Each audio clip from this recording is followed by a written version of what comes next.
guess the places that I've been. You never guess the places that I've been. 'Cause everything is like a dream, yeah, but only in that dream that I live in.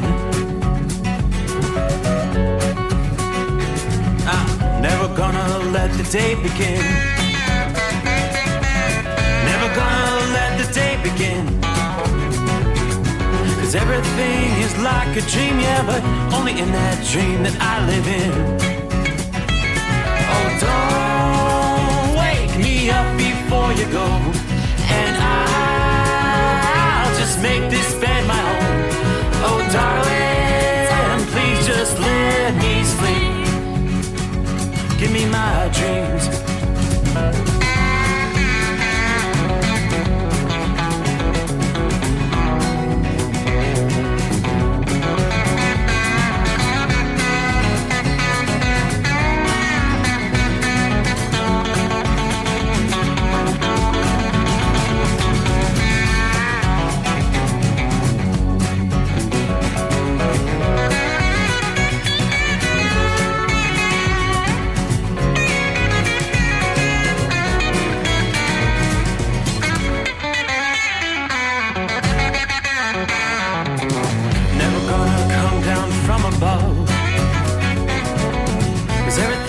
Better from above.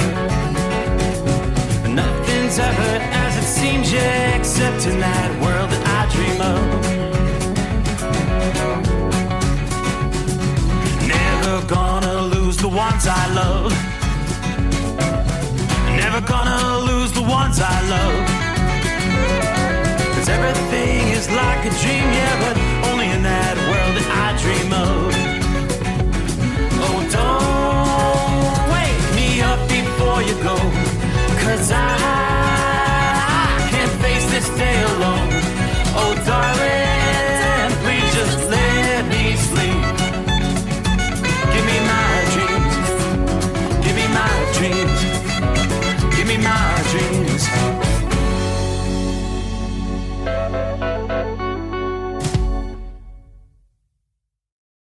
From Feature Story News in San Francisco, I'm Ira Spitzer. U.S. President-elect Donald Trump's cabinet choices continue to attract scrutiny after he made several more unconventional picks for top jobs, nominating a retired professional wrestling performer as his Secretary of Education. Meanwhile, his selections for Defense Secretary and Attorney General are batting away sexual misconduct allegations as they face confirmation proceedings in Washington. From there, FSN's Benji Heyer reports. Donald Trump doesn't conform to the traditional playbook. He wants Linda McMahon, former CEO of World Wrestling Entertainment, to oversee the country's education department, which Trump says he wants to shut down. And his man to lead the Centers for Medicare and Medicaid Services is TV doctor Mehmet Oz, someone who's peddled multiple baseless medical theories.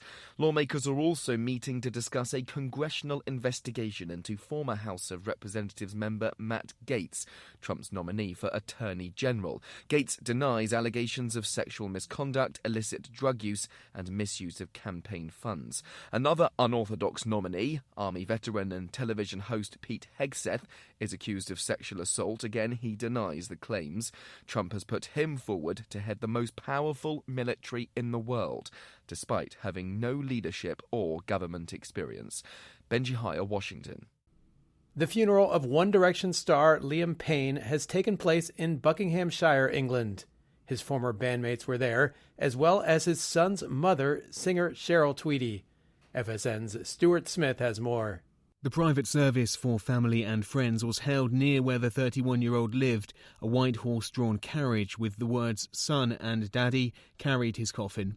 Elsewhere around the world, fans held vigils and memorials. The singer died in Argentina after falling from a balcony. 3 people have been charged there in connection with his death, variously for supplying narcotics and abandonment. Stuart Smith, London. The U.S. state of Texas is offering Donald Trump land to use for deportation facilities as the president-elect promises to fix the country's border crisis. FSN's Sally Patterson has more. Donald Trump ran for president on a platform of tackling illegal immigration. Now he's working on turning those promises into action. Firstly, by using the US military to help with his proposed mass deportations. Now, Texas authorities say facilities can be built on their land to process, detain and deport undocumented migrants. There are around 11.4 million immigrants living in the country illegally, according to the Migration Policy Institute. Many now face an uncertain future as the next president prepares for his second term in office. From Bureaus Worldwide, this is FSN. With FSN Spotlight, I'm Simon Marks. Today, efforts to force car manufacturers to shift into the production of electric vehicles. In Britain, the government is being urged not to ease a mandate requiring car makers to sell more EVs year on year as they move towards an eventual phasing out of cars powered by fossil fuels. But many manufacturers say weak customer demand for electric vehicles is making the mandate a ball and chain for the industry. Roger Atkins, host of the podcast Electric and Eclectic, disagrees. There are elements to how this works that give people flexibility. So, for example, as long as they hit a minimum criteria at the end of this year of 6%, they can actually carry over and move year by year to actually balance out some of this objective. And they can even trade some of those credits with people like typically Tesla, but people that have got lots of electric vehicles on the system in terms of registrations. So there's flexibility in it, but yes, it is driving us towards an arena that we've been dragging our heels on. And he points to Norway, where almost 100% of new car sales are now electric vehicles. In the United States, the industry faces an uncertain future as President-elect Donald Trump vows to drill for more oil and has been publicly skeptical about customer interest in EVs. With FSN Spotlight, I'm Simon Marks. The main news again. Donald Trump's cabinet choices continue to attract scrutiny after he makes several more unconventional picks for top jobs. One Direction star Liam Payne is laid to rest in England with his former bandmates in attendance. And Texas offers up land for President-elect Donald Trump to use as a staging area for mass deportations. That is the latest feature story news. Ira Spitzer reporting. It's coming. Crisp fall mornings turn bitter cold. As you fire up your diesel, you can see your breath on the inside of a cab. Imagine looking deep into your engine. Freezing temperatures impact your diesel's fluids, especially fuel. On a 23-degree morning, the paraffin wax in your untreated fuel starts to morph from fluid to large crystals. These crystals clump together and form a gel. At minus 10 degrees, your fuel hits the point where it no longer pours like a liquid. It's so dense that the flow through the fuel filter will slow, causing hard starts or no starts. Get prepared now for the cold that is coming. Hot Shot Secret Diesel Winter Anti-Gel is a premium fuel additive that lowers your fuel's pour point to minus 65 degrees. If it's that cold out, you shouldn't be on the road. You ought to be at home in front of the fireplace. Hot Shot Secret Diesel Winter Anti-Gel Premium Fuel Additive. Available now online at HotShotSecret.com. Hot Shot Secret. Powered by science. Under the dark night on the interstate, another 100 miles in the pouring rain. These are worth all the time I've spent away. Under the dark night on the interstate. I'm driving through the year, trying to make it right. My baby's at home, hope she's doing alright. Miss my dogs and I miss my girls. I'm 1,000 miles away from my old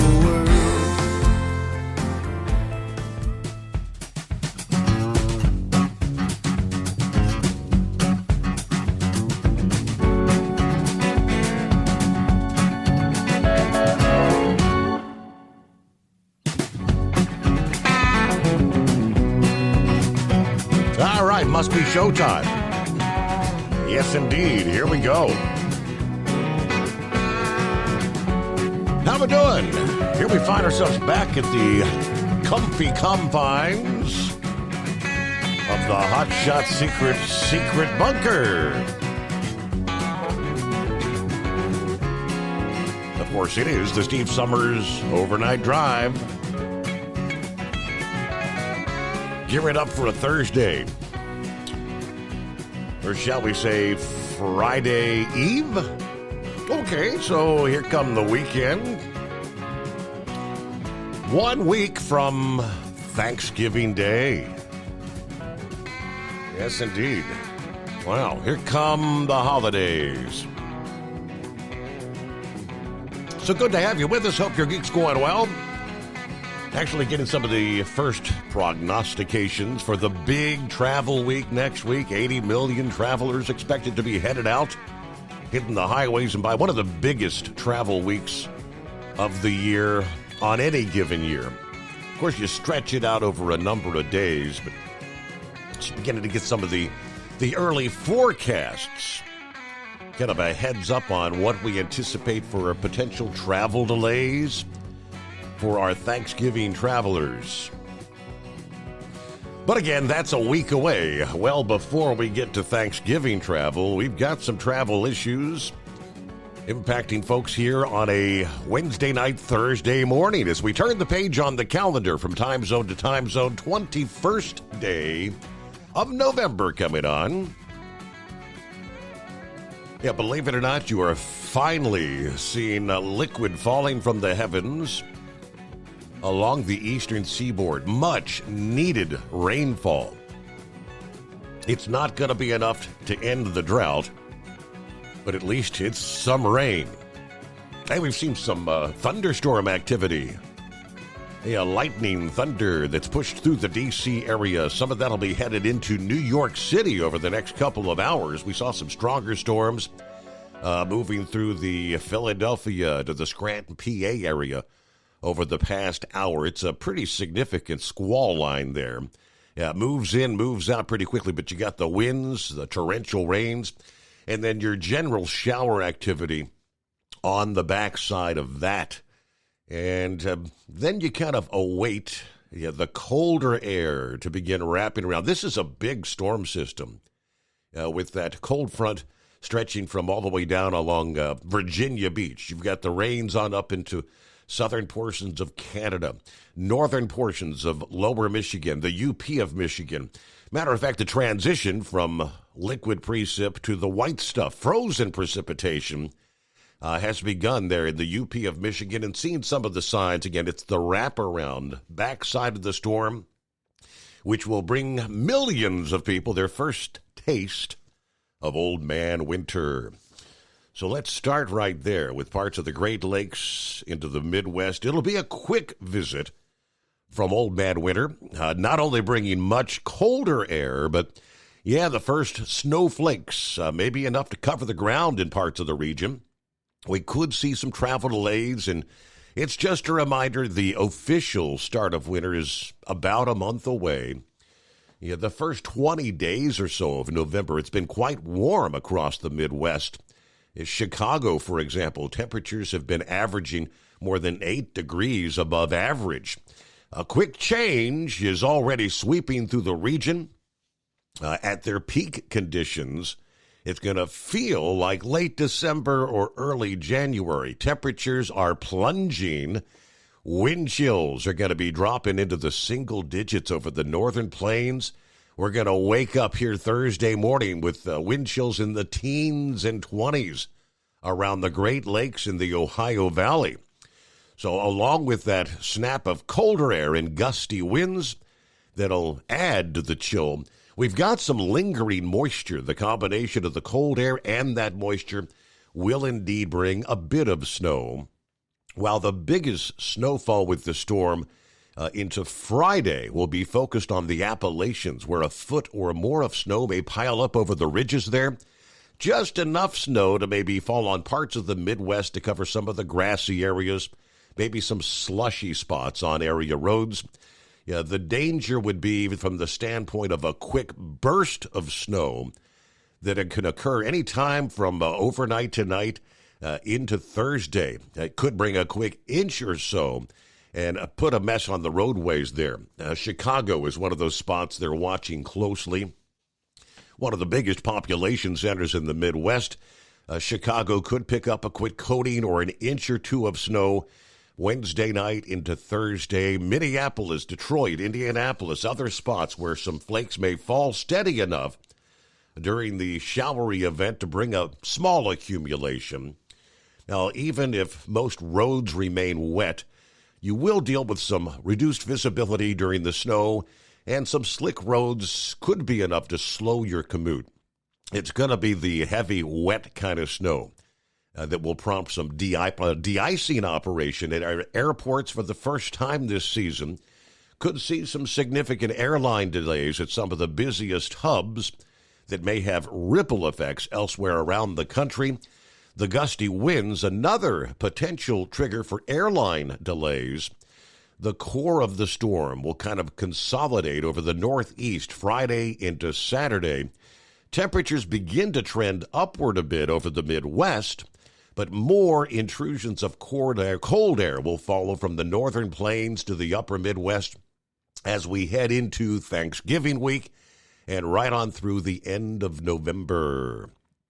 Yeah, should the arrival of cold air coincide with a storm, we could see a swath of accumulating snow materialize next week again for those Thanksgiving travelers. There's probably going to be a pretty active storm track next week from the southern plains to the Ohio Valley and the Northeast that may have some significant Thanksgiving travel implications. Should one of those storms strengthen enough, it could throw some precipitation into the colder air, and we could be talking, again, a snow event for some just in time for Thanksgiving. So the Midwest, part of the Great Lakes tonight, most areas at best an inch or two of slushy snow. Some areas in northern Indiana may see several inches. The bigger snow is going to be the first storm of the season in the higher elevations of the Appalachians. The cold air, as it rolls in from the northeast, the storm forms over the region and kind of stalls for a few days, creating the perfect recipe for what they refer to as an elevation storm, a highly elevation-dependent snowfall. Accumulations would vary significantly over a small area from the mountains of North Carolina all the way to northern New England. A difference, they say, of maybe 500 feet in elevation could mean a big difference in overall accumulation.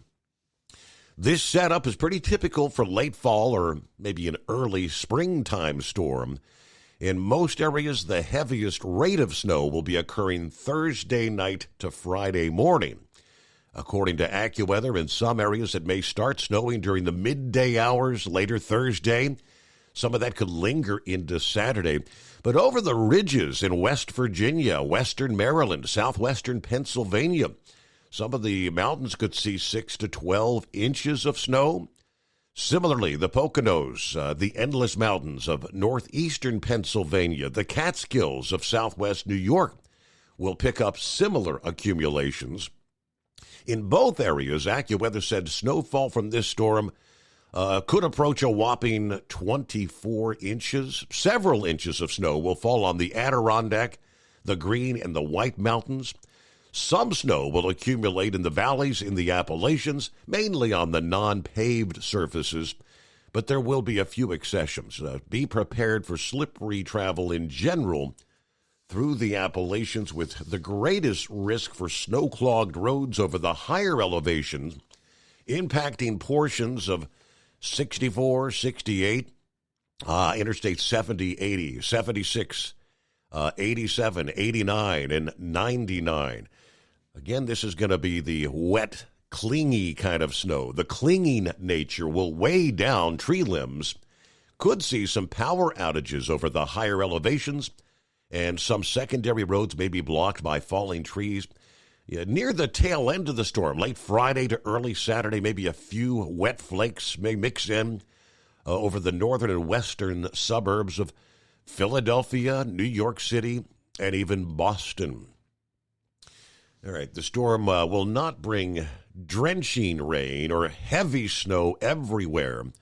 It will not bring an end to the drought in the low stream, lake, and reservoir levels. This drought is way too extensive and too significant to be resolved by just this storm. But any rainfall will be beneficial. Much of the rain will fall along the advancing cold front we were just talking about tonight, Wednesday night into Thursday, which could be accompanied again by some thunder and lightning with some intense downpours. All right, areas where the leaves are blocking storm drains, you could see some urban flooding. And, of course, reduced visibility and slower travel on the interstates. Yeah, with a touch of snow as far to the south as maybe the higher elevations in the southern Appalachians, areas that were ravaged by Helene in late September. The main impacts from the storm will have to do with the much colder, windy conditions. As the storm spins northeast this weekend, winds will enhance the flow of cold air. Some of the lowest temperatures of the season so far. Wind chills dipping into the 30s and 20s, even the teens. From Friday to Saturday, it's going to be kind of a rude awakening for some folks in parts of the southeast. All right, speaking of snowfall, CNI Dog, where do we find you tonight? Good morning. We're on the turnpike headed eastbound towards Toledo, and the snow is coming down. It started just a few miles into the run across the border from, and there are stretches where the snow is pretty thick, and you can see kind of trying to accumulate to the ground. Mm-hmm. But I'm past that now. It's mostly wet on the ground. You get a little bit of that Star Wars effect. That's what the younger people like to call it. Right. And the temperature in the truck outside is 32 degrees. So looking pretty good. But, yeah, I got my snow wings, I guess, you know.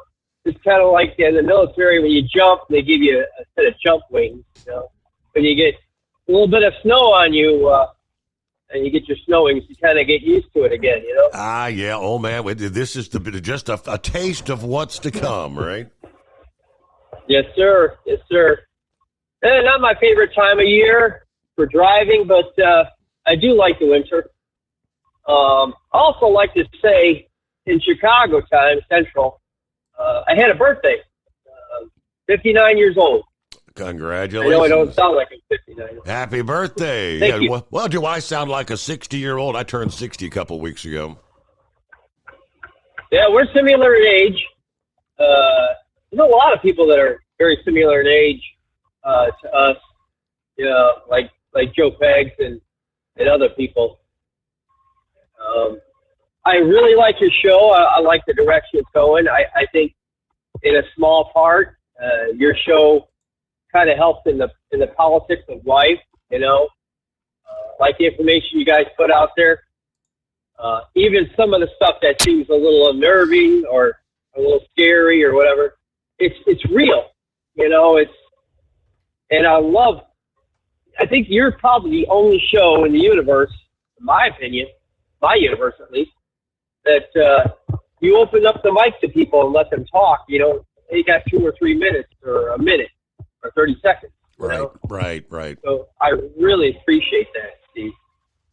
And, yeah, it's clearing up pretty good here. I think that was lake effect snow, you know, going towards the east.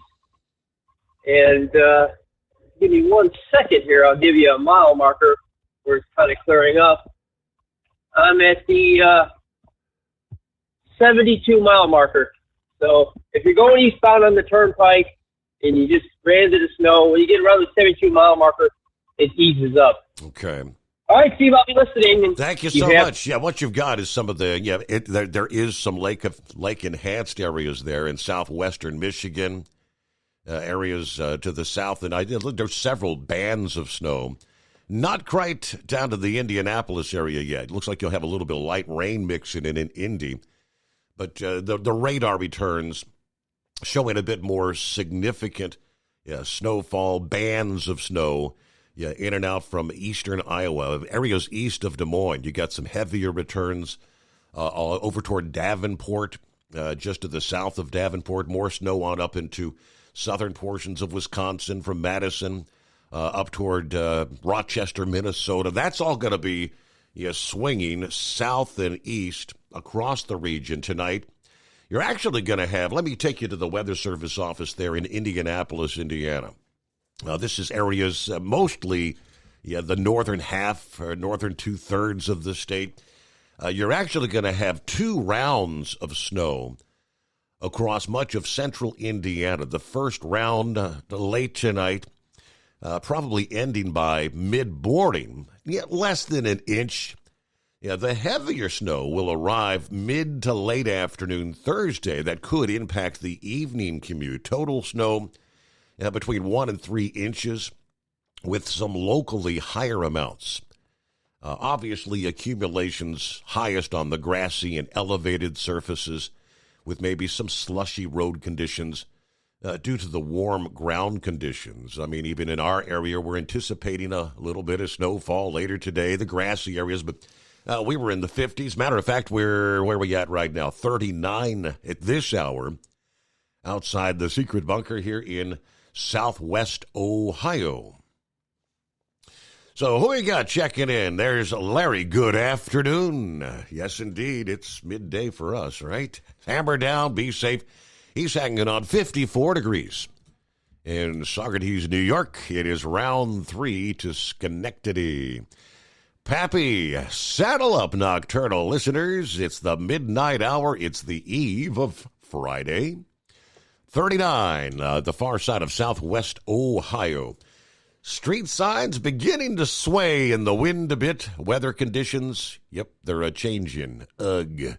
844-844-3388, the number to call. Don't be a scarecrow. Be a part of the show. Overnight Drive, broadcasting to you live over the frequency waves across this great nation and beyond. That means it's time to snuggle up to whomever, whatever. Crank up the volume from the Hot Shot Secret Hidden Bunker. Throw another log on the fire and let it roll. Or you can be like Big Ed. You can't find 'em, grind 'em. Are you with me? Indeed, Marianne is in the house. Hello, Steve and the overnight crew. Jerry, morning, everybody. Windy, cold here in Kokomo. Sarah and I would like to thank everyone for moving the goods we need. Hello, Jacob. Hello, Steve Summers Overnight Drive. We're at 37 degrees in Kingsport, Tennessee. So we're actually a tick or 2 degrees warmer than you at this hour. Hello, Brain Dead. Good morning, Steve. Happy Thirsty Thursday. Clear in 44 at the Memphis International Airport. It was really nice having the last 2 nights off. Now it's back to work. I'm running a 3-stop frozen run to Little Rock as the warehouse has been crazy busy.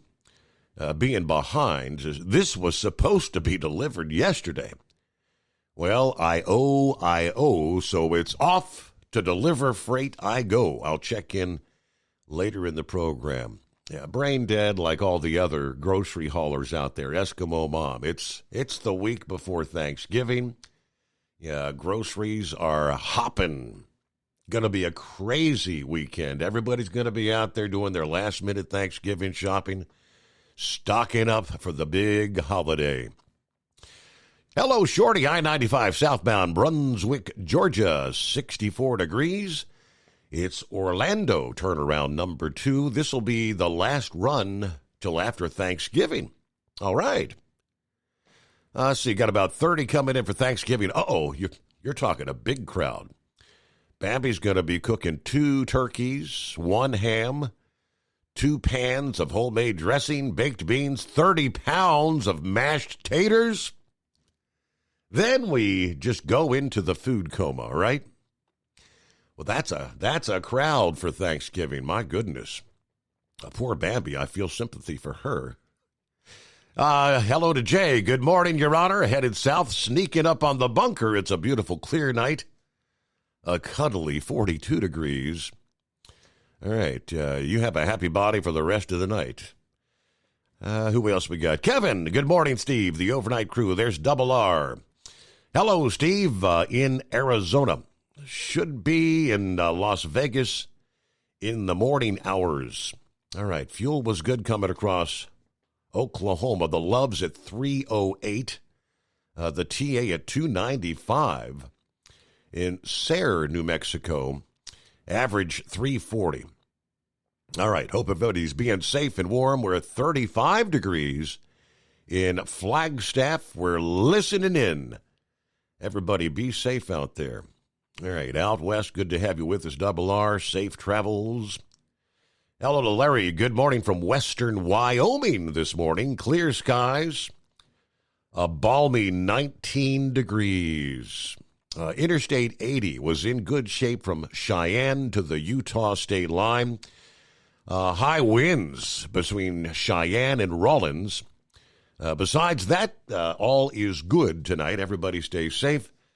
So do appreciate the updates, the road reports. All right, we had pretty much focused on the eastern portions of the country. We've had one bomb cyclone, a big storm impacting areas out west. Right on the heels, another strong storm. Another atmospheric river is headed in to areas out west. We'll share some of that coming up here. But around the country, as always, it's 844-844-3388. The Steve Summers Overnight Drive. From Feature Story News in San Francisco, I'm Ira Spitzer. U.S. President-elect Donald Trump's cabinet choices continue to attract scrutiny after he made several more unconventional picks for top jobs, nominating a retired professional wrestling performer as his Secretary of Education. Meanwhile, his selections for Defense Secretary and Attorney General are batting away sexual misconduct allegations as they face confirmation proceedings in Washington. From there, FSN's Benji Heyer reports.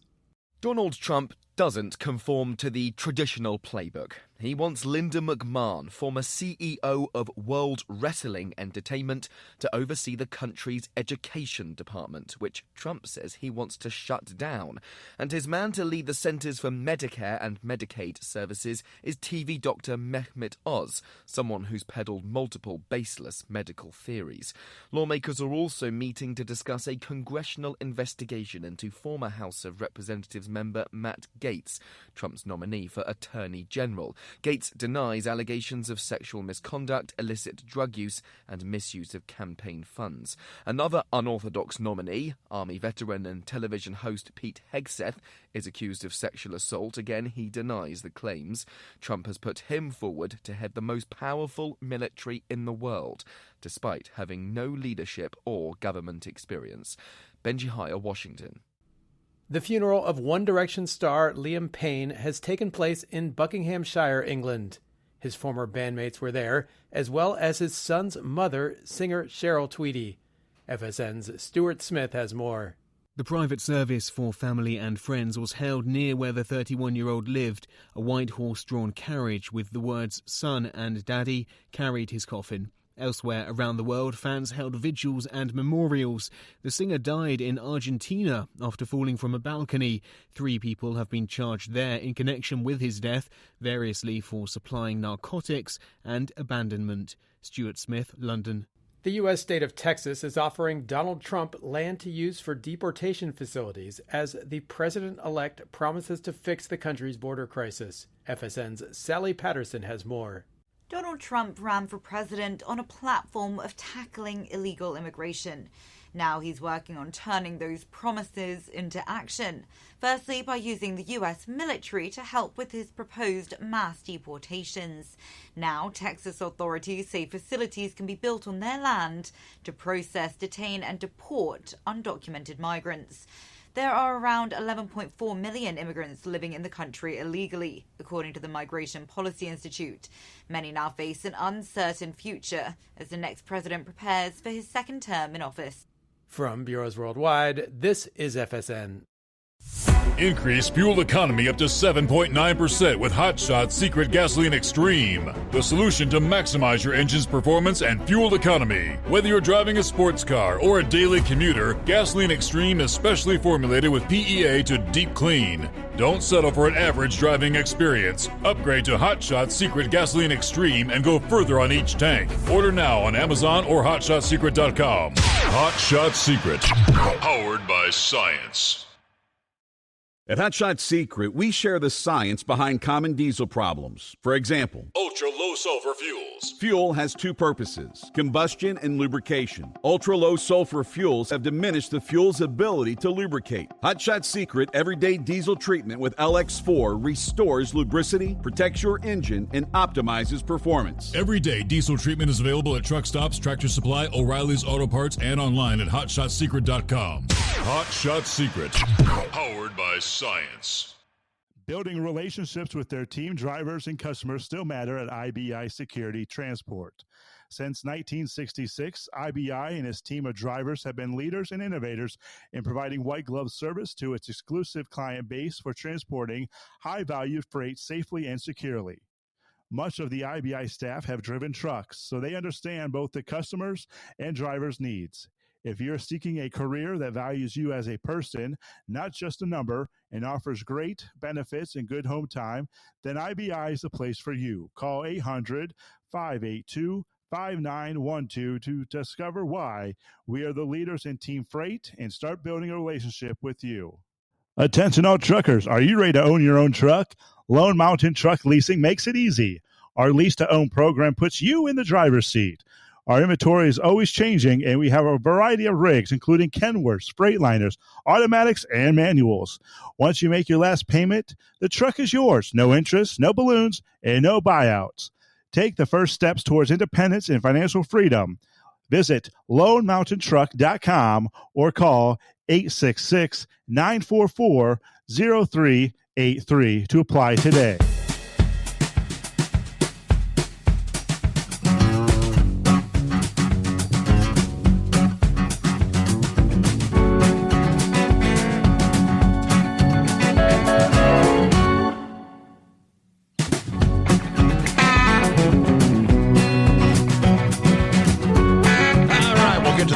Here, got some industry headlines coming your way. Believe it or not, so here we go, and it begins. What is it with the state of Pennsylvania? You got the possibility, hey, we might get a little bit of snow. Hey, let's shut the roads down. According to the breakdown, here we go. The Pennsylvania Department of Transportation will enact commercial vehicle travel restrictions ahead of an anticipated winter storm today, Thursday, November 21, starting at 5 p.m. Eastern Time this afternoon. PennDOT will place what they call Tier 1 travel restrictions on Interstate 81 north of I-380, as well as Interstate 84 the entire length. The following vehicle types are not allowed during Tier 1 travel restrictions: tractors without trailers, aka bobtail, tractors towing unloaded or lightly loaded enclosed trailers, as well as open trailers or tank trailers, tractors towing unloaded or lightly loaded tandem trailers, enclosed, unloaded, or lightly loaded cargo delivery trucks / box trucks that meet the definition of a commercial motor vehicle, passenger vehicles, cars, SUVs, pickup trucks, anyone towing a trailer, recreational vehicles, aka motorhomes, school buses, commercial buses, and motor coaches, and as always, motorcycles. On roadways where vehicles are not restricted, commercial vehicle drivers in particular are encouraged to exercise caution in high winds. Make sure your loads are secure, reduce your speed, increase your following distance, and use your flashers if necessary.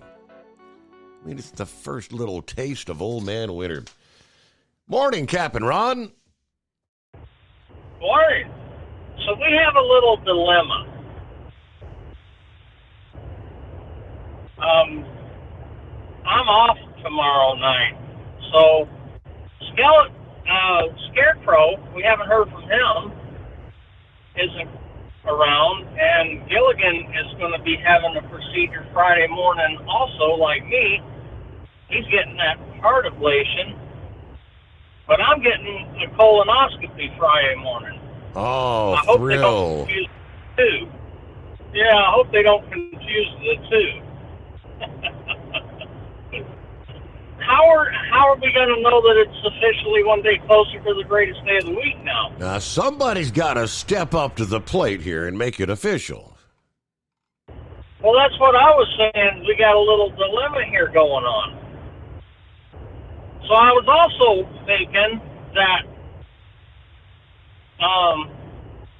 leaving a little note for my doctors saying that we've been trying to get a hold of you about your car warranty. Okay. And leave it and put it between my butt cheeks for when I go in there. And I was going to add to that. While you're up there, my wife says my head's up there. You might want to see if that's up there too. Do a double check. Yeah. Does the name Connor Stallions ring a bell? Yeah, not really. For the Michigan sign-stealing scandal? Okay. He was the one that did that, the Connor Stallions. Right. He's an assistant head coach at the high school that my wife and daughters went to, Belleville, Michigan, just outside of Ann Arbor. But they went undefeated for their season, and I think they've got the number one quarterback in that high school league or whatever. Michigan's trying to get him a contract, something like that. I didn't read the whole article, but yeah, I was kind of floored when they said he was the assistant head coach. I was wondering what he was up to. That's interesting. But anyway, yeah, it's interesting. It kind of, I don't know how I feel about it, but they went undefeated, so maybe they used some of those signs. Things that make you go, you kind of wonder. You can't help but wonder. Yeah, right. But anyway, that's all I got. I'm just going to let you know I wasn't going to be around tomorrow night also, so somebody's going to have to step up to the plate, though. I don't know who we're going to get. All right. Well, I guess technically we all know where Captain Ron's going to be tonight. Yeah. All righty. I'll talk to you Sunday night. He won't be sitting Greatest back. day of the week. He won't be watching football, drinking Skullbusters, that's for sure. All right. The thrills. It's 844-844-3388. What do we have here? The trial concluded. This young lady, Laken Riley, who should be making preparations to celebrate Thanksgiving with her family next week. Of course, she's no longer with us on this earth. The Venezuelan illegal immigrant convicted of murdering the Georgia nursing student Laken Riley has been sentenced to life in prison without possibility of parole. Jose Ibarra, charged with the murder and other crimes in Riley's February death, the guilty verdict handed down this past day by Athens Clark County Superior Court Judge H. Patrick Haggard. Now, the 26-year-old illegal Venezuelan Ibarra had waived his right to a jury trial, meaning the judge alone heard and decided the case, finding Ibarra guilty all 10 counts against him, 1 count of malice murder, 3 counts of felony murder, 1 count each of kidnapping with bodily injury, aggravated assault with intent to rape, aggravated battery, obstructing an emergency call, evidence tampering, and being a peeping Tom. Riley's family and friends, in tears, remembered her, asking the judge to sentence Ibarra to the maximum penalty. Her mother called him a monster, Her father called him a truly evil person. Ibarra did not react as an interpreter relayed their words. Before announcing the verdict, though, Haggard had said that as he listened to the closing arguments, he wrote down on a legal pad 2 things the lawyers had said. He noted that prosecutor Sheila Ross called the evidence overwhelming and powerful. And the defense attorney, Caitlin Beck, reminded him he was required to set aside my emotions in making his ruling. Of course, her killing adding fuel to the national debate over immigration when federal authorities said Ibarra illegally entered the U.S. in 2022 and was allowed to stay in the country while he pursued his immigration case. There was no mention of his immigration status during the trial, though. Laken Riley has given you all the evidence you need to find Ibarra guilty on all accounts. Ross told the judge during her closing. She added the physical evidence is sufficient. It is corroborated by forensic, digital, and video evidence to twist this very powerful knot that this defendant cannot get out of. There is no way out for him. The evidence shows he killed Riley because she would not let him rape her. The DNA was found, Ibarra's DNA was found under her fingernails. Her DNA and Ibarra's were found on a jacket the police found in a trash bin in his apartment complex. A man seen in security footage throwing that jacket away was identified as Ibarra by his brother and another roommate. Riley was wearing tight running clothes that are designed not to move. Yeah, when her body was found, the waistband on her running tights were pulled down and her jacket, shirt, and sports bra were pulled off. Evidence that her clothes were displaced by an attempted sexual assault, not by dragging. They go into more there, but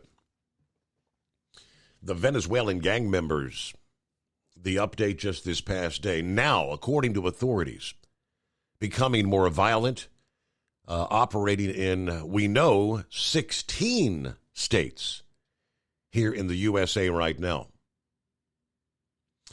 It is 844-844-3388. At Hot Shot Secret, we share the science behind common diesel problems. For example, excessive black smoke. Excessive black smoke has 2 causes: carbon buildup and internal diesel injector deposits, also known as IDIDs. Hot Shot Secret Diesel Extreme has the highest concentration of active ingredients allowed by law and will safely remove all types of injector deposits, including IDIDs and carbon buildup, to eliminate black smoke. Hot Shot Secret Diesel Extreme is available nationwide at truck stops, fine farm and auto stores, and online at hotshotsecret.com. Increase fuel economy up to 7.9% with Hot Shot Secret Gasoline Extreme, the solution to maximize your engine's performance and fuel economy. Whether you're driving a sports car or a daily commuter, Gasoline Extreme is specially formulated with PEA to deep clean. Don't settle for an average driving experience. Upgrade to Hot Shot Secret Gasoline Extreme and go further on each tank. Order now on Amazon or hotshotsecret.com. Hot Shot Secret, powered by science. Hey, Kenworth owners, is your AC and heating performing poorly with little airflow in the cab? Soaring Eagle HD Truck Parts is here to solve your worries. Offering aftermarket replacement HVAC boxes and stainless steel with high output blowers receiving 50 to 100% better airflow, guaranteed. Not only that, but they also manufacture many other aluminum and stainless steel storage accessories.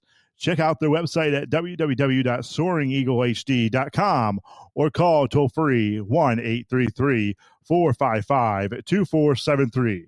Serving you yesterday, today, and for the future. Keep your gas-powered engines running like new? Stable's proprietary formulas are proven by third-party testing to outperform the competition in keeping fuel fresh, preventing corrosion, and cleaning the entire fuel system. With Stable, you can have confidence you are doing the right thing for your engine's long-term health. Just pour into your gas can or fuel tank, then top off with fresh fuel. At every fill-up or when you store, start with Stable. Available where fuel additives are sold. Hey truckers, this is Steve Darnell from the hit TV show Vegas Rat Rods. Check it out. Industrial Injection has been a leader in the diesel heavy-duty industry since 1985. Whether you are looking to keep your truck on the road, you are a hard-working farmer feeding America, an over-the-seas mariner, a miner, or a construction craftsman, Industrial Injection can help keep your heavy-duty rigs and equipment running so you can keep America thriving. Get all your turbochargers, injection pumps, injectors, and engine parts at industrialinjection.com. Industrial Injection, the place to go for all your diesel parts needs. The Overnight Drive with Steve Summers. Live from the Hot Shot Secret Studios. Call Steve now. 844-844-3388. That's 844-844-3388. Yes, they are known as the vicious Venezuelan gang. Yeah, the same group that attracted attention for a spike in violence in Colorado over the summer. According to a memo from the Department of Homeland Security released last week, this gang now has a presence in 16 states. This was an internal memo that went out warning the Tren de Aragua gang has expanded into Washington, D.C., Virginia, Montana, and Wyoming. The gang was already active in California, Colorado, Florida, Georgia, Illinois, Louisiana, Nevada, New Jersey, New York, North Carolina, Tennessee, Texas, Wisconsin. Over the summer, you recall Aurora, Colorado, where some apartment complex was completely under the thumb of the gang. The Homeland Security memo said there were illegal immigrants from Venezuela Go Gang. Tren de Aragua's activity in Virginia and Washington, D.C., after increases in migrant populations there. As the population of the Venezuelan nationals continues to increase, the potential for violent TDA migrants is highly probable, according to the memo. Washington is a prime location because of access to Northern Virginia communities where gang members can carry out robberies and assaults. The memo warned of the gang's lower-level fraud and theft schemes in which stolen gas goes back to South America as a means of financing additional criminal enterprises. The Tennessee Bureau of Investigation director said the gang is active in Nashville, Memphis, Knoxville, and Chattanooga. They go from human trafficking to organized retail crime theft. Then they move into the drug trade, taking on the cartels in very violent, bloody battles. The former Drug Enforcement Administration agent Wes Taber said the gang is unique. What sets this group apart is the level of violence. They are aggressive. They're hungry. They do not know any boundaries because they've been allowed to spread their wings without any confrontation from law enforcement until now. House Committee on Homeland Security Chair Republican Mark Green of Tennessee said the outgoing Biden administration bears much of the blame for this gang's spread across America from day one. This administration willfully and intentionally threw our borders open, gutted interior enforcement, and signaled to the criminal cartels and transnational gangs they would be able to take advantage of our country with impunity. This violent, sadistic gang, Tren de Aragua, is now operating in Tennessee, destabilizing our communities. This is the consequence of President Biden, Vice President Harris, and now impeached Homeland Security Secretary Mayorkas. Their destructive open border policies. As chairman of the House Committee on Homeland Security, I will enthusiastically support the incoming Trump-Vance administration's agenda to restore order at our borders, revamp interior enforcement, and bring safety back to our communities. All right, let's see what Eagle has on his mind. Eagle, you dozed off last night. I hope you got a good night's rest there, but welcome in here Thursday. Yeah. Yeah, I've been pretty busy the last couple of days. Yeah, by the time I woke up, it was already 5 o'clock. I fell asleep all night. Yeah, I thought I might at least get in last hour, but I fell asleep all night. So, Steve, I got to raise some hell tonight, man. I'm not very happy with the current state of affairs with Joe Biden. I'm going to say some things tonight that needs to be said and should have been said a long time ago. But before I get to that, I want to make a comment to some truck driving update right quick. I found out the other day when I was in South Carolina, I got a load that I had to take I had to go up to Indiana. And for anybody that's coming out of South Carolina, going up Interstate 26 to Asheville, the Interstate 40 is still shut down. You cannot go that way. You can't go to get to Knoxville. You got to take the long way around. And any inexperienced driver, there is a big mountain. That's the first time I ever drove that mountain in the 25 years I've been driving, Steve. It surprised me. It's on the other side of Asheville going to Johnson City. It's like 5 miles. It's like a 5-mile mountain down. So you better make sure you got some good brakes on your truck because you damn sure gonna need them.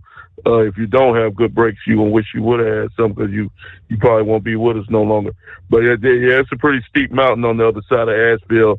But unfortunately, that's the only way to get back to Interstate 81 coming out of South Carolina, unless you go all the way down to Atlanta, Georgia, and jump on 75, and you're going even longer if you go that way coming out of South Carolina. So you basically screwed. And for what? Didn't you say, Steve, it might be next year sometime before they get Interstate 40 open? Yeah, they have kind of bumped the schedule up a little bit to get maybe one lane in each direction open, but it's still several months away. Yes. Yeah, and I think you reported a couple of weeks ago. Anybody that's got any bright ideas about taking any back roads in the area, you're making a very bad mistake if you try to jump on 25 or some of these other country rural roads, mountain roads. Like I just told you, that's a 5-mile mountain coming out of Asheville, and I guarantee you don't want to be on no back road going down a 5-mile mountain with an 18-wheeler. Only bad things that happen. I think you reported on that already, Steve. You best stay on Interstate 26 and don't try to make no funny moves because you end up in some bad predicament if you get on them back roads in North Carolina in the mountains, I promise you. Now, let's talk about Joe Biden, Steve, because I've told you this. I've been talking about this guy for the last 4 years since he stole the election 4 years ago. He shouldn't be in the White House to begin with. Now, I'm understanding. I don't know if it's true or not. I looked at a TikTok video earlier tonight. Some guy, I don't know if it's happening or this guy just running his mouth. But he's saying, which I don't think that it's going to go through, but the Senate, the Republican senators need to go and do it. They need to start impeachment processes on Joe Biden, Steve, for what he's trying to do. Because last time I checked, we wasn't a communist country. Joe Biden has nobody. He has nobody. If it was okay for him to give these missiles to Ukraine, which is made by the U.S. with USA logos on them, and for this individual to shoot him in the no, you have to get permission. If Donald Trump would have done something like that, all hell would have broke loose. If Donald Trump would have gave some damn missiles to Ukraine. So if Trump can't do it, Joe Biden shouldn't be able to do it. Simple as that.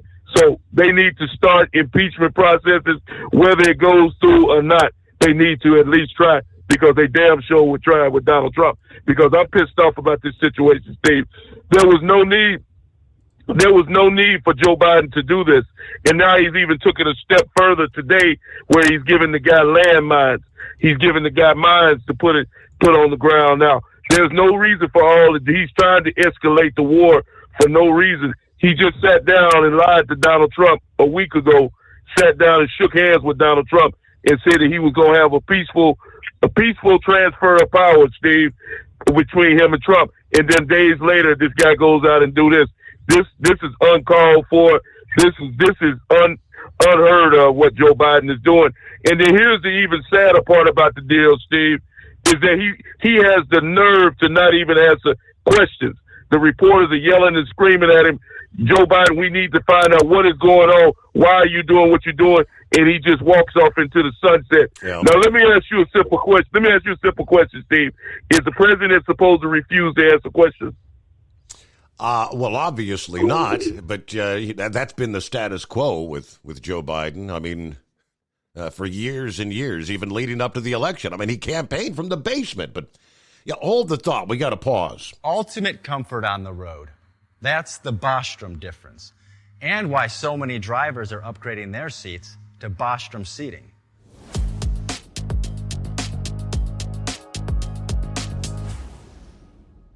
With roots dating back to 1935, we know seating.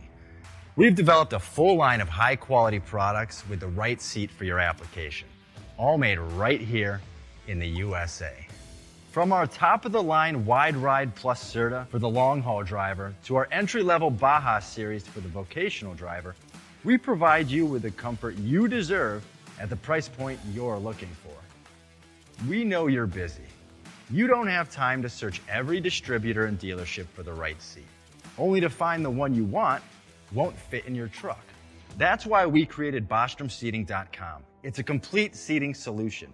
You can build the perfect seat with the features and options you desire, and we'll help you be certain it'll fit in your cab. Once you've built the perfect seat and have the part number in hand, you can shop pricing and availability. Our Where to Buy feature allows you to pick up a seat right where you are or anywhere along the road you'll be traveling. When you install a Bostrom seat, you become part of the Bostrom family. A family that includes other drivers who recognize this is more than work.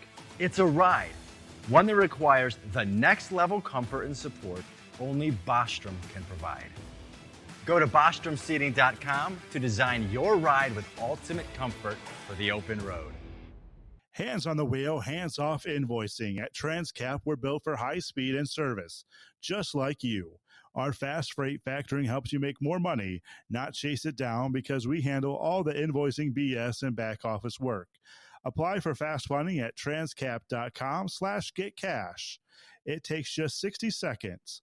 Or call 888-250-TCAP. That's 888-250-TCAP and mention Steve Summers' Overnight Drive. From Feature Story News in San Francisco, I'm Ira Spitzer. U.S. President-elect Donald Trump's cabinet choices continue to attract scrutiny after he made several more unconventional picks for top jobs, nominating a retired professional wrestling performer as his Secretary of Education. Meanwhile, his selections for Defense Secretary and Attorney General are batting away sexual misconduct allegations as they face confirmation proceedings in Washington. From there, FSN's Benji Heyer reports. Donald Trump doesn't conform to the traditional playbook. He wants Linda McMahon, former CEO of World Wrestling Entertainment, to oversee the country's education department, which Trump says he wants to shut down.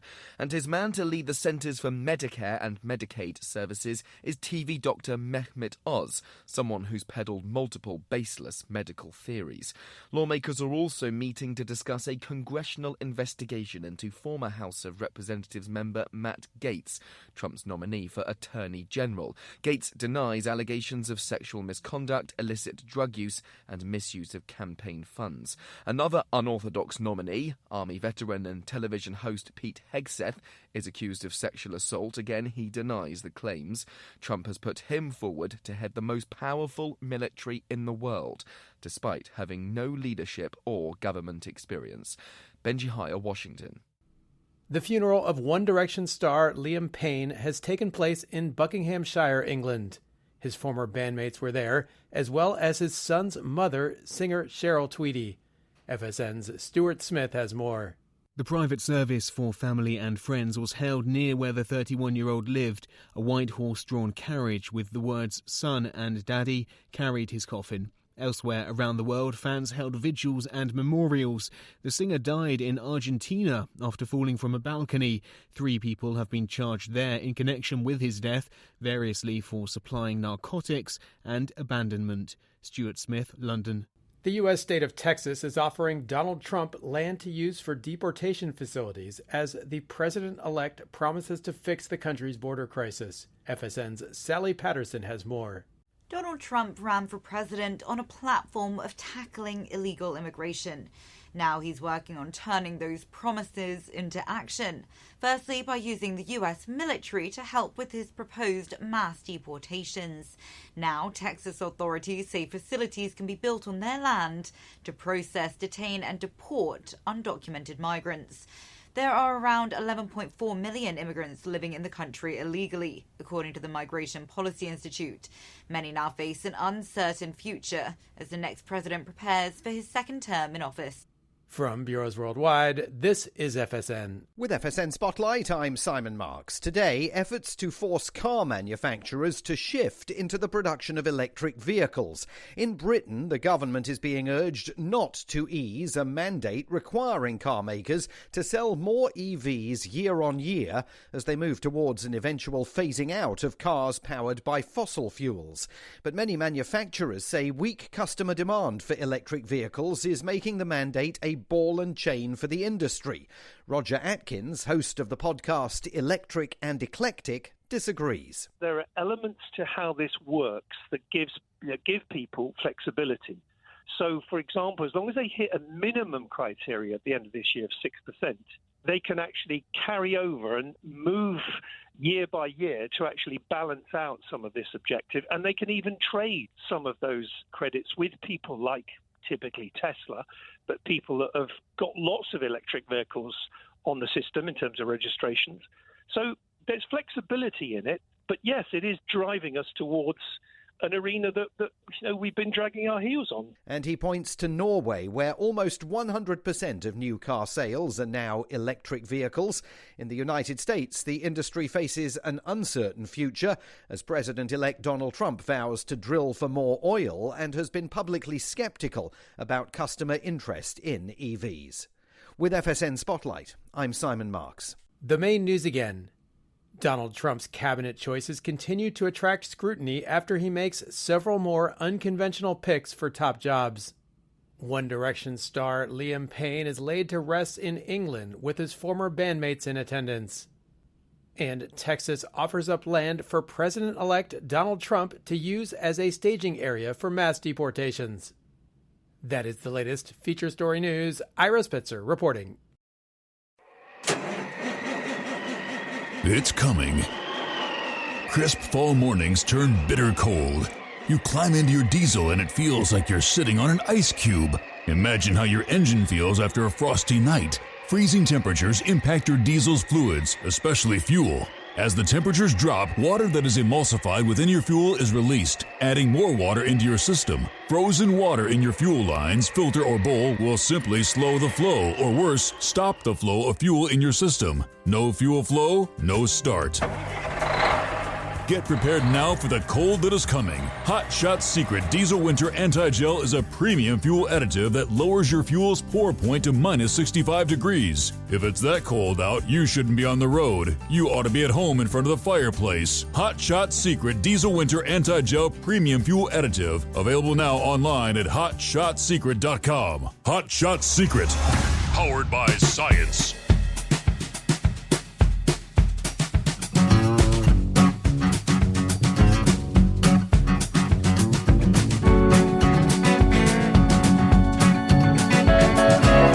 Let's kick off hour number 2 on a Thursday as we turn the page on the calendar, 21st day of November. Yeah, we'll get to some of our other listening friends checking. Let me see if I can. We try to answer Eagle's question.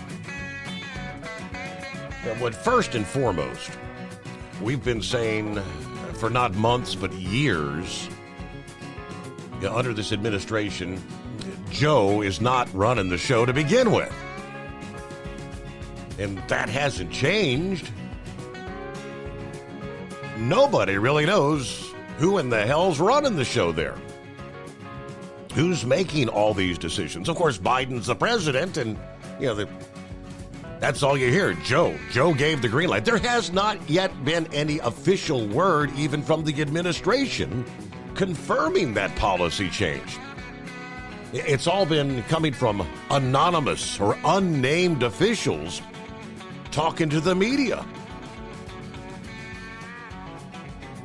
Two unnamed officials that spoke to the Washington Post said that the missiles would initially be used in and around the Kursk region, where Ukrainian troops have continued to hold land since they launched a surprise incursion back in August.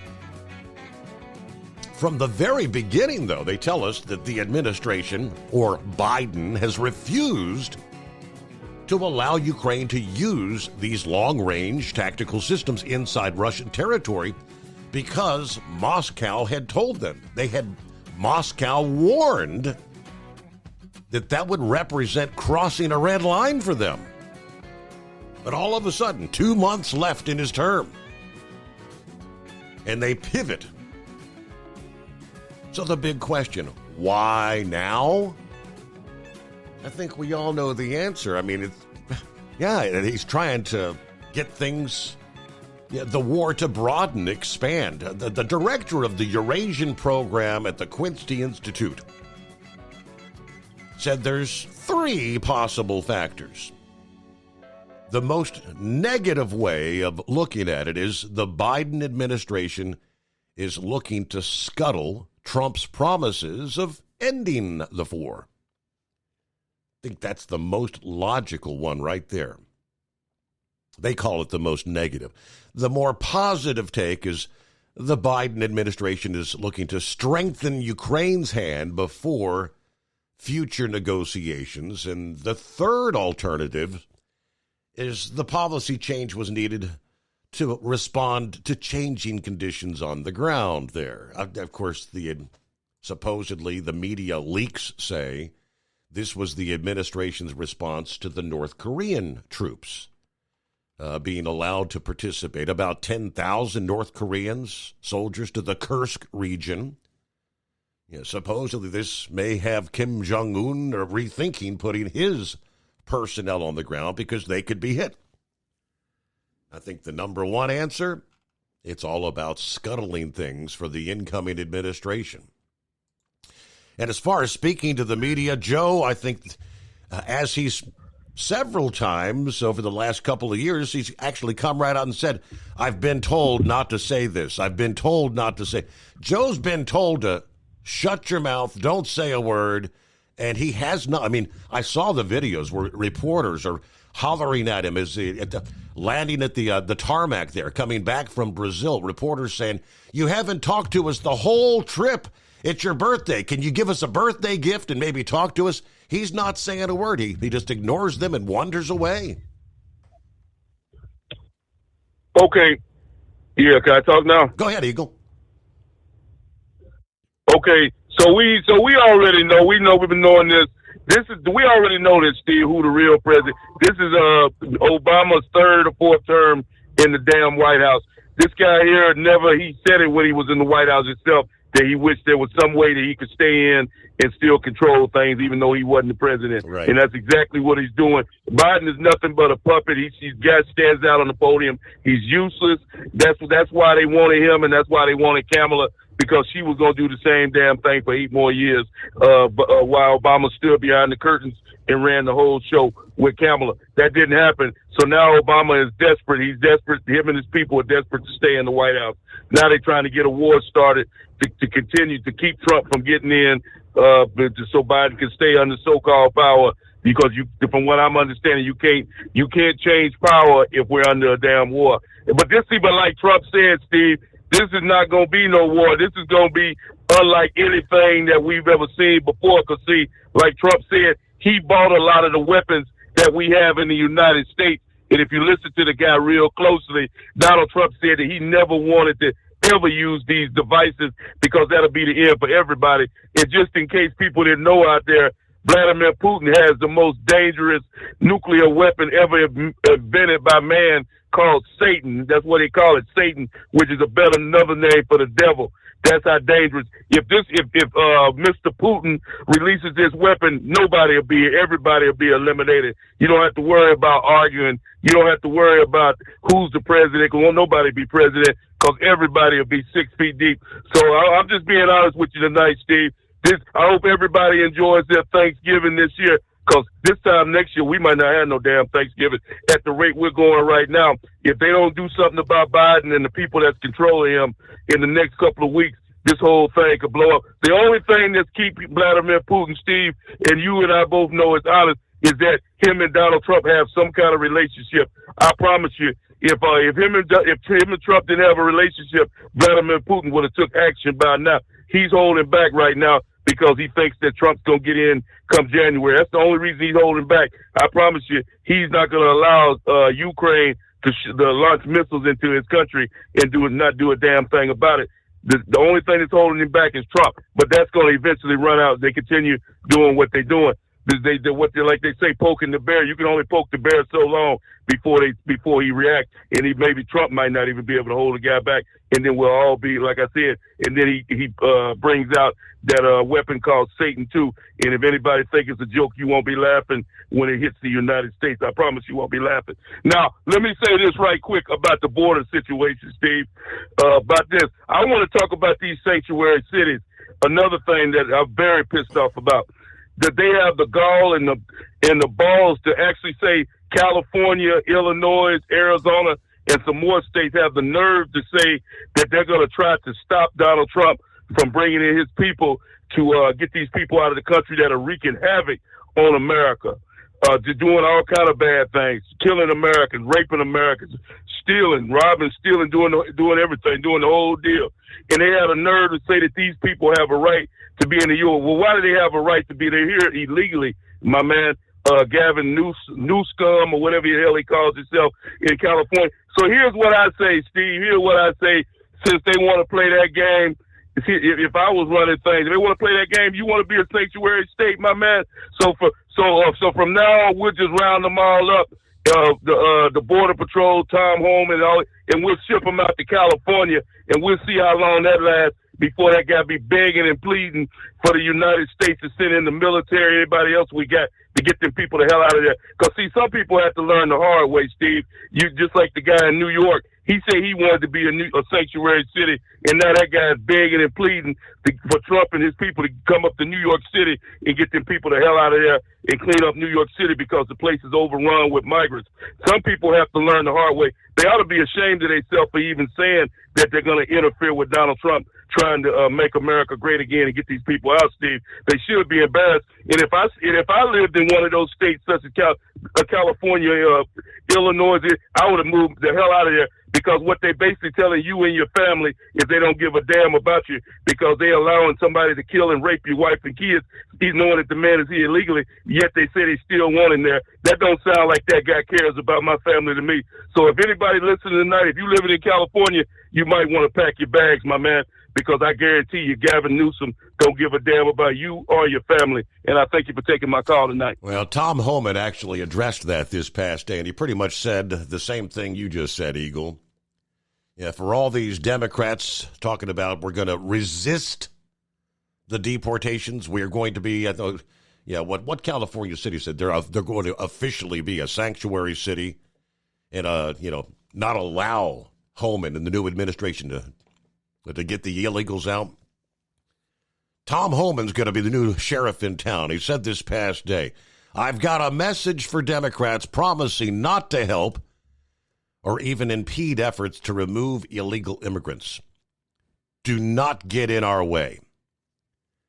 You got the Democrat Massachusetts Governor Maura Healey, the Democrat mayors of Chicago, Brandon Johnson, Boston, Michelle Wu, several others who have vowed not to assist and in some cases resist the deportation plan. Homan says, and he put it out just like this, quote, I'll tell you this, they don't have to help us, but they need to get the hell out of the way because we're coming. We're going to do it, which means if I have to send twice as many resources to that sanctuary city, twice as many agents That's exactly what I'm going to do. I've been saying this for the last several days. They need to study the law. They cannot help, but I do not impede, do not cross certain lines. There is a statute under Title 8, U.S. Code 1324, that talks about knowingly harboring and concealing an illegal alien from Immigration and Customs Enforcement. They need to read that statute. If they cross that line, there will be consequences.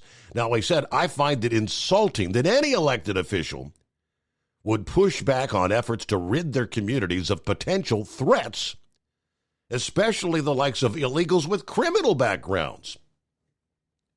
The president wants to focus on national security threats and public safety threats. What elected officials want public safety threats to remain in their community. Who would want that? Their number one responsibility is to protect those communities, so shame on them. Look, we're going to take action. I hope they come to the table and realize we are prioritizing the worst of the worst first. Help us do that. Help yourself make your community safer. That's what you're supposed to be doing. All right, he said he's hopeful that Trump will bring back the Remain in Mexico policy that was abandoned on day one by the Biden administration. I'm sure the President Trump's going to talk to the president of Mexico and get that back in place. That was a game changer, and after about 60 days of Remain in Mexico, many of them stopped coming. They weren't willing to spend their life savings handed to the criminal cartel only to be stuck and wait in Mexico. That is a game changer, and we need it back. All right, we're going to shift gears, get to some other industry headlines. Brother Rambler is on board, and for those who may not have been with us last evening, we had shared one of our longtime legends of the trucking and trucking radio industry, one of our listening contributors, who actually drove a truck for a living. Why? I don't know, because he was a very successful broadcaster, music promoter, Hollywood. Rick Ward was his real name, a.k.a. Hollywood, who had passed away this past Sunday. And I had met Hollywood many times over the years, and I knew a bit that he had kind of like the radio background and all that. Had no idea how big and how much of a talent he actually was. And I was talking to Big Ed this past morning. He was like, yeah, why did he ever get into driving a truck? And Ed said that he had actually asked Hollywood that at one point in time, and he said he didn't. I don't know. I guess he was just looking for something different. Yeah, I pulled up the little piece that I had shared, which 45 years in radio, television, concert promotion, record producing.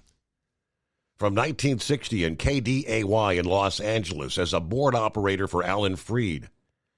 On-air talent for KBLA, KALI, KTYM, KIEV, and XPRS radio in Los Angeles. To KLXA and the 6-day-a-week Rick Ward Dance Party program director in the 1980s at KNRY, Monterey, California.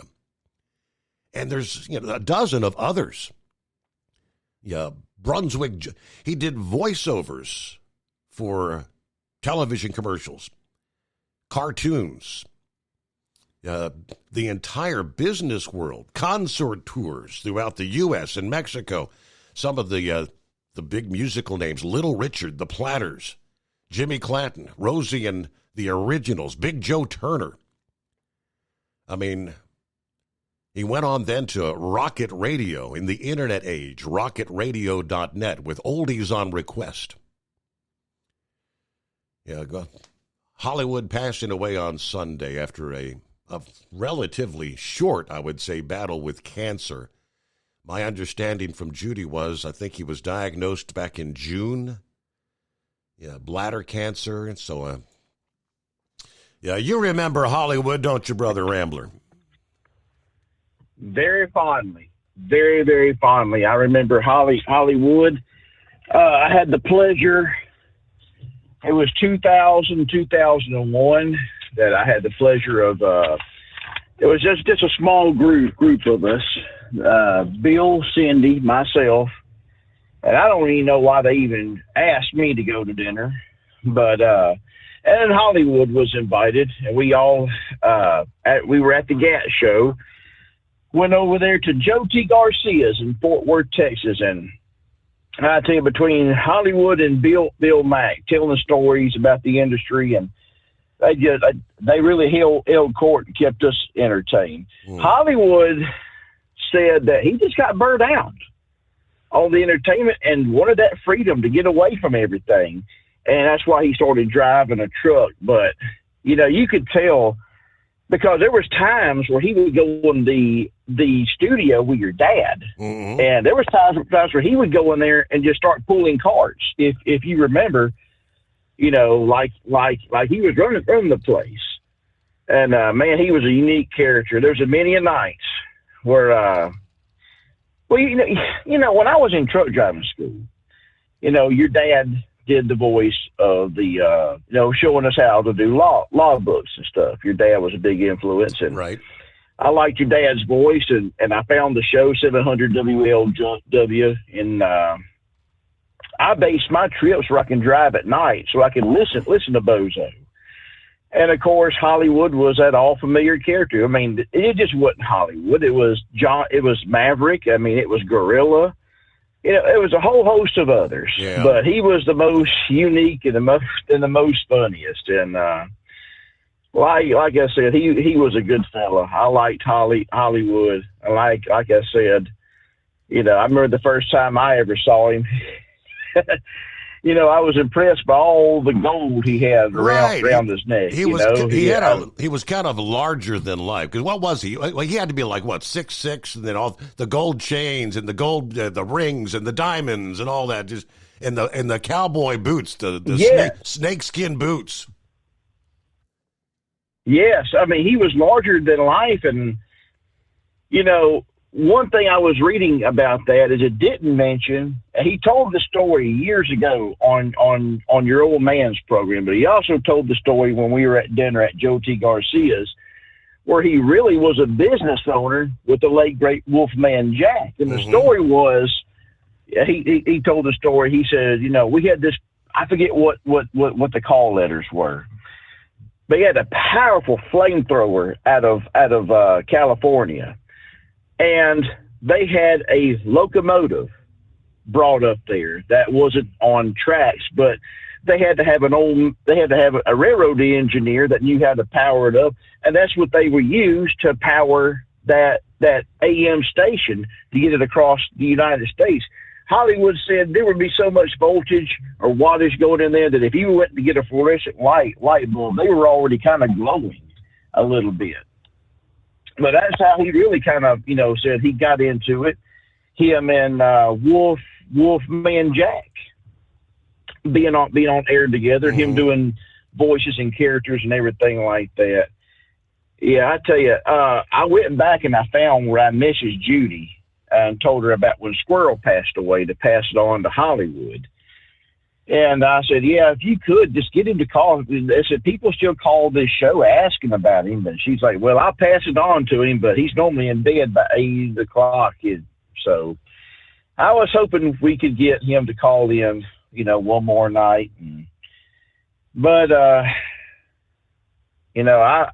pray, I don't know where his heart was with Jesus Christ. I pray that he knew Jesus Christ as Lord and Savior. That way, I'll be able to see him again. We'll all be able to see him again and hear that voice. And I pray, bladder cancer, that's a horrible way to go. And I'm sorry he had that battle. It's very terrible, very terrible. I pray that his heart was right with Jesus Christ. Like I said, I don't know where he stood with the Lord, and that he's up there right now with your dad, with so many of our other listening friends like Brooklyn and Gorilla, Yoda, so many others that we've had over the years. I pray that they're up there having a great time, having a reunion, sitting at God's golden supper table. And one day, Steve, you'll join them. I'll join them. We'll all join them. We'll all be reunited. We could talk about the good old times. They're up there with Bill Mack, and they're having a good time right now. But I know you got to come up on the break. You want to hold me over? I got a few things I'd like to say about other than remembering Hollywood. But God. Okay, yeah, we'll take care of that. We got the big trucking discussion, a big gathering taking place this week in Chattanooga. You're talking about the state of the trucking industry. The co-founder and CEO of Covenant Logistics Group was speaking. I guess this would have been on, Tuesday, predicting that the trucking industry's peak season will actually see some positive growth this season. Yeah, stating that last week started the first week of peak that will go to about Christmas. It shot up about 105% last week. This week, peak is growing even more. I think peak is going to be a good peak. For the first time in about 3 or 4 years, I think after that, we'll go into January, February. The weather's going to slow things down. March, I think we're going to start to see a nice turn in freight. He was the keynote speaker day 2 of what is the Freight Waves Future Freight Festival. What's going on right now in Chattanooga, Tennessee? Joined on stage yesterday by FreightWave CEO Craig Fuller in a discussion that kind of delved into leadership and innovation in logistics. We'll talk more about with our other industry headlines coming up. From Feature Story News in San Francisco, I'm Ira Spitzer. U.S. President-elect Donald Trump's cabinet choices continue to attract scrutiny after he made several more unconventional picks for top jobs, nominating a retired professional wrestling performer as his Secretary of Education. Meanwhile, his selections for Defense Secretary and Attorney General are batting away sexual misconduct allegations as they face confirmation proceedings in Washington. From there, FSN's Benji Heyer reports. Donald Trump doesn't conform to the traditional playbook. He wants Linda McMahon, former CEO of World Wrestling Entertainment, to oversee the country's education department, which Trump says he wants to shut down. And his man to lead the Centers for Medicare and Medicaid Services is TV doctor Mehmet Oz, someone who's peddled multiple baseless medical theories. Lawmakers are also meeting to discuss a congressional investigation into former House of Representatives member Matt Gaetz, Trump's nominee for Attorney General. Gaetz denies allegations of sexual misconduct, illicit drug use, and misuse of campaign funds. Another unorthodox nominee, Army veteran and television host Pete Hegseth, is accused of sexual assault. Again, he denies the claims. Trump has put him forward to head the most powerful military in the world, despite having no leadership or government experience. Benji Heyer, Washington. The funeral of One Direction star Liam Payne has taken place in Buckinghamshire, England. His former bandmates were there, as well as his son's mother, singer Cheryl Tweedy. FSN's Stuart Smith has more. The private service for family and friends was held near where the 31-year-old lived. A white horse-drawn carriage with the words "Son" and "Daddy" carried his coffin. Elsewhere around the world, fans held vigils and memorials. The singer died in Argentina after falling from a balcony. 3 people have been charged there in connection with his death, variously for supplying narcotics and abandonment. Stuart Smith, London. The U.S. state of Texas is offering Donald Trump land to use for deportation facilities as the president-elect promises to fix the country's border crisis. FSN's Sally Patterson has more. Donald Trump ran for president on a platform of tackling illegal immigration. Now he's working on turning those promises into action.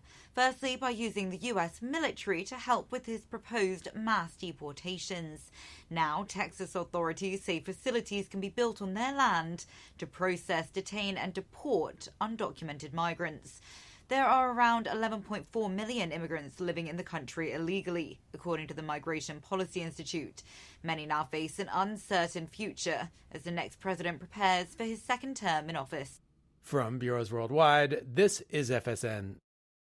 Ultimate comfort on the road. That's the Bostrom difference, and why so many drivers are upgrading their seats to Bostrom seating.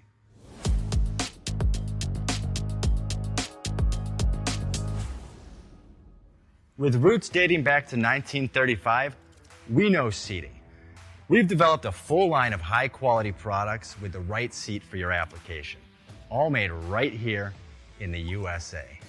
From our top-of-the-line Wide Ride Plus Certa for the long-haul driver to our entry-level Baja series for the vocational driver, we provide you with the comfort you deserve at the price point you're looking for. We know you're busy. You don't have time to search every distributor and dealership for the right seat, only to find the one you want won't fit in your truck. That's why we created BostromSeating.com. It's a complete seating solution. You can build the perfect seat with the features and options you desire, and we'll help you be certain it'll fit in your cab. Once you've built the perfect seat and have the part number in hand, you can shop pricing and availability. Our Where to Buy feature allows you to pick up a seat right where you are or anywhere along the road you'll be traveling. When you install a Bostrom seat, you become part of the Bostrom family. A family that includes other drivers who recognize this is more than work. It's a ride, one that requires the next level comfort and support only Bostrom can provide. Go to BostromSeating.com to design your ride with ultimate comfort for the open road. Hands on the wheel, hands off invoicing. At Transcap, we're built for high speed and service, just like you. Our fast freight factoring helps you make more money, not chase it down, because we handle all the invoicing BS and back office work. Apply for fast funding at transcap.com/getcash. It takes just 60 seconds. Or call 888-250-TCAP. That's 888-250-TCAP. And mention Steve Summers Overnight Drive.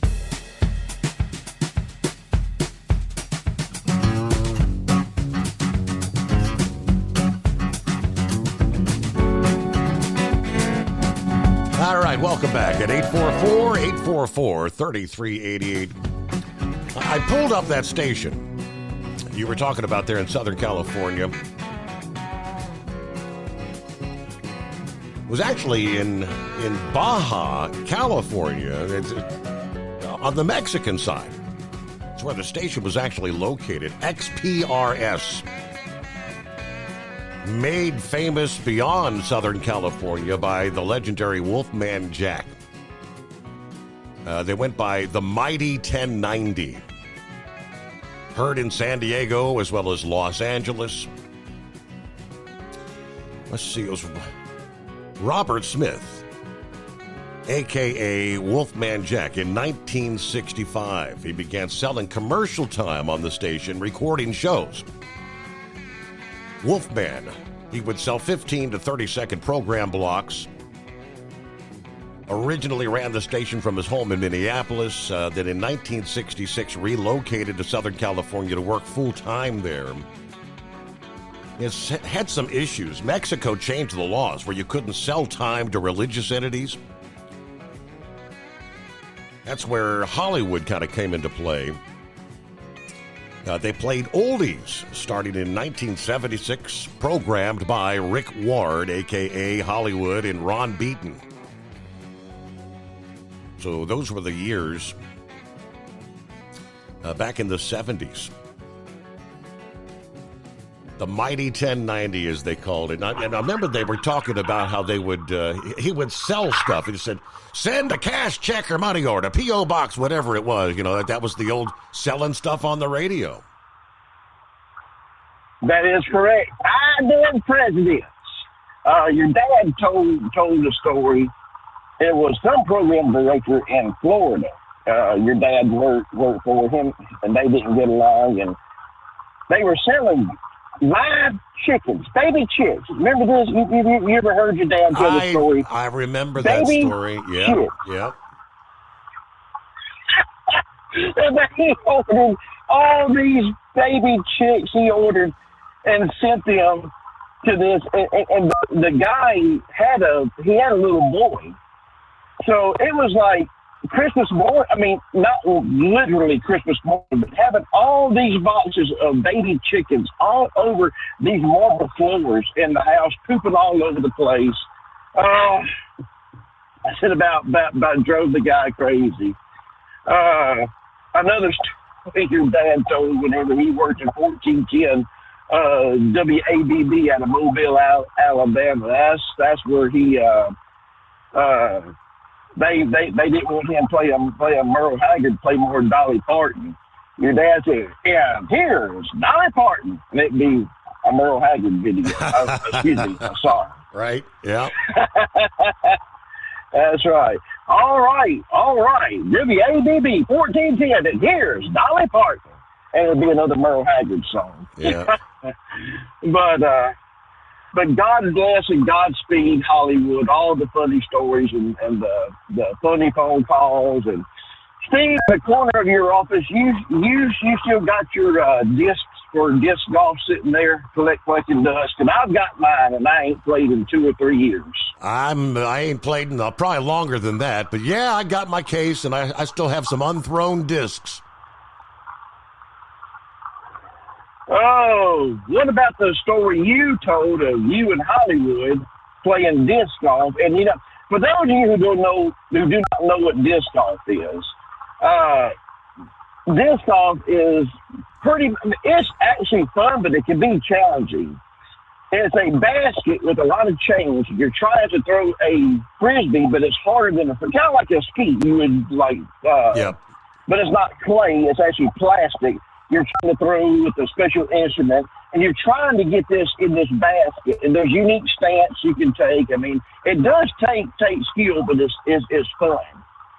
And Steve, I believe you told the story. I think you in Hollywood went and played disc golf, and he lost his balance and rolled around like a mud puppy in the dirt. It was on the very first tee. Yes, I remember that well. Yeah, tee number 1. I showed him how to do it, how to throw the disc.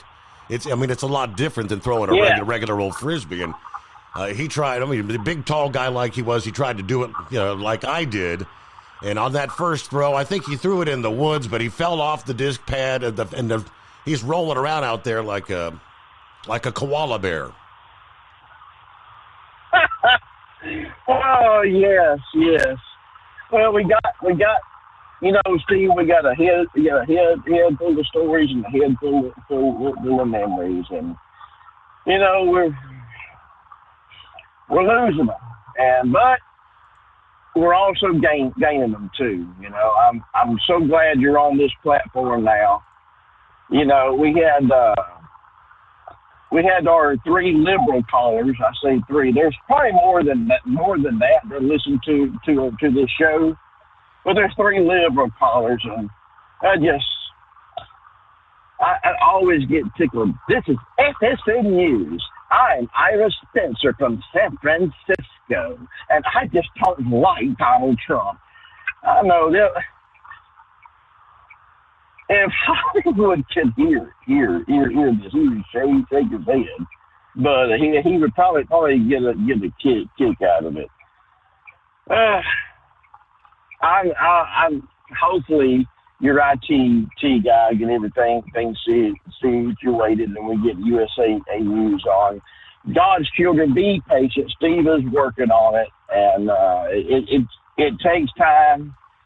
So a lot of computer stuff you have to go in there and do. Normally it takes someone that's in the IT department to come in, go through everything and to get everything set. So just be patient. Ira Spencer and the rest of the team from Bombay and Bangladesh and Australia, they'll go back to doing their own deal. So just be patient, God's children. Steve, this is my first time calling in. I wanted to call in. I tried to call in Monday night, Tuesday morning, but it was just some bad weather. Man, I could hardly hold the truck in the road. I want to say my condolences to Gilligan losing his dog, April. I'm a dog owner myself as well as you are, Steve, and that's a tough loss. And I know that Gilligan's got a procedure coming up this Friday, so prayers for Gilligan. Ron, Steve needs to be having a cocktail with you. Steve's going to have a colonoscopy here soon. And we all don't like to schedule that because, I mean, let's face it, who likes drinking that nasty stuff? And I swear, I do not like cranberry. I cannot stand the taste of cranberry. And when I had my colonoscopy, that's what the pharmacist gave me to drink was cranberry. And it was like, back in the day when I used to back with the old man before he got put on the cross with Christ, I used to like to have a snootful once in a while, but I could never stomach Jack Daniels. Ugh.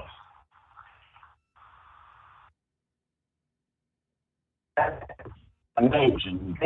That's how it was with that stuff you got to drink for a colonoscopy. I just had to hold my nose and drank it. Yep. Then when you think it ain't working, and when that stuff hits bottom, you get that thing from the show Jackass going, when you're trying to get to the bathroom and you hope no family member is in there occupying it. Because when it hits bottom, you got to go then and now. So we're definitely praying for you, Ron, and hope everything comes back negative, no positive, no false positive. We hope everything's going for you. But, Steve, I tell you, I've had a lot of problems with a lot of truck drivers lately. Tonight, man, I'm in the middle lane. I'm on I-10 doing 70 miles an hour. And I have another driver come up beside me doing 80, going past me, speed limit 65, and flipping me off because I'm in the middle lane going slow. But what made me laugh was up the road, had the blue light. He got the blue light special put on to him. Was already pulled over. I blew the horn going right past him. Like, Karma. That's what you get. That's what you get. But I just want to encourage everyone that's following the show to be patient with the news. You know, don't give up. Don't go nowhere. Don't go find someone else to listen to because you're not going to find anybody else better that's going to give you the news and weather like Steve Summers. And especially that's going to give you the news when it comes to our industry. You're going to find someone better that's going to allow a preacher to come on here and tell you about Determined Ministries Church, which we're a church, Steve, that we do not discriminate. We want you to come and visit us. And I would love for you to come on and visit us every Sunday at 5 o'clock p.m. Central Standard Time. And trust me, all messages don't come from the brain. It comes from the Lord, right straight from Scripture. And, of course, we always talk about tithing, Steve. And there's a lot of people, look, and I understand why people don't want to tithe to a church. I totally get it. Times are tough. And the church is, excuse me if this is a bad word, the church has been bastardized by the media and by a lot of false prophets who have stolen money and robbed the church and everything like that, made a lot of bad names for themselves. So I understand why you don't want to tithe, and I will never ask you for any kind of tithe money. Tithing is between yourself and God. If God moves on you to tithe, you tithe and just obey God. Now, where am I going with this? Why am I talking about this? If you like this show and you are scared or shy to call in, and it's not a hard thing to call. Look, I'm talking right now. Steve's an easy guy to talk to. When Hollywood was around, Hollywood would call in, and he liked talking to Steve. Steve's an easy guy to talk to. Well, this is where parting ways with your money I'm talking about now. Because if you don't feel like, okay, I don't want to call in, but I love Steve Summers. I love the show. I love what he does. And I want to support this show, but I don't know how. I'll tell you how. Go to OvernightDriveRadio.com. OvernightDriveRadio.com has all your Steve Summer needs, like, Steve, those trucker hats you got. How about that 30-ounce travel mug that'll keep your stuff hot or cold for over 24 hours? How about the T-shirts that are very own Action Mario Kart model stores? Go over there to the Dale Notes page. You get to see Ashton wearing the Steve Summer shirt.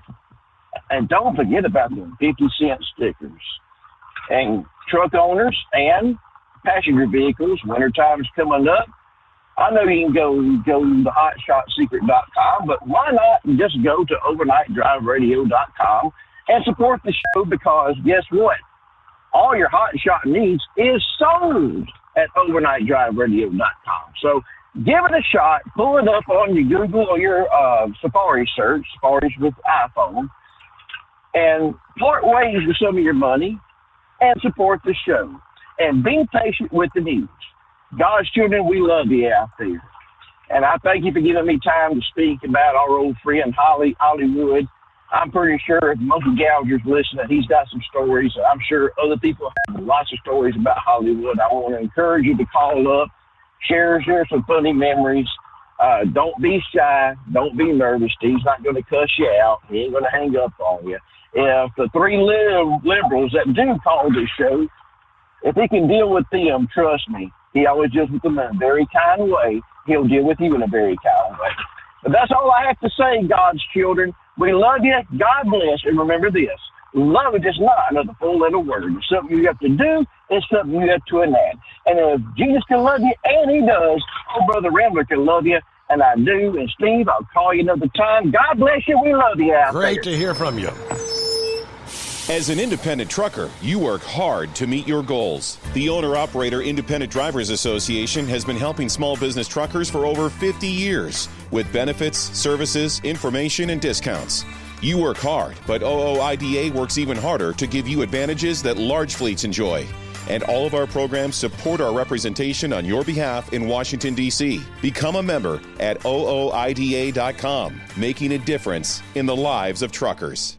Fuel filtration is a big deal. Poorly filtered diesel fuel can damage injection systems, reduce efficiency, and rob horsepower, among other things. By removing the water, air, and debris from fuel, fast fuel systems can triple the life of your injection system while restoring power, optimizing fuel economy, and more. Not sure what your truck needs? Give us a call at 636-433-5410 or learn more at fastride.com. It's coming. Crisp fall mornings turn bitter cold. As you fire up your diesel, you can see your breath on the inside of a cab. Imagine looking deep into your engine. Freezing temperatures impact your diesel's fluids, especially fuel. On a 23-degree morning, the paraffin wax in your untreated fuel starts to morph from fluid to large crystals. These crystals clump together and form a gel. At minus 10 degrees, your fuel hits the point where it no longer pours like a liquid. It's so dense that the flow through the fuel filter will slow, causing hard starts or no starts. Get prepared now for the cold that is coming. Hot Shot Secret Diesel Winter Anti-Gel is a premium fuel additive that lowers your fuel's pour point to minus 65 degrees. If it's that cold out, you shouldn't be on the road. You ought to be at home in front of the fireplace. Hot Shot Secret Diesel Winter Anti-Gel Premium Fuel Additive. Available now online at hotshotsecret.com. Hot Shot Secret. Powered by science.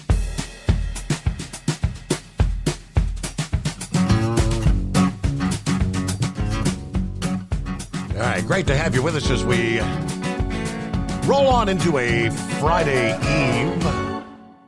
I know, it's Thursday. But just to say the word Friday means it's one day closer to the greatest day of the week. Hello, Sylvester. Hey, brother. Hey, man, it's 6 hours and 9 minutes away from my Friday. So there you go. All right. I'm looking forward to Friday. It's a short week for me this week, but man, I'm tired. Look, I was going to say a couple things what Rambler said, but I'm not gonna. I'm just going to leave them.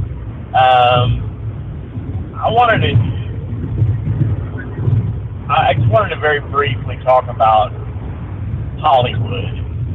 So, you know that I had a lot of dealings with your dad. Hollywood was a good guy, and Hollywood was a confidant that your dad could talk to when he couldn't really talk to anybody else about a lot of stuff.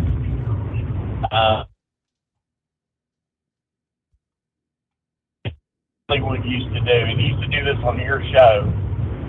He'd call and be the last caller. Remember this? And he'd be talking and talking until you had to go. And he said, and right at the last second, he'd say, "Yeah, just hold me over for the next hour there, Steve." Remember him doing that? Right. And it was the end of the show. And it was the end of the show. So people would be tuning in, and there was no follow-up. It was just, but that just was his sense of humor. He knew the industry. He was hilarious. Who was it he did? Was it Skeletor he did? Skeletor. On He-Man? Yes, that was it. Yeah. And the thing was, he was a good guy. Wasn't his wife, was her name Judy? Wasn't she in Playboy or something? That was a wife way back, I don't know, maybe first wife back in the 60s. She was a Playmate, yes. And then, of course, so Judy was his wife the last 20 years. Yeah, okay. Yeah, I know that there were stories behind that, too, and just some of the funny stuff that guy would come up with. I mean, the whole Hollywood... hold on. You there? Yeah, we got you. Yeah, sorry, I thought I heard the horn. I'm hearing a background noise. I don't know if it's like me echoing or what, but I just want to say this too. The guy on the FSN News, dude, he ain't Australian. Okay, he's actually from New Zealand. Unless you live here, it's hard to tell the difference. But if you hear somebody that seems like he's talking like this, like he can barely open his mouth, he's a Kiwi. He's from New Zealand. Okay. He's not Australian.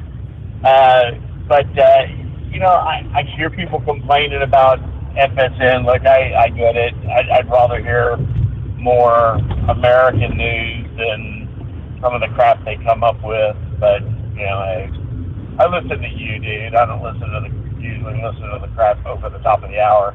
I listen to you. You're the one that brings us the information that we need to hear. And I used to say this on a certain other person's program, the actionable trucking industry related news. Very good to have. Very good to be able to keep in touch with the trucking industry like this. So I'll leave you alone here in a second, but I just wanted to say thank you for this ability to get on here and reminisce.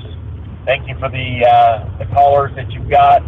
And Steve, most of all, thank you for your professionalism and your ability to bring us, like I said, actionable trucking industry related news, weather, traffic information that's actionable, that's current, not a taped show most of the time. And and you present it in a way where we can have feedback.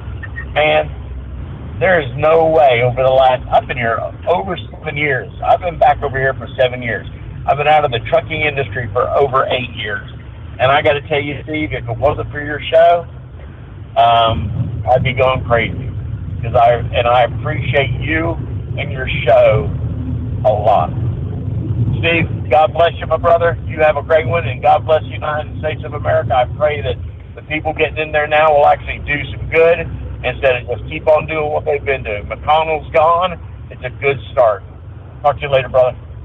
Sylvester, always good to hear from you. Thank you for the kind words. Well, speaking of industry news, I mentioned the Freight Waves Future of Freight Festival in Tennessee right now. Covenant Logistics today owns a fleet of over 2,500 trucks, offers a portfolio of services around the country. Parker was speaking, and he said listening to customers is a big part of their success over the years. At the end of the day, freight is going to go the way freight has got to go. It's got to find its home. We've always got to be open. Our eyes have to be open. Our ears are going to be open. We got to listen to your customers that are telling us where freight is going. With the presidential election over, Parker said he feels the mood in the industry and Wall Street is definitely more optimistic. He's recently been in New York to attend the industry conference, as well as to celebrate the company's transfer of their stock listing to the New York Stock Exchange from the NASDAQ. Number one, the flavor yesterday at Wall Street. Shareholders and the carriers that were there, they are thrilled with the election because I think besides putting away doubt, they do see the policies. This administration's trucking policies are a lot better than the Biden administration. I know that the trucking industry is going to be in much better shape when it comes to regulations.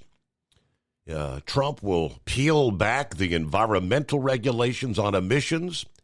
He'll ease up on policies pushing for the electrification of the industry. Indeed, more to come after this. The Steve Summers Overnight Drive. Ultimate comfort on the road. That's the Bostrom difference.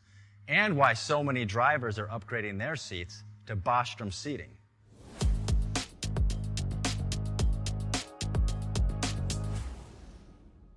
With roots dating back to 1935, we know seating. We've developed a full line of high-quality products with the right seat for your application, all made right here in the USA. From our top-of-the-line Wide Ride Plus Certa for the long-haul driver to our entry-level Baja series for the vocational driver, we provide you with the comfort you deserve at the price point you're looking for. We know you're busy. You don't have time to search every distributor and dealership for the right seat, only to find the one you want won't fit in your truck. That's why we created BostromSeating.com. It's a complete seating solution. You can build the perfect seat with the features and options you desire, and we'll help you be certain it'll fit in your cab. Once you've built the perfect seat and have the part number in hand, you can shop pricing and availability. Our Where to Buy feature allows you to pick up a seat right where you are or anywhere along the road you'll be traveling. When you install a Bostrom seat, you become part of the Bostrom family. A family that includes other drivers who recognize this is more than work.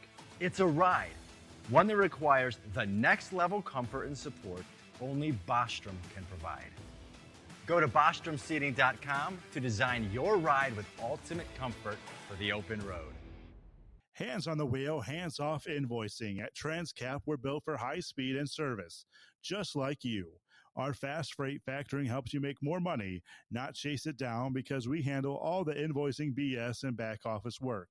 Apply for fast funding at transcap.com/getcash. It takes just 60 seconds. Or call 888-250-TCAP. That's 888-250-TCAP and mention Steve Summers Overnight Drive. From Feature Story News in London, I'm Ollie Barrett. Dozens of people have been killed in fresh Israeli airstrikes in northern Gaza, according to hospital officials. Hamas-aligned media says Israel hit several buildings in Beit Lahia and Gaza City. Israel's recently intensified operations in northern Gaza, saying it wants to stop Hamas regrouping there. At least 20 people have been arrested in raids across Europe targeting an alleged Syrian people smuggling gang. Law enforcement agencies in Austria, the Netherlands, Poland, Bosnia and Herzegovina and Serbia joined the UK's National Crime Agency and German police in taking action. It's thought the network brought hundreds of migrants through the Balkans and then into Eastern Europe before they were taken to Germany and the UK. The NCA's Director of Investigations, John Denley, says an Iraqi national was detained in the UK's Midlands area. The network operates in over 20 countries and is responsible for smuggling over 750 people into Germany and the United Kingdom. The arrest was undertaken with colleagues from Poland, and the subject will now face extradition. The United States has charged Indian billionaire Gautam Adani with orchestrating a $250 million bribery scheme. He's one of the world's richest men and is known for his close ties to India's Prime Minister Narendra Modi. Rebecca Bunden reports from Mumbai. US authorities say that Adani and other executives promised more than $250 million in bribes to Indian government officials to secure solar energy contracts. Federal prosecutors accused them of hiding and using the scheme to raise money from investors in the US. The Adani Group has interests in sectors including ports, airports and energy. The group last year faced a crisis after a US short seller accused it of stock manipulation and accounting fraud, accusations which Adani denied. Rebecca Bunden, Mumbai.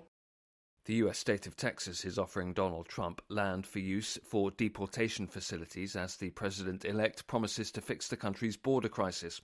The state's land commissioner, Dawn Buckingham, says the ranch on the US-Mexico border can be used for the largest deportation of violent criminals in the nation's history. Sally Patterson reports. Donald Trump ran for president on a platform of tackling illegal immigration. Now he's working on turning those promises into action. Firstly, by using the US military to help with his proposed mass deportations. Now, Texas authorities say facilities can be built on their land to process, detain and deport undocumented migrants. There are around 11.4 million immigrants living in the country illegally, according to the Migration Policy Institute. Many now face an uncertain future as the next president prepares for his second term in office. FSN's Sally Patterson reporting there. From bureaus worldwide, this is FSN. With FSN Spotlight, I'm Simon Marks. Conservationists say they believe that a species of bird previously found across mainland Europe and the Mediterranean is now extinct. The last confirmed sighting of a slender-billed curlew was nearly 30 years ago, and researchers say new analysis has concluded that with a 99.6% degree of certainty, none of the birds any longer exists. It's the first global extinction of a species that occurred in mainland Europe ever. And it's a reflection of the threats facing biodiversity more broadly, globally. Alex Berryman of BirdLife International is a co-author of the study. The last sighting was in northern Morocco, February 95. There's been a few claims since, but none of them have been verified. The threats that probably drove the extinction are quite difficult to pinpoint and will probably never be fully understood. But it's most likely that the extensive drainage and the destruction of bogs in western Siberia where they bred and their conversion to agricultural use, compounded with loss of coastal wetlands on the migratory and wintering grounds, and possibly also some impact of hunting, particularly towards the end. The slender-billed curlew was a wading bird. Researchers say thousands of square miles of territory where the species was routinely found have turned up no evidence that the curlew still exists. And ornithologists fear it will not be the last species to disappear in Europe. With FSN Spotlight, I'm Simon Marks. To recap the top stories, dozens of people have been killed in fresh Israeli airstrikes in northern Gaza, according to hospital officials. At least 20 people have been arrested in raids across Europe targeting an alleged Syrian people smuggling gang. The US has charged Indian billionaire Gautam Adani with orchestrating a $250 million bribery scheme, and the US state of Texas is offering Donald Trump land to use for deportation facilities.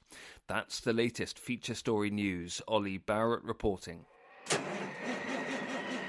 It's coming. Crisp fall mornings turn bitter cold. You climb into your diesel and it feels like you're sitting on an ice cube. Imagine how your engine feels after a frosty night. Freezing temperatures impact your diesel's fluids, especially fuel. As the temperatures drop, water that is emulsified within your fuel is released, adding more water into your system. Frozen water in your fuel lines, filter, or bowl will simply slow the flow, or worse, stop the flow of fuel in your system. No fuel flow, no start. Get prepared now for the cold that is coming. Hot Shot Secret Diesel Winter Anti-Gel is a premium fuel additive that lowers your fuel's pour point to minus 65 degrees. If it's that cold out, you shouldn't be on the road. You ought to be at home in front of the fireplace. Hot Shot Secret Diesel Winter Anti-Gel Premium Fuel Additive. Available now online at hotshotsecret.com. Hot Shot Secret. Powered by science.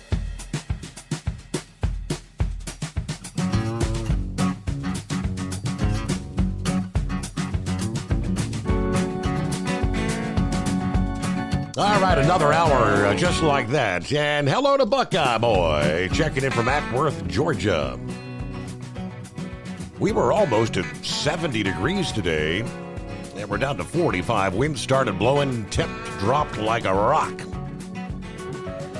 Guess it's time to cover the outside spigots, turn off the sprinkler system, and bring in the rain gauge for winter's a-coming.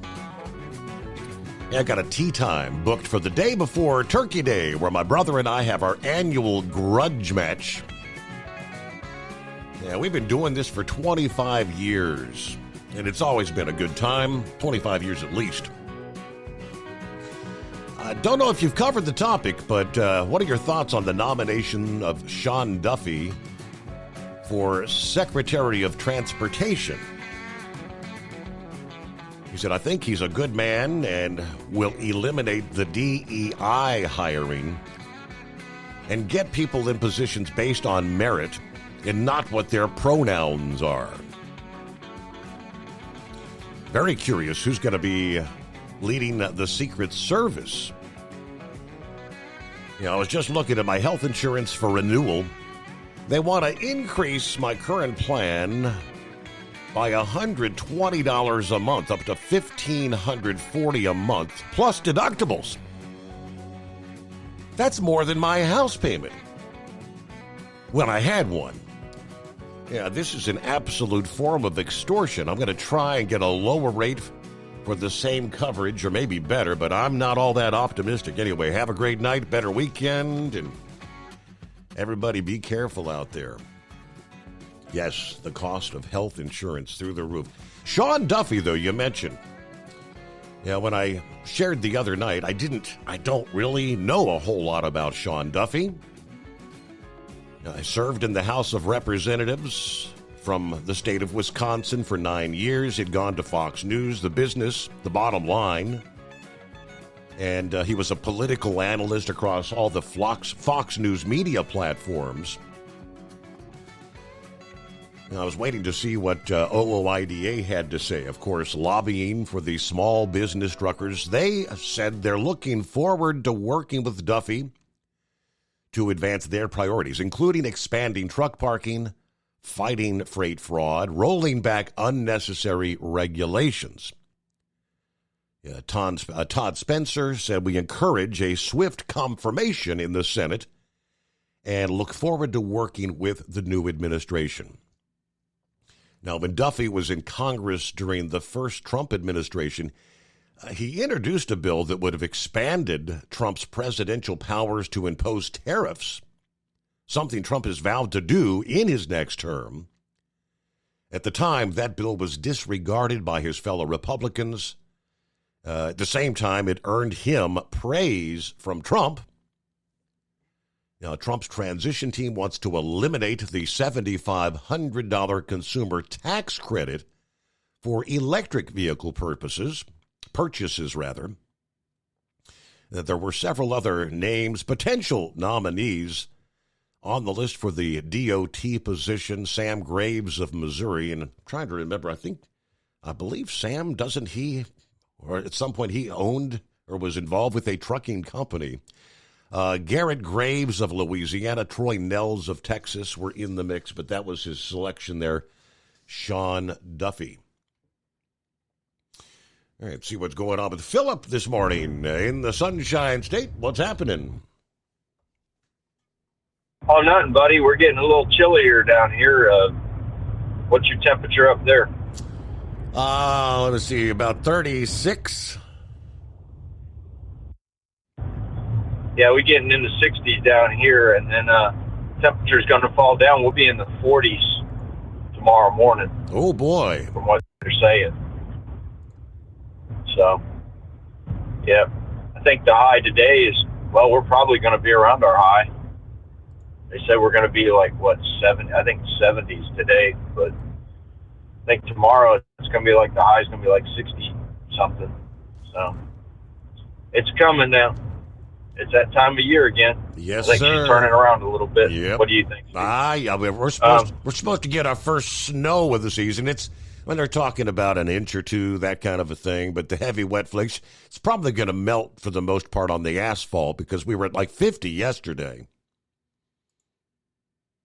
Yeah, it'll burn off. I was talking to some folks the other day that were from Minnesota, and they said they've already got snow up in Minnesota around Halloween, so it's coming. Hey, Steve, did you hear a story about China opening up a port in Peru? I have not heard or seen a thing. No, sir. Well, from what I'm gathering here, from what I've been reading in some of these articles, is China is going to set up a mega port in Peru, and they're going to have another one in Brazil. Now, Peru and Brazil, they kind of come up together there, and that way they can take freight across that peninsula, or that continent there, I should say, and move it so they don't have to run around the Cape and all that stuff down there with the ships.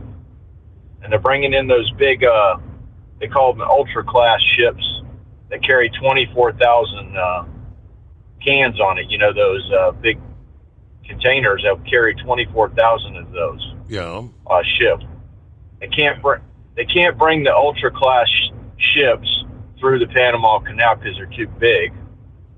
So what their plan is, so they can divert time, they're going to take them to Brazil or vice versa in Peru, and they're going to shoot them across there. They're going to build a rail system across the Andes and take them from one side to the other. Check that out if you get a chance. I was reading just a little bit about it.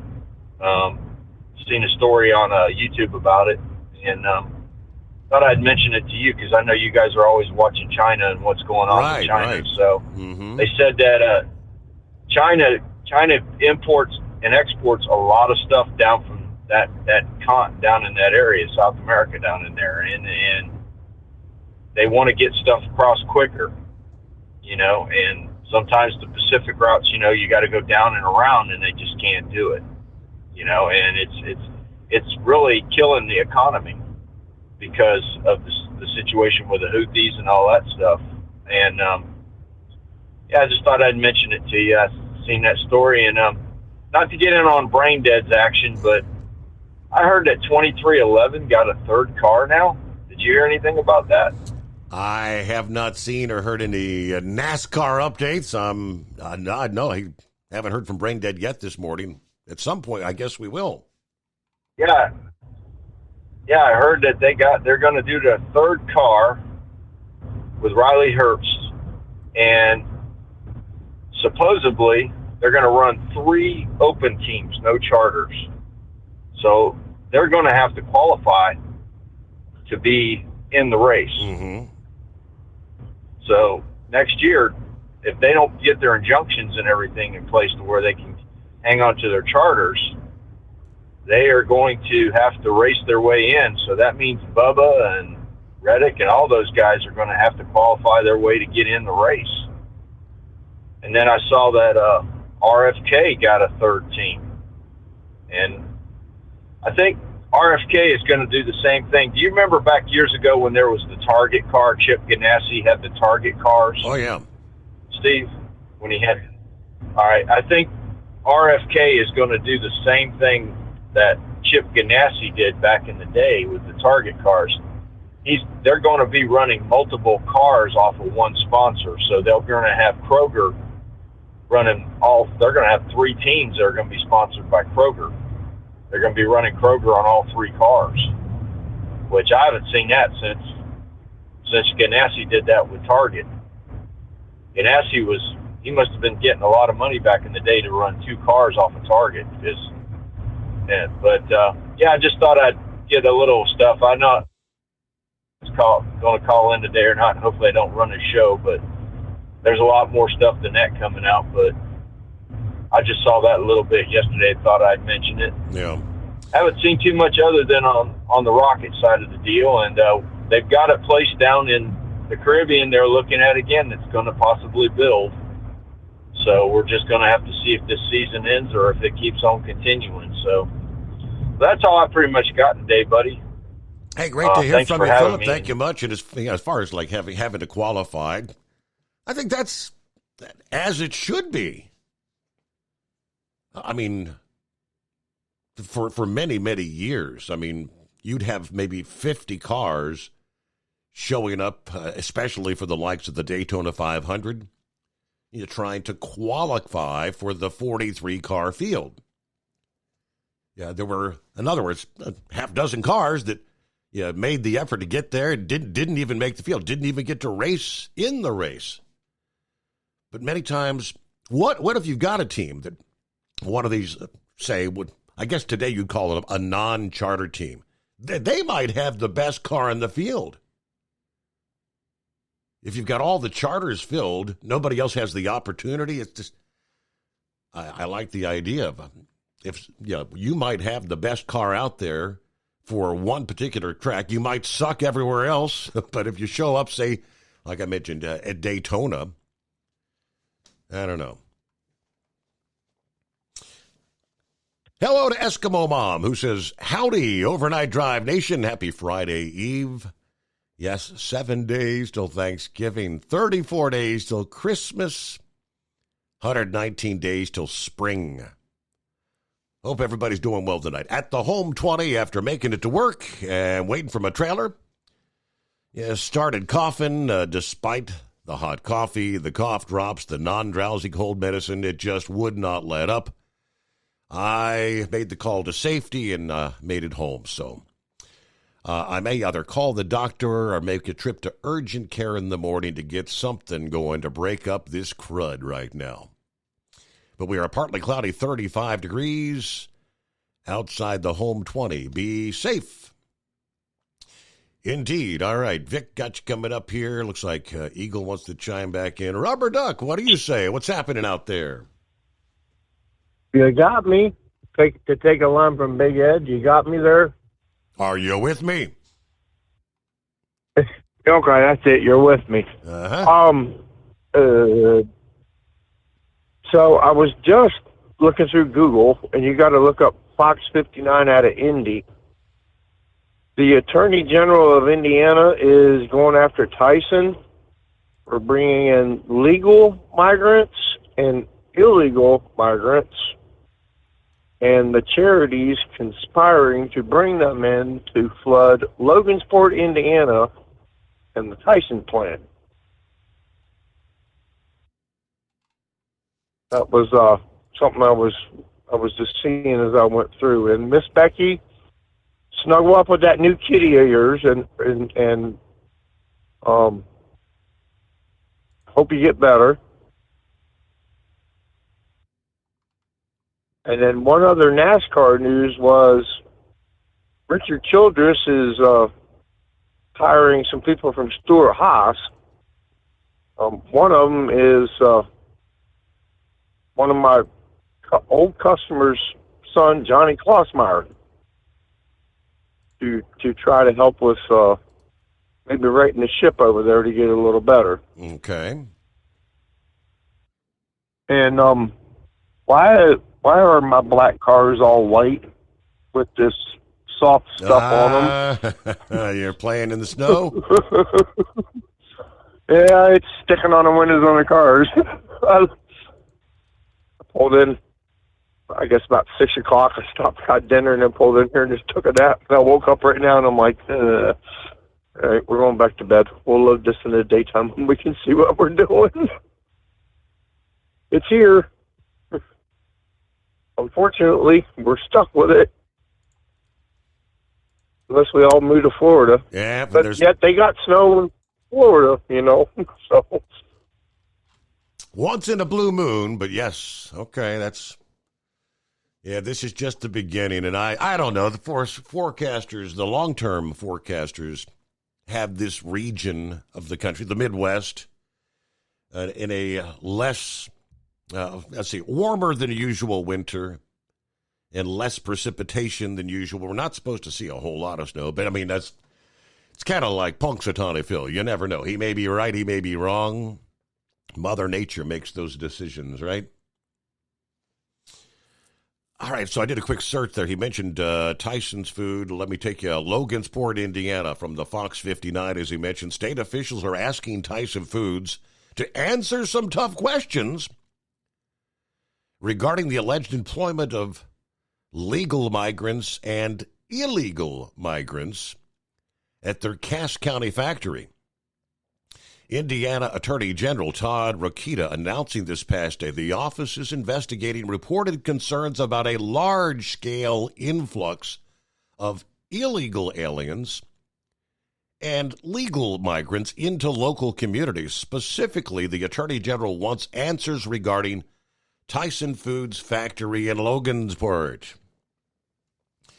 In a press release that his office has sent, a civil investigative demand, a CID as they call it, to Tyson's facility in Logansport requesting information on human labor trafficking, saying he has reasonable cause to believe that Tyson knows about or has documentation of indecent nuisances regarding, or is it nuances? Regarding who they employ. Rokita said that it's unfair that Logansport residents must deal with this growing issue. The vast number of additional people coming into our communities is alarming, and that's just from the standpoint of seeing the staggering number of resources being put toward this fight every single day. We will continue looking into this growing issue. The Attorney General's office said that their investigative focus will be on coordinated efforts among international and local nonprofit refugee settlement organizations and employers like Tyson that reportedly bring in large numbers of migrants to Indiana. In addition to sending Tyson a CID, investigative requests have also reportedly been sent to the Cass County Health Department, the Logansport Community School Corporation, Berry Global Group, whatever that is, Tent Partnership for Refugees. Now, obviously, these are some of the refugee settlement organizations. A group called God is Good. The Jackson County Industrial Development Corporation said his office is conducting these investigations under Indiana's Deceptive Consumer Sales Act and the Indecent Nuisance Statute. Tyson Foods has till December 4 to respond in writing. The Attorney General went on to say the influx of new people coming into the city had some government officials speaking out, believing the current growth. This is not sustainable. In an October report on the growing issue in Logansport, we spoke to local school officials who said they believe teenage migrants living in Logansport were working third shift at a local employer. They would not clarify whether that was Tyson. One young migrant who spoke said that 16-year-olds were working at Tyson. When pushed for more information, the teen said, I meant to say 18. When we reached out to the local union for Tyson employees, officials said the factory's third shift is for cleaning and that Tyson Foods does not technically employ those workers. In other words, they've got some of the cleaning operations. Okay, so I wouldn't doubt that. Now, a Tyson spokesperson said the company does not allow anyone under the age of 18 to work at their facilities. Tyson does not facilitate, excuse, or in any way participate in the use of child labor. They also said they've done good for the community in Logansport. Their involvement in the community includes donating 20,000 pounds of protein to local food pantries, funding local high school scholarships, and giving $300,000 to local charities. We contribute to the Logansport economy by spending over $100 million in payroll at the facility each year. I don't know, so...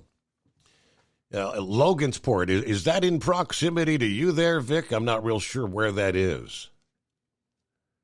I was trying to think it's kind of close to the Ohio border over there. I was trying to think of, but I haven't ran up through there in a long time. But kind of you went up to about where US 31 and US 24 crosses, and you went about, 50, 60 miles east. The old US 24 used to go right through Logansport. Mm-hmm. And now I believe they have the 4 that bypasses it now. But it's kind of Van Wert, Ohio. Okay. I know I used to go across there on 24, and I didn't much more than get across there. And Ohio had a scale there on 24, and I was thinking it was Van Wert or the Huntington area, somewhere in through there. It's a little bit south of Fort Wayne, I guess. but I almost had to laugh about that Tyson's kind of double talk there, and I was and real quick before I get started on that, the reason they're having to use Indiana law is because when they passed what Darrell was talking about the other night, the Corporate Transparency Act, somehow, some way, they finagled in there. That's the federal law. But they said nonprofits were exempt. And when you mentioned about the nonprofits were bringing in all these people, which ties back into the immigration thing, it's like, well, yeah, that's what everybody knew. That's where all the bad stuff was happening, because people were doing it under the nonprofits, all these caravans coming up here and placing people to work and everything else. But Logansport had an influx of the Haitian migrants also.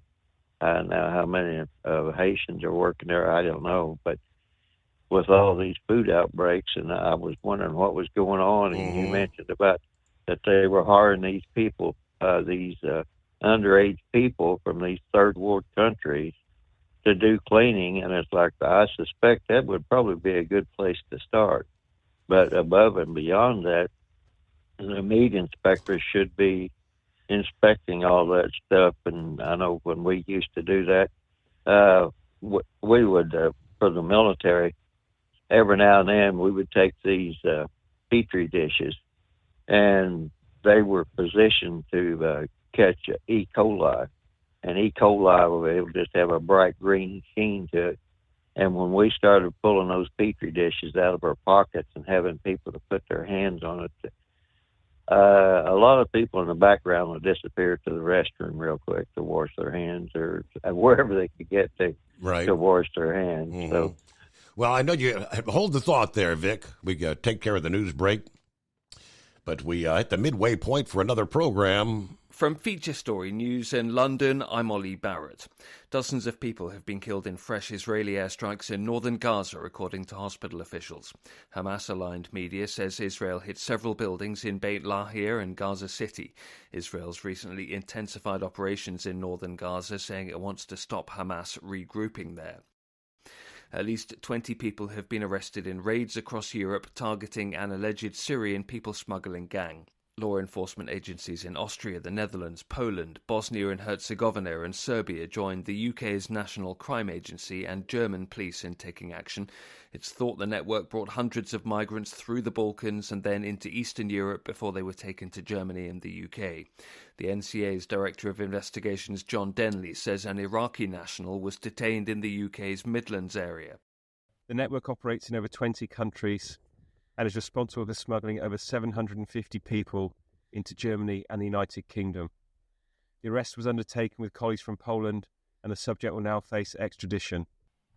The United States has charged Indian billionaire Gautam Adani with orchestrating a $250 million bribery scheme. He's one of the world's richest men and is known for his close ties to India's Prime Minister Narendra Modi. Rebecca Bunden reports from Mumbai. US authorities say that Adani and other executives promised more than $250 million in bribes to Indian government officials to secure solar energy contracts. Federal prosecutors accused them of hiding and using the scheme to raise money from investors in the US. The Adani Group has interests in sectors including ports, airports and energy. The group last year faced a crisis after a US short seller accused it of stock manipulation and accounting fraud, accusations which Adani denied. Rebecca Bunden, Mumbai.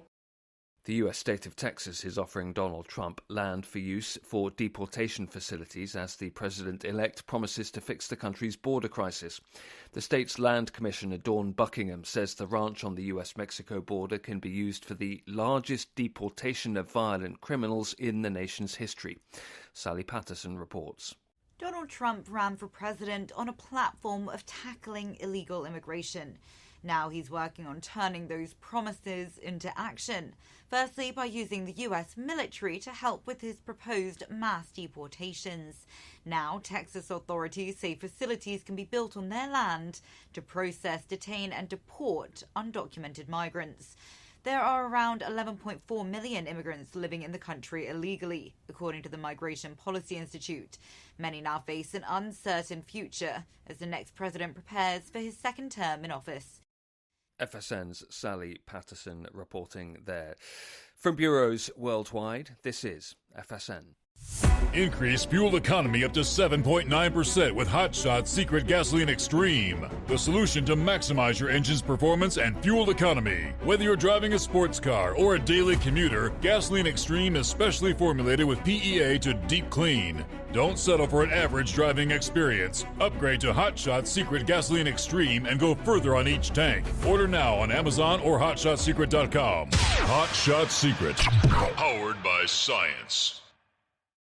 At Hot Shot Secret, we share the science behind common diesel problems. For example, ultra-low sulfur fuels. Fuel has two purposes, combustion and lubrication. Ultra-low sulfur fuels have diminished the fuel's ability to lubricate. Hot Shot Secret Everyday Diesel Treatment with LX4 restores lubricity, protects your engine, and optimizes performance. Everyday diesel treatment is available at truck stops, Tractor Supply, O'Reilly's Auto Parts, and online at HotShotSecret.com. Hot Shot Secret. Powered by science. Building relationships with their team drivers and customers still matter at IBI Security Transport. Since 1966, IBI and its team of drivers have been leaders and innovators in providing white glove service to its exclusive client base for transporting high-value freight safely and securely. Much of the IBI staff have driven trucks, so they understand both the customers' and drivers' needs.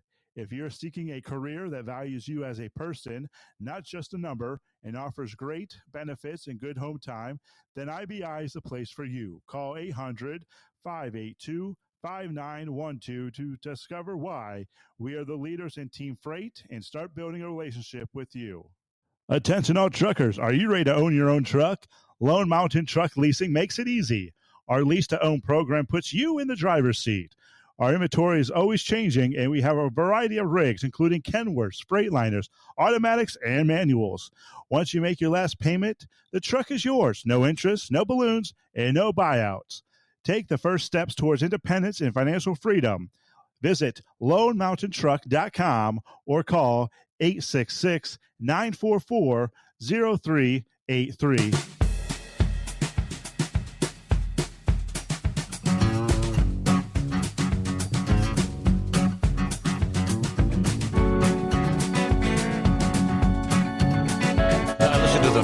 They're throwing out there on the news about did I hear there are 11 point some million illegals residing in the United States?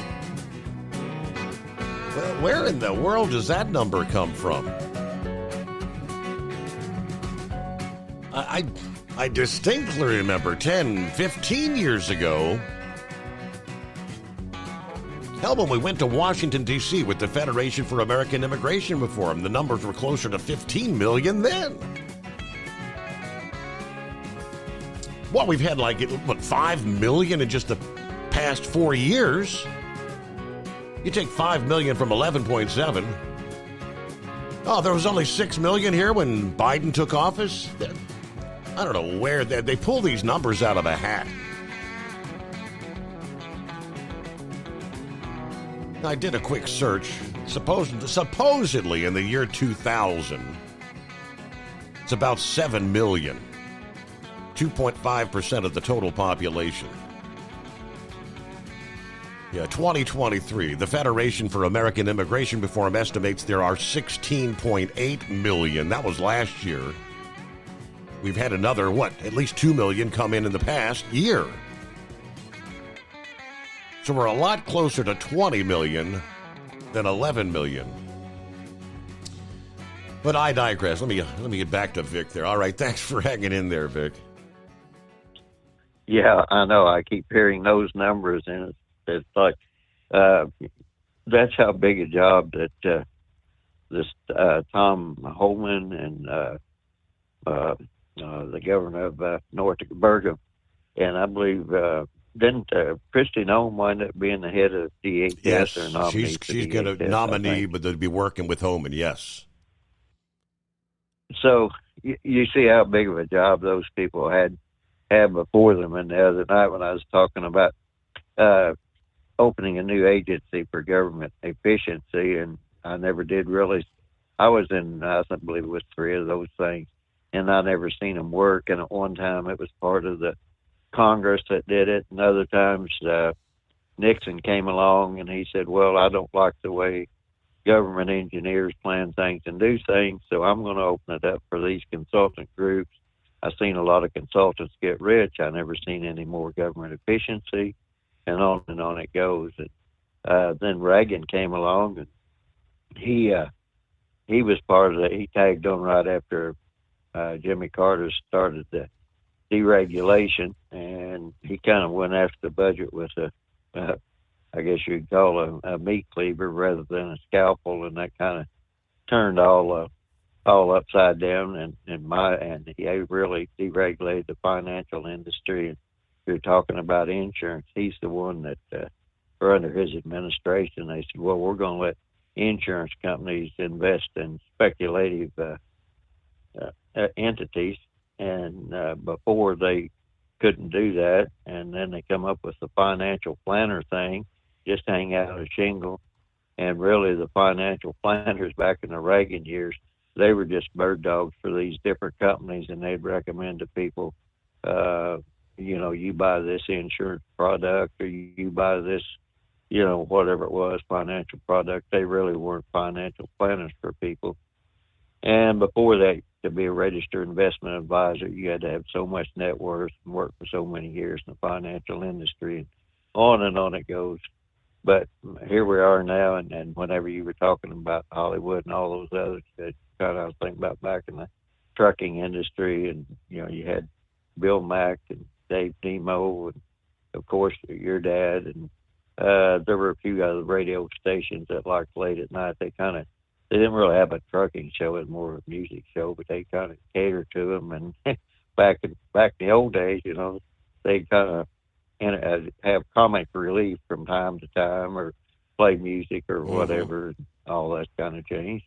So time marches on, and so here we are today, with all these people wanting to flood our borders, and I'm pretty sure some are here with ill intent. And if these the state people don't want to get in line, I would remind them that the first insurrection action happened under George Washington and the Whiskey Rebellion in Pennsylvania. So if these people do not want to cooperate with the federal government in removing these people, I would say that Trump needs to come out and say, "We will invoke the Insurrection Act." And according to the Civil War amendments, they can no longer hold office if found guilty of insurrection. And if he comes out and plays hardball, if Trump comes out and plays hardball right off the bat on this, I would imagine a lot of our problems around the world will probably seek to start to dissipate, because Putin, he's been threatening this nuclear action for a long time, and I don't know. We went through that in the Vietnam War, and that affected a lot of the military action, because China said if we did this or that, then they would bring nuclear action to bear. But at that time, China had only 1964 was the first time they exploded a nuclear bomb, and they did that by telling Russia that they wanted to go to nuclear energy, and Russia was not happy with them when they found out China right on their border. Even though they were communist buddies, Russia wanted to control everything of the Soviet Union, and they weren't happy with China getting nuclear weapons, and that led to a whole bunch of other problems that we still have to this day. But back to the current thing, I would just say, from the part of reforming all these different agencies and everything, government is a little different than private industry, and to bring in people solely from private industry, it kind of depends on how much exposure they've had to government regulation, which unfortunately anymore. A lot of them had a lot of government regulation. And that's like if you want to do something in a company and you get, if it's a private thing, you just do it. If it's a stock company, you get the approval of the board of directors and you move on. In the government, look at the debacle we've had for 20 years over hours of service. You know, it's, well, you didn't put out the thing on the, the proposed rulemaking thing, or you didn't do this, or you didn't do that. So therefore, you've got to go back and figure out the hours of service again. And every time they do it, from my standpoint, I think they've made things worse for the transportation industry, and even though it had a lot of promises that it didn't. So, but when you look at the bigger problems, and even like in the Department of Education, the reason that came about was Jimmy Carter didn't think that people were complying. When I say people, I should say the local school boards weren't complying with some of the federal directives. So he thought he would just start a Department of Education. And that Department of Education hands out a lot of grants, or used to. I'm not really up on that. But the big thing is, look at and the Department of Education, these teachers, they no longer can have the discipline. Schoolrooms are disrupted. But a lot of these rural school boards, they depend on these government grants for different things. And I was thinking, maybe someone closer to the education system could explain this, but I was thinking up in New York that the union had some kind of a deal. Even though a teacher got fired, they had to put them in a back room and keep them on a payroll or something. So there's a lot of things that can be done there with the Department of Education. But long story short, before they start cutting back on a lot of these agencies and everything, just look at the big overall problem. And one of the big overall problems is all these undocumented people coming in here, and they don't pay taxes, but they're an expense to everybody. And, you know, we've been discussing, like you said, I forget how many years ago that was that you went up there, that they had that big meeting in Washington Fair. Yep. But that's how long they've been discussing this. So, you know, take care of the great big problem that crosses all industry, and then you just start working down from there to where you finally get down to the industry. And I'm hoping that they don't I'll just use the whole term. I hope they don't blow this opportunity, because I'm not so sure that they're going to get another opportunity. And real quick on this Matt Gaetz thing, I'm not too comfortable with somebody that might be trying to conceal something or something not fully investigated being nominated as Attorney General. But by the same token, I would really like to know about that slush fund that Congress has to pay people off, because I'm kind of curious about how much money we spend on that. Mm-hmm. And so, but the big thing that I would like, that I want to make the point of, is Trump and Matt Gaetz, who would be the Attorney General, would be in charge of that, and he went after corporations and a lot of stuff they did and the antitrust stuff. So I think he would make a good Attorney General, and I believe he pretty much from a Florida Republican family. I was thinking his family had something to do with the state Republican politics in Florida. Maybe I'm wrong, but I think he's enough of a firebrand that that's who they need.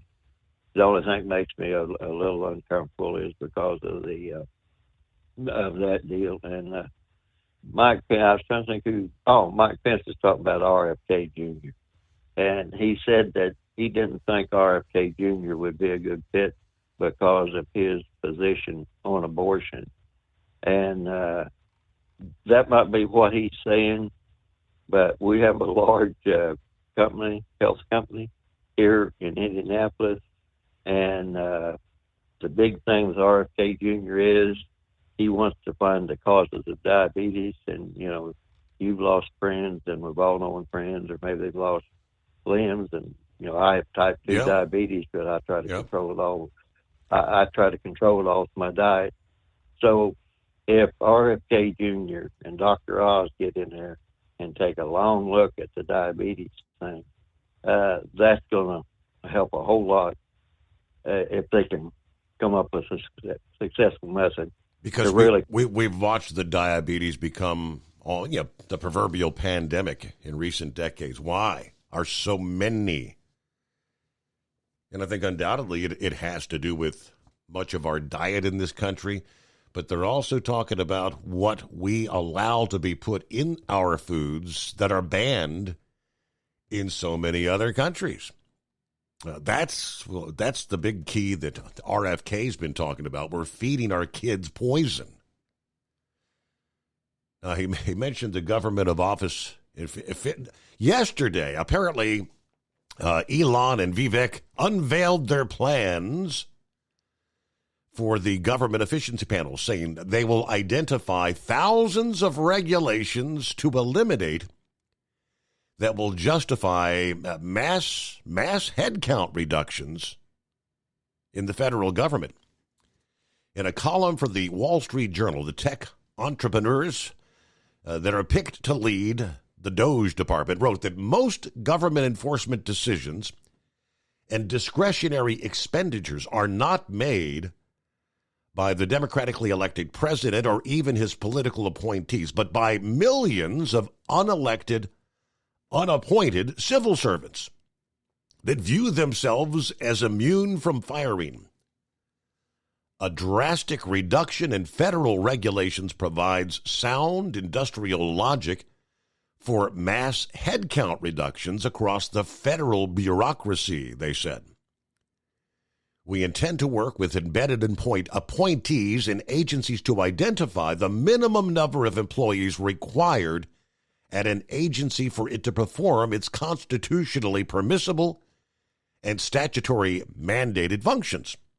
The number of federal employees to cut should be at least proportionate to the number of federal regulations that are nullified. Not only are fewer employees required to enforce fewer regulations, but the agency would produce fewer regulations once its scope of authority is properly limited. The panel's goal is to help support any employee whose job has been eliminated to transition into the private sector. The president can use existing laws to give them incentives for early retirement and make voluntary severance payments to facilitate a graceful exit. All right, the purpose, they say, of these protections is to protect employees from political retaliation. Now, with this authority, Mr. Trump can implement any number of rules governing the competitive service that would curtail administrative overgrowth, anywhere from large-scale firings to relocation of federal agencies out of the Washington area. They said the panel can cut $500 billion plus in annual federal expenditures unauthorized by Congress or being used in ways that Congress never intended. They cited $535 million a year to the Corporation for Public Broadcasting, $1.5 billion for grants to international organizations, nearly $300 million to progressive groups like Planned Parenthood. Two recent Supreme Court decisions they pointed to justify streamlining the federal government. West Virginia versus the Environmental Protection Agency and Loper Bright versus Raimondo. In these former, the justices held a 6-3 decision that agencies cannot impose regulations dealing with major economic or policy questions without congressional authorization. So that's where these government agencies like the EPA and implementing rules and regulations that cost untold hundreds of millions of dollars. Pretty interesting. We'll get a quick time out here. The Steve Summers Overnight Drive. As an independent trucker, you work hard to meet your goals. The Owner-Operator Independent Drivers Association has been helping small business truckers for over 50 years with benefits, services, information, and discounts. You work hard, but OOIDA works even harder to give you advantages that large fleets enjoy. And all of our programs support our representation on your behalf in Washington, D.C. Become a member at OOIDA.com, making a difference in the lives of truckers. Fuel filtration is a big deal. Poorly filtered diesel fuel can damage injection systems, reduce efficiency, and rob horsepower, among other things. By removing the water, air, and debris from fuel, fast fuel systems can triple the life of your injection system while restoring power, optimizing fuel economy, and more. Not sure what your truck needs? Give us a call at 636-433-5410 or learn more at fastride.com.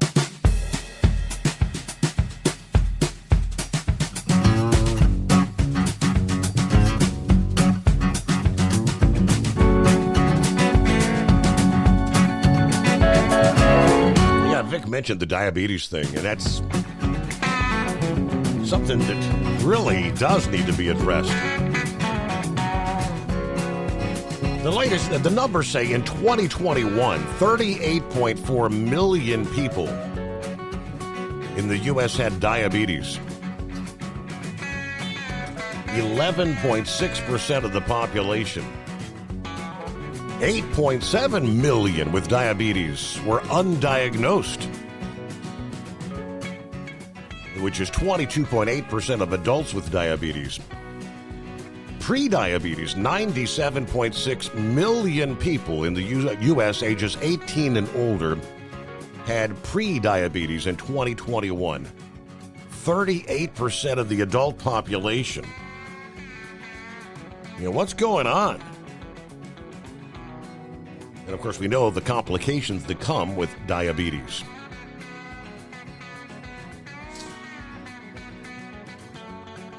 Meanwhile, back to the phones we go. And what do you got for us there, Eagle? What's happening? Yeah, okay. Yeah, can you hear me now? Yes, sir. Go ahead. Hello? Okay, yeah, I wanted to talk about another situation that's going on with some of the people that Donald Trump is trying to hire for his cabinet.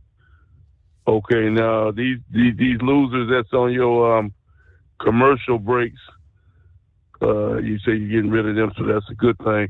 Yeah, you should see the way that they insulting the guy that Donald Trump has for the defense guy, the guy that TV guy from Fox. They saying that what they said was that the Fox has a television guy with no prior military experience or knows nothing about the military. That's what they're saying. But that's not true. This guy, he wasn't no military. He ain't no 5-star general and all this and that. But this guy fought in Afghanistan and other wars. He's already touched it. He's shown his loyalty to America, unlike the guy that they got right now. He got all the damn stars and 5 stars, 4, whatever the hell he got. This black guy, the guy's a complete joke. I take the guy on television any day of the week for a defense guy over that guy. He hasn't done anything, as far as I'm concerned. It's a waste of time. He's nothing but we already know why he got the job. It wasn't because he was the best candidate. So you people out there, you figure out why he got the job out. It wasn't because he was qualified. But let me talk about this press secretary that Joe Biden has, because I'm about been fed up with her. Like I said, they ought to cancel all press. There shouldn't even be no more press conferences no more, Steve. It's a waste of time. It's a waste of the people's time, TV time, anybody else associated with it. You don't learn absolutely nothing from this person. She has the nerve to try to go back and forth with the reporters, Peter Doocy. She has the nerve to try to insult him and tell him, why are you asking me this type of question? He asked you the question because he wants an answer, you idiot. That's why he asked you the question. That's your job, is to answer questions from the reporters. You don't want to answer the questions. Don't show up and then get somebody else to do it. I'm really fed up with her, Steve. You don't learn nothing about nothing that's going on. in the White when Joe Biden has a problem, when Kamala has a problem, or Hunter Biden, anybody else associated with the White House right now. You don't learn nothing from this person. When Trump was in the White House, you learned everything. The press secretary would stay in there and answer all the questions that were answered. I've even seen this woman walk off the stage saying, take up that book that she carries and walk right off the stage after somebody asked her a question she don't like. That's not the way you handle yourself. And that's another hire, such as just like Kamala. Both of them were unqualified to begin with. They got the job based on what they look like. And now you see how it turns out when you hire people like that. It's a complete and utter disaster. She's an embarrassment to anything. So I don't know who Trump plans on having for his press secretary, but I know one thing, he'll be better than her. I guarantee you that. I guarantee you she'll answer questions because Trump won't allow her to go on the stage or him and insult the American public by not telling the people the truth about what's going on in America. Yeah, he actually announced who his press secretary is going to be earlier this week. And no, the mainstream media, your CNNs and MSNBCs, they are not going to be pleased because she don't take any BS. But we pause there. We hit the midnight hour on the West Coast, the Steve Summers Overnight Drive. Ultimate comfort on the road. That's the Bostrom difference. And why so many drivers are upgrading their seats to Bostrom seating.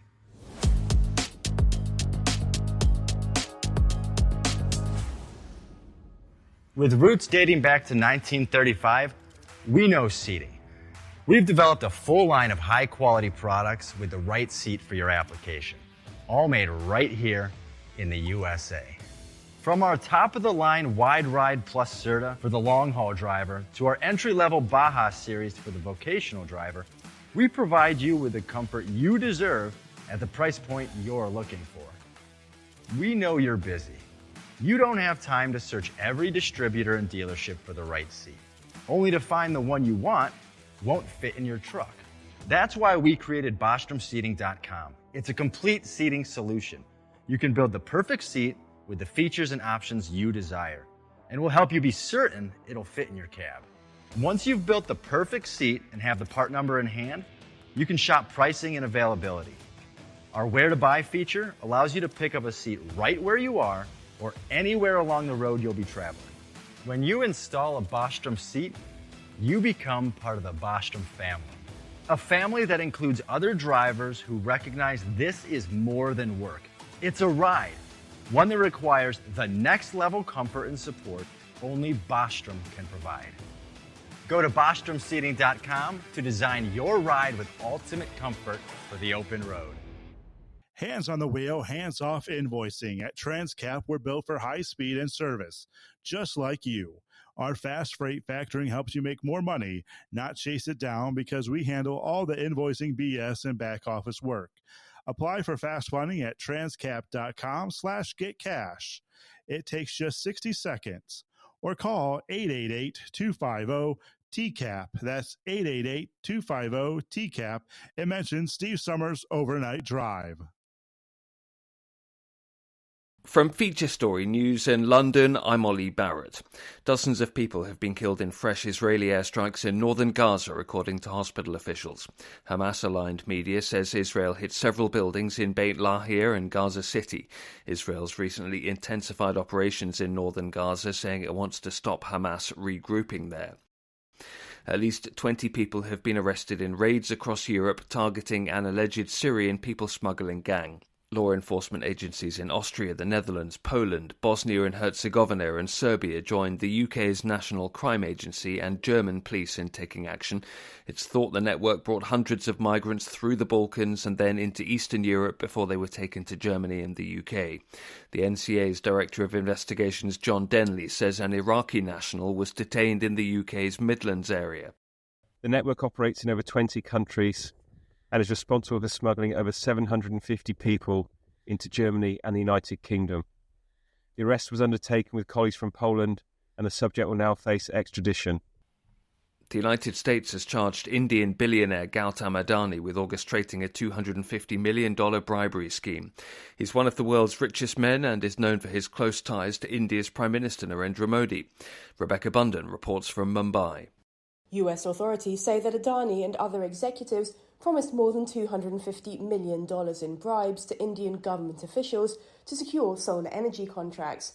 Federal prosecutors accused them of hiding and using the scheme to raise money from investors in the US. The Adani Group has interests in sectors including ports, airports and energy. The group last year faced a crisis after a US short seller accused it of stock manipulation and accounting fraud, accusations which Adani denied. Rebecca Bunden, Mumbai. The US state of Texas is offering Donald Trump land for use for deportation facilities as the president-elect promises to fix the country's border crisis. The state's land commissioner, Dawn Buckingham, says the ranch on the US-Mexico border can be used for the largest deportation of violent criminals in the nation's history. Sally Patterson reports. Donald Trump ran for president on a platform of tackling illegal immigration. Now he's working on turning those promises into action. Firstly, by using the US military to help with his proposed mass deportations. Now, Texas authorities say facilities can be built on their land to process, detain and deport undocumented migrants. There are around 11.4 million immigrants living in the country illegally, according to the Migration Policy Institute. Many now face an uncertain future as the next president prepares for his second term in office. FSN's Sally Patterson reporting there. From bureaus worldwide, this is FSN. With FSN Spotlight, I'm Simon Marks. Conservationists say they believe that a species of bird previously found across mainland Europe and the Mediterranean is now extinct. The last confirmed sighting of a slender-billed curlew was nearly 30 years ago, and researchers say new analysis has concluded that with a 99.6% degree of certainty, none of the birds any longer exists. It's the first global extinction of a species that occurred in mainland Europe ever, and it's a reflection of the threats facing biodiversity more broadly globally. Alex Berryman of BirdLife International is a co-author of the study. The last sighting was in northern Morocco, February 95. There's been a few claims since, but none of them have been verified. The threats that probably drove the extinction are quite difficult to pinpoint and will probably never be fully understood. But it's most likely that the extensive drainage and the destruction of bogs in western Siberia where they bred and their conversion to agricultural use, compounded with loss of coastal wetlands on the migratory and wintering grounds, and possibly also some impact of hunting, particularly towards the end. The slender-billed curlew was a wading bird. Researchers say thousands of square miles of territory where the species was routinely found have turned up no evidence that the curlew still exists. And ornithologists fear it will not be the last species to disappear in Europe. With FSN Spotlight, I'm Simon Marks. To recap the top stories, dozens of people have been killed in fresh Israeli airstrikes in northern Gaza, according to hospital officials. At least 20 people have been arrested in raids across Europe targeting an alleged Syrian people smuggling gang. The US has charged Indian billionaire Gautam Adani with orchestrating a $250 million bribery scheme, and the US state of Texas is offering Donald Trump land to use for deportation facilities. That's the latest feature story news. Ollie Barrett reporting. It's coming. Crisp fall mornings turn bitter cold. As you fire up your diesel, you can see your breath on the inside of a cab. Imagine looking deep into your engine. Freezing temperatures impact your diesel's fluids, especially fuel. On a 23-degree morning, the paraffin wax in your untreated fuel starts to morph from fluid to large crystals. These crystals clump together and form a gel. At minus 10 degrees, your fuel hits the point where it no longer pours like a liquid. It's so dense that the flow through the fuel filter will slow, causing hard starts or no starts. Get prepared now for the cold that is coming. Hot Shot Secret Diesel Winter Anti-Gel is a premium fuel additive that lowers your fuel's pour point to minus 65 degrees. If it's that cold out, you shouldn't be on the road. You ought to be at home in front of the fireplace. Hot Shot Secret Diesel Winter Anti-Gel Premium Fuel Additive. Available now online at hotshotsecret.com. Hot Shot Secret. Powered by science.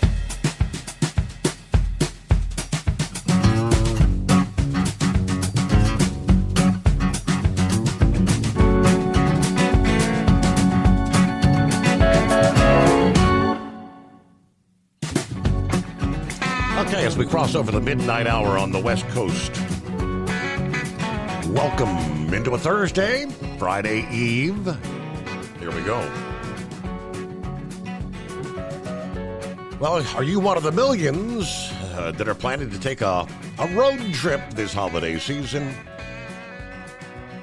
AAA experts predicting 71.7 million will be on the roads nationwide around Thanksgiving. Nearly 80 million travelers overall.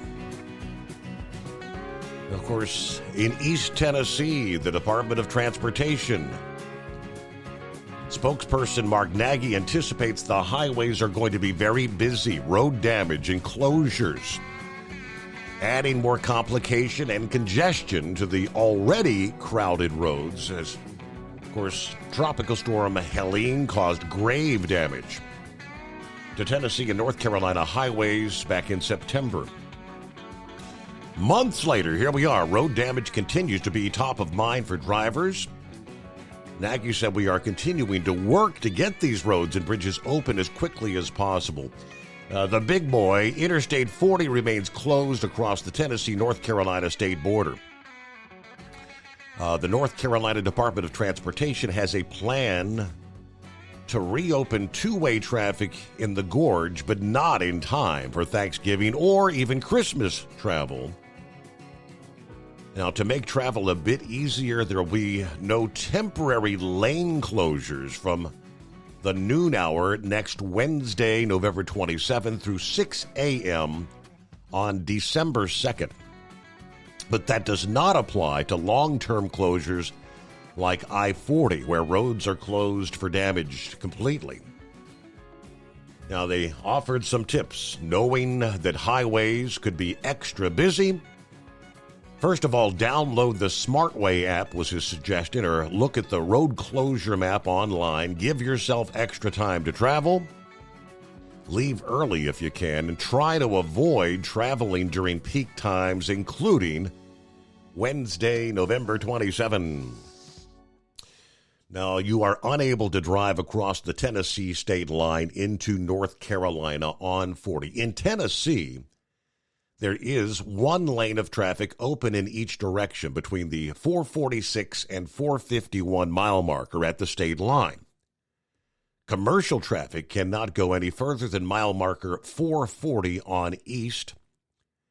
The highway is closed in both directions from the mile marker 0 to 20 on the North Carolina side. I-40, of course, a major thoroughfare through the southern Appalachians.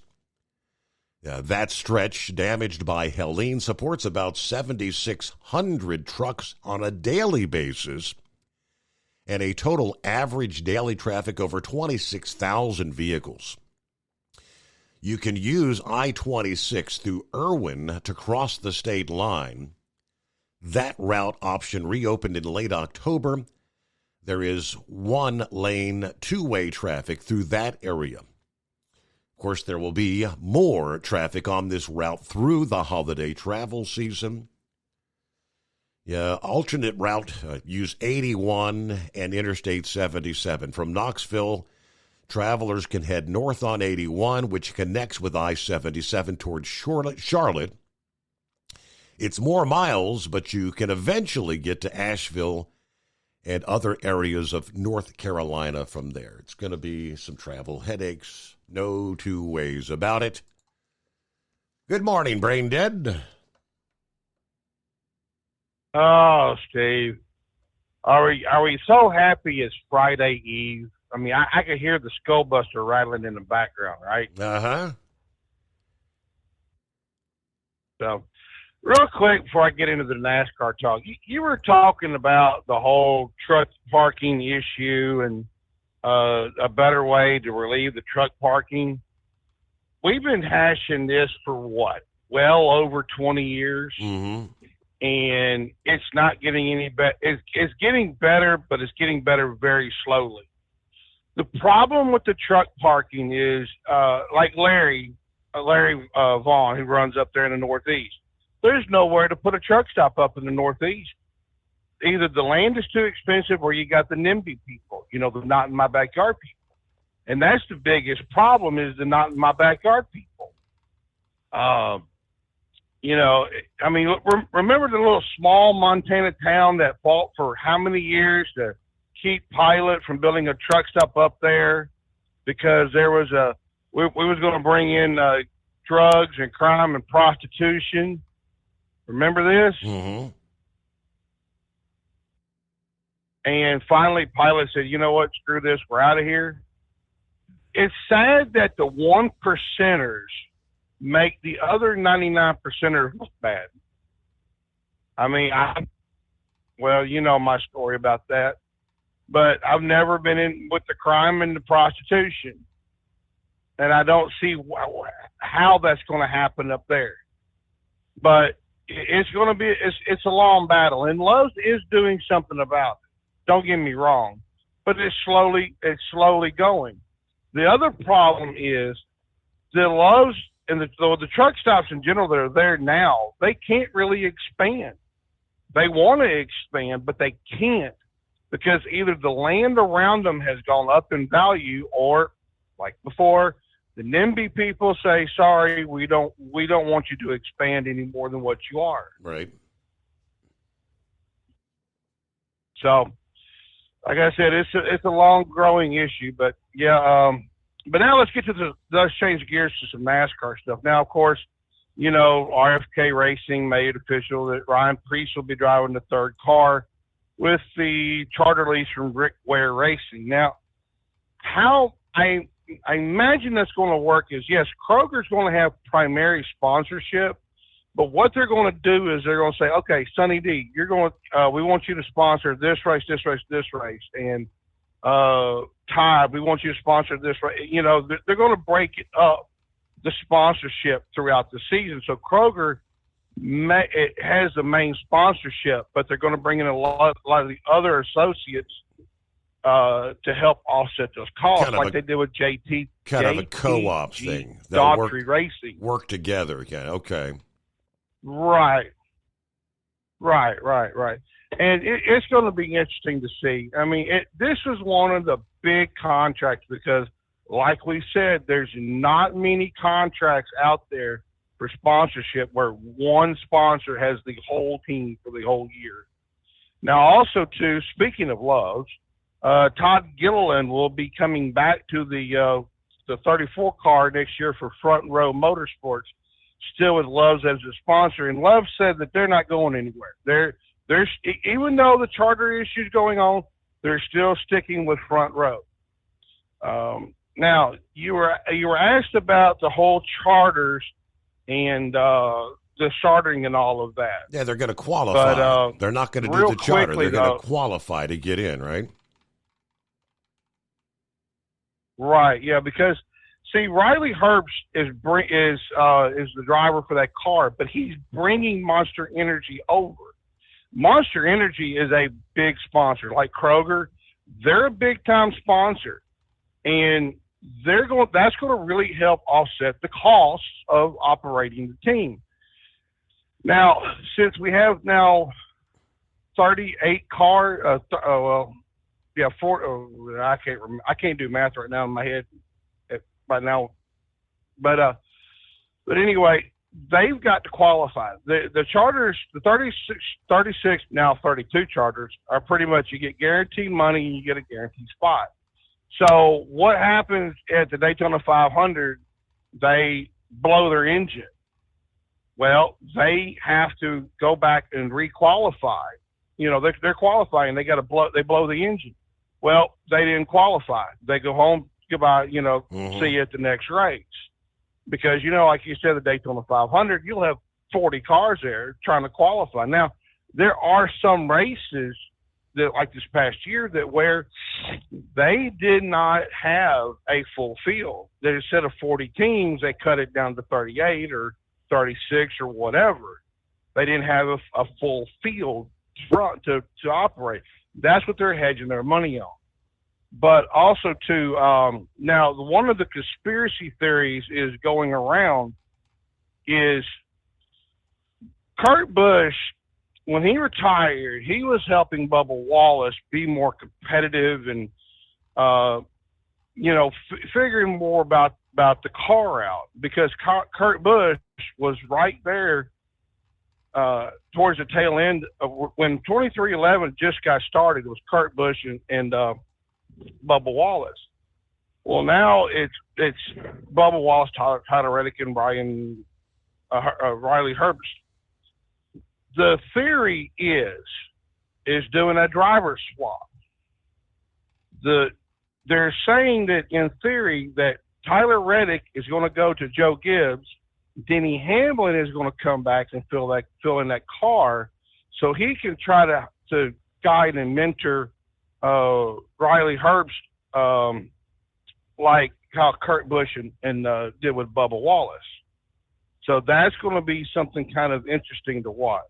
Now, we were talking about JTG Daughtry Racing. Actually, now they're going to be known as Hayek Motorsports.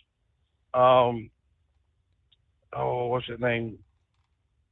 The Brian Daughtry is still keeping his minority ownership, but Gene, I think it's Gene and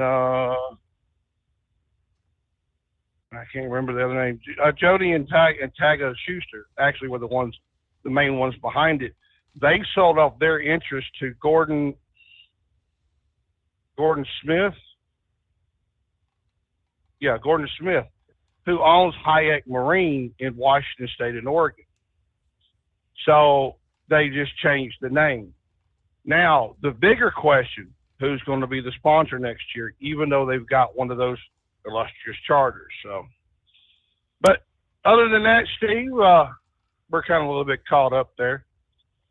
By the way, you might hear some more and get some more torture from the dinghy one. Okay.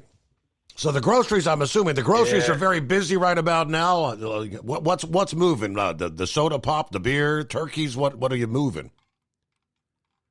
Well, the beer I can ship to you from Pup, but the sad part is it may not make it up there to Cincinnati. Yeah, you know that, right? It's been right. Maybe diverted. No, we're so busy right now. Generally, frozen and grocery go out in the daytime. Like grocery is loaded and gone by, say, noon or 2 o'clock. Frozen starts about 2 to about 5 or 6 in the evening. When I came in at 5:30, when I was getting ready to leave at 5:30 this evening, all the trailers were in the frozen dock. All the trailers, well, there's some trailers left in the grocery dock, and generally perishable freight is done by noon or 1 o'clock. There were still about 5 or 6 perishable trucks still in the dock. So either I'm thinking that we're just behind and our lovely warehouse people are throwing a fit, little temper tantrum like a 3-year-old. And I mean, it's crazy right now. It's so far behind. Wow. This load here that I took to Little Rock was loaded yesterday. So, well, Steve, you have a good one, my friend. We'll holler at you next time. When you got freight to move, that means the wheels are turning and you're making money, right? Okay.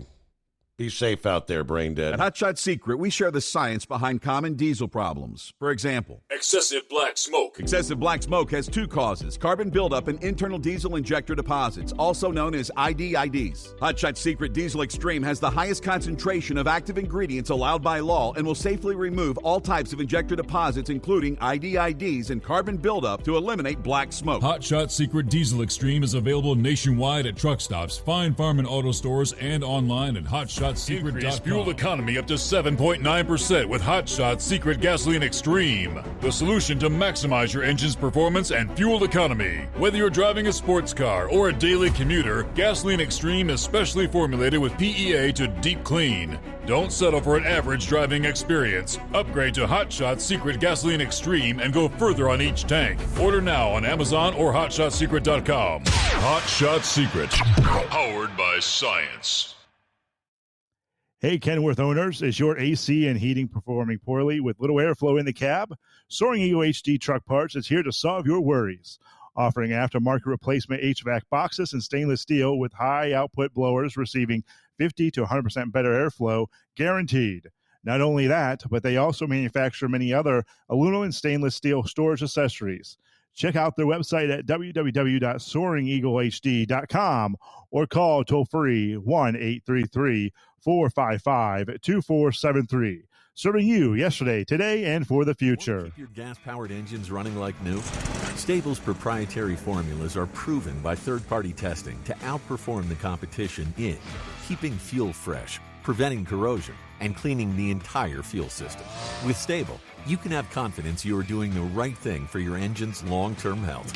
Just pour into your gas can or fuel tank, then top off with fresh fuel. At every fill-up or when you store, start with Stable.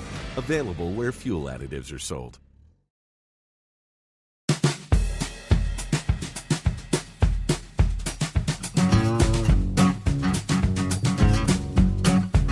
All right, coming up, we'll take a look at our early prognostication. It's only a week away. One of the busiest travel times of the year across the country. Hitting the roads, the rails, the sky. But this year, they tell us weather across the country may complicate some of those travel plans. With nearly 80 million expected to travel for Thanksgiving this year. That'll be a new record, according to AAA. Thanksgiving is the busiest holiday for travel.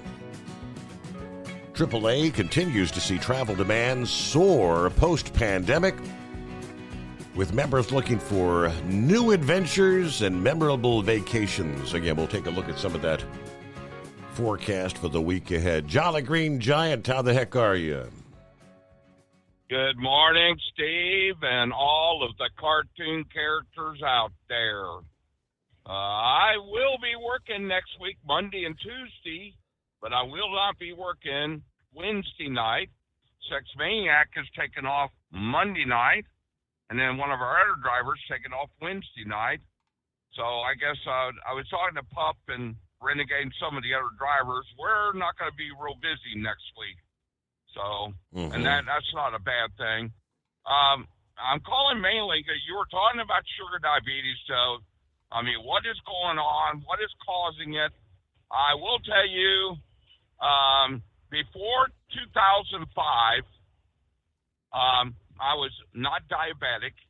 And then my doctor did some blood tests, did an A1C number, and I get a call telling me I was pre-diabetic. Yeah. Now, and I'm going to tell you, now what is causing diabetes in this country? Let's talk about it.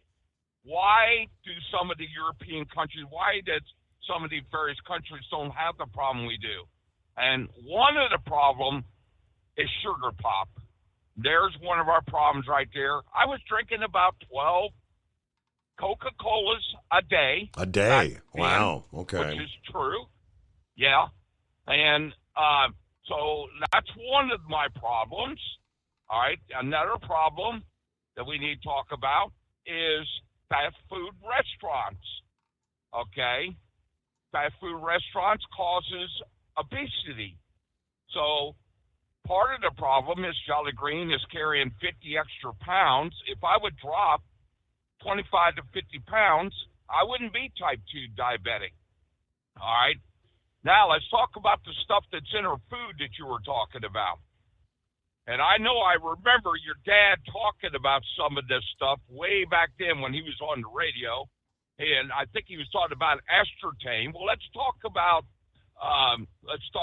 the fructose corn syrup. The high fructose corn syrup, and that's in damn near everything these days, right? Including that's what's in our soda pop here. Like, I think if memory serves, like when we would go to Mexico, when we did cruises in Mexico, they were still making Coca-Cola and Pepsi with real sugar. Yes, and believe it or not, what our biggest problem is that fructose corn syrup. Now, what is outlawed in other countries, that particular chemical is outlawed in other countries. Mm-hmm. It's not allowed. So I do agree with Mr. Candy on that particular point. Also, I will tell you that my wife is type 1 diabetic, all right? And instead of going for regular foods, at ice cream, snack cakes, and then I've got a friend, and I want you to hear this. I got a friend that's type 2 diabetic like I am. His doctor is from India. Now, this is what his doctor said. He said where he was from, he said that diabetes is unheard of. Now, why? Diet. And he said what they had to eat was rice, chicken, fish, things like that. And what they drank was water and milk. That's what they drank, all right? They didn't have pop like we do. So he said diabetes was unheard of. Obesity is not a big deal where he was from. Now, and I don't know what part of the country he's talking about. Hey, you won't believe this. It's snowing right here near Terre Haute, Indiana. Yeah, it's 40 degrees and it's snowing, guys. But to be honest with you, I think one of our biggest problems, like I said, is what they're putting in our foods and pop. Candy, snack cakes, fast food restaurants. You are 100% right. There is a major, major epidemic in this country, and we're doing it to ourselves. Our government, why is the USDA allowing this? Why are they allowing those chemicals being put in our foods? And like you said, it's in everything. And I can't even begin to tell you, like ketchup. It's in ketchup. Oh, yeah. It's in barbecue sauces. So why is that being allowed? And I could tell you it could be because the pharmaceutical companies are lobbying. They make a lot of money off of sugar diabetes, insulin. Right. They make a lot of money off. And I don't know.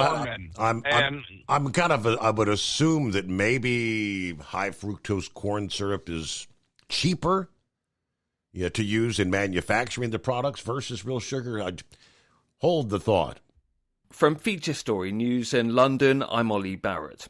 Dozens of people have been killed in fresh Israeli airstrikes in northern Gaza, according to hospital officials. Hamas-aligned media says Israel hit several buildings in Beit Lahia and Gaza City. Israel's recently intensified operations in northern Gaza, saying it wants to stop Hamas regrouping there. At least 20 people have been arrested in raids across Europe targeting an alleged Syrian people smuggling gang. Law enforcement agencies in Austria, the Netherlands, Poland, Bosnia and Herzegovina and Serbia joined the UK's National Crime Agency and German police in taking action.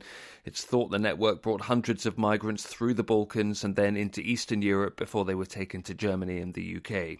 The NCA's Director of Investigations, John Denley, says an Iraqi national was detained in the UK's Midlands area. The network operates in over 20 countries and is responsible for smuggling over 750 people into Germany and the United Kingdom. The arrest was undertaken with colleagues from Poland, and the subject will now face extradition. The United States has charged Indian billionaire Gautam Adani with orchestrating a $250 million bribery scheme. He's one of the world's richest men and is known for his close ties to India's Prime Minister Narendra Modi. Rebecca Bunden reports from Mumbai. US authorities say that Adani and other executives promised more than $250 million in bribes to Indian government officials to secure solar energy contracts. Federal prosecutors accused them of hiding and using the scheme to raise money from investors in the US.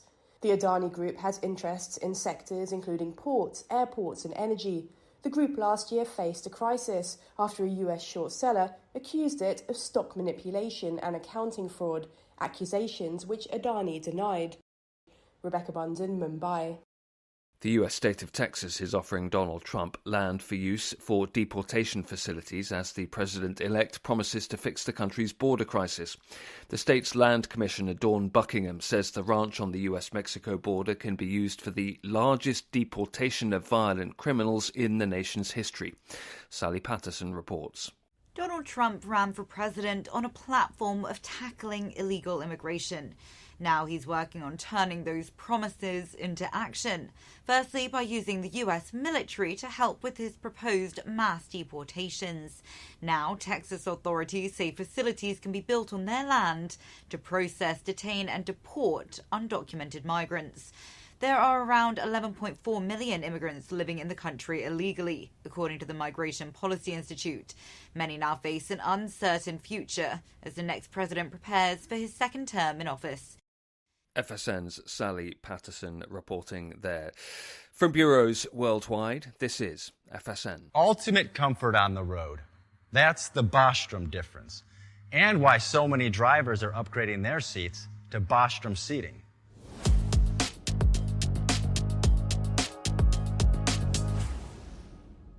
With roots dating back to 1935, we know seating.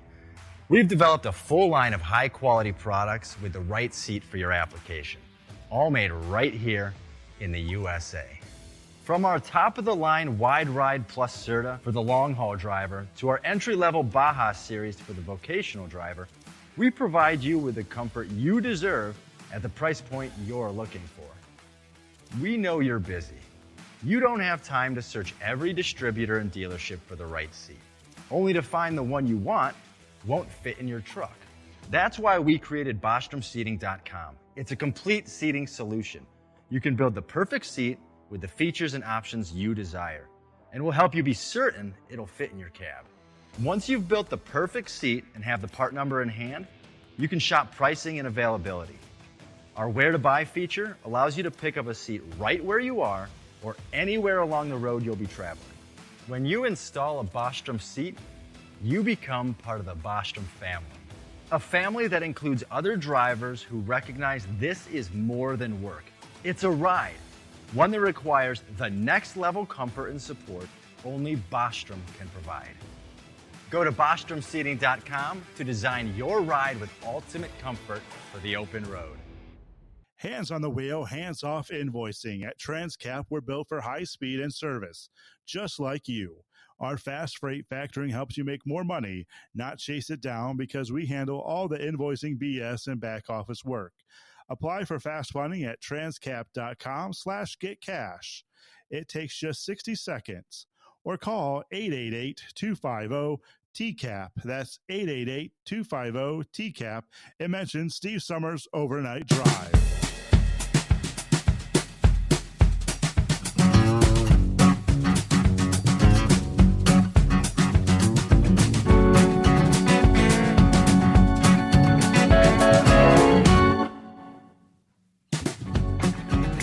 Back at it here. Got to pick it up where Jolly Green left off there.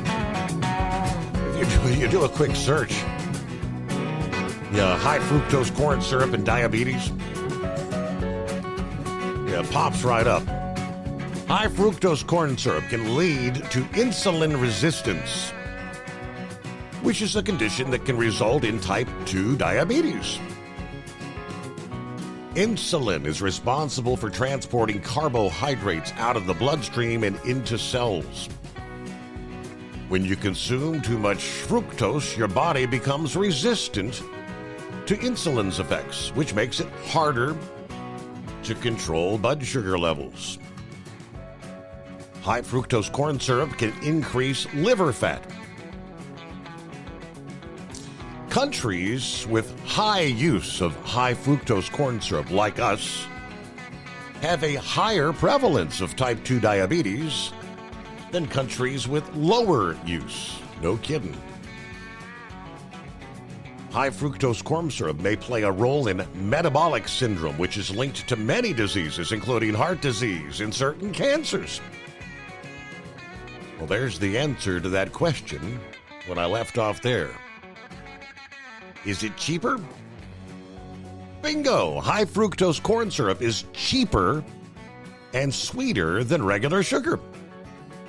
And it's absorbed into the body more quickly. It is often found in soft drinks, processed foods, cereals, baked goods. To reduce your risk of developing diabetes, you can try to reduce your high fructose corn syrup consumption and eat a well-balanced diet. You can also check the ingredients in food to see if they contain high fructose corn syrup. Some foods that are actually labeled health foods can still contain. Okay, well, there you go. That's the big one. Morning, Horse Feathers. Yeah, morning, Runner. Yeah, your high fructose corn syrup. Of course, not only is the chemical people making money, so is the agriculture people making money. I mean, because it's made of corn. There's a whole lot of corn. We used to talk about the amount of corn that was grown for ethanol, and there's a whole lot of corn grown for high fructose corn syrup. Mm-hmm. So, because as you said, it's in everything. But the thing you touched on there real quick there, besides the diabetes, is the fatty liver.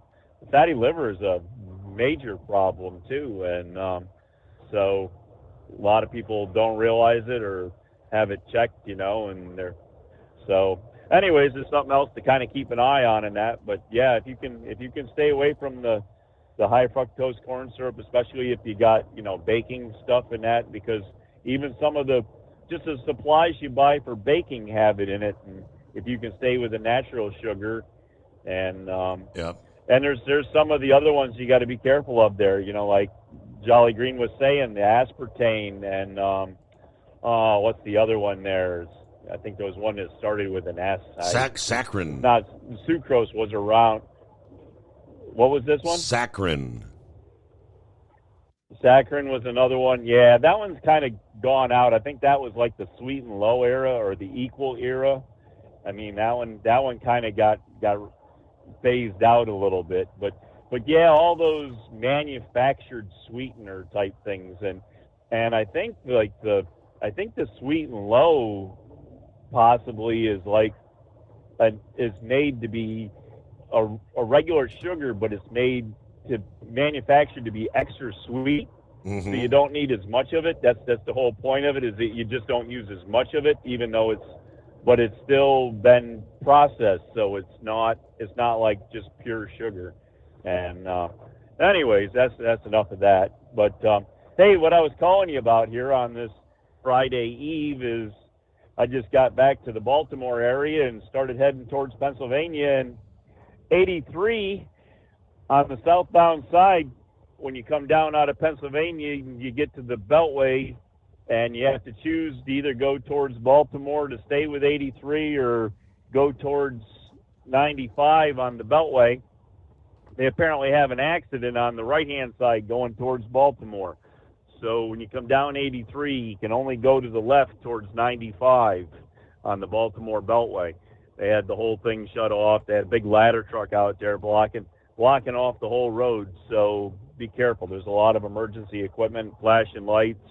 Roads are still good and wet, so a lot of road spray, and visibility is pretty low. And of course, when these roads are wet, they just suck the headlights right in. You can't hardly see anything with your headlights. And I don't know what type of paint they use, but dots here, I don't know. You can't hardly see lines and dots on the road when they're wet, and it's pretty hard to figure out lane placement sometimes there. So yeah, a little extra care, a little extra caution going down there, and don't plan on going the way you're planning on going. You're going to have to go the other way, and you can actually go to the first exit and actually get off and flip back around on the Beltway. So if you did want to go around the west side of the Beltway towards the Baltimore way, you can still do that, but you got to go get off the first exit and come back around. So other than that, that's about all we got going for you. It does appear as if the rain has stopped, and I was down in the Manassas, Virginia area down there, and heck, I could see the stars and moon. They were all out. And one last thing I see when I was coming up 83 there, something fell out of the sky at about a 45-degree angle at a high rate of speed. So I don't know what it was, but it was pretty bright for a long time. I probably watched it. Oh, if you measured it out with the distance I saw it in the horizon, there was probably like 6-7 inches light space that it covered on it, looking at out into the horizon. So that's a pretty long time to see something, because usually you just get a quick little blip of it, an inch, you'd see it, sure, what would cover maybe an inch or two, and the width of your thumb, and this was probably the width of your whole hand, fingers out straight. It probably was, showing for that amount of time. So whatever it was moving pretty good, because as I say, it came down at about a 45-degree angle, which is kind of different for them too, and it was down low, closer to the horizon. So I don't know what all that means, but add that to the unidentified flying stuff that we got going on here, right? But anyways, that's about what we got going for you. And as I say, just watch out, 83 South coming out of PA when you get down to the Baltimore Beltway down there. All righty. Well, thank you for the heads up, Horse Feathers. And, yeah, we'll see if we can't send you maybe a little snow as you head into the weekend. How's that sound to you? Yay, nay? Would that be Hillbilly Tex? Yes, sir, Mr. Steve. Good morning to you and all my brother and sister truckers out there. Hey, look at here. We got a problem over in East Tennessee. I-40 is shut down, and they've got signs all the way when you leave Knoxville. They got signs everywhere telling you what exit you can get to with a big truck, right? Yeah, right. It says I-40 post to local traffic only at such and such a mile marker. And they still got trucks that's going in up there, and they having to get them turned around and everything. And I don't know if it's the drivers that can't speak or read English, right, or if it's just somebody. We've got trucks going down the Dragon, and getting stuck up there and having to drag them 11 miles back down the road because they can't get through there. I mean, do they not make Rand McNally atlases anymore? I know they got a trucker's GPS and the trucker's Rand McNally's. I mean, what's the deal here? I think you answered the question. I don't know. Do they have a Rand McNally do they have a Rand McNally atlas available in Espanol? I'm not exactly sure. I ain't sure neither, Steve. That's what I'm curious about. I've got a trooper that works up there, a friend of mine, Tennessee DOT trooper, and I'm trying to get a hold of him and see if the people they're stopping. But if they stop you now, you better get ready, because they're going to run your ass through the ringer if they catch you on any of these roads. But, which is good. I mean, we need to know if they can't read English or they just dumbasses and want to go up through there. Right. But now another thing, Steve, I want to thank the state of Texas for donating all their land for old Trump to get in there and put all these illegals in there. I want to thank the state of Texas, the big Lone Star there. I tell you what, these Democrats, they doing everything they can. And another thing, I just want to wish all my brother and sister truckers, you and Princess and Georgia Peach and everybody, I'd like to wish all of you a happy Thanksgiving, and I hope everybody, they say this is going to be the busy travel time, but I'm going to get in the little golf cart and I'm going to drive about 20 yards to the Casey's over here and get me a beer. That's about the first I'm going to drive, but everybody have a nice and happy Thanksgiving, and we'll talk to you later, Steve. All right, Tex. Tipping the hat, ringing a cowbell from, what exit is that? Off I-75. There you go. Hey, happy Thanksgiving there, Tex. He mentioned the state of Texas. They're ready to get things kick-started with the deportation process. Texas offering President-elect Trump a prize that will serve as a launching point for the monumental deportation effort. The Texas Land Commissioner, Dawn Buckingham, made a proposal this week to the 47th president. Her offer would come in the form of an agreement allowing the administration to build and operate a massive deportation complex on a 1,400-acre tract that sits just a stone's throw from the southern border. Dear President Trump, I'm writing to formally offer 1,402 acres of land in Starr County, Texas, to be used to construct deportation facilities.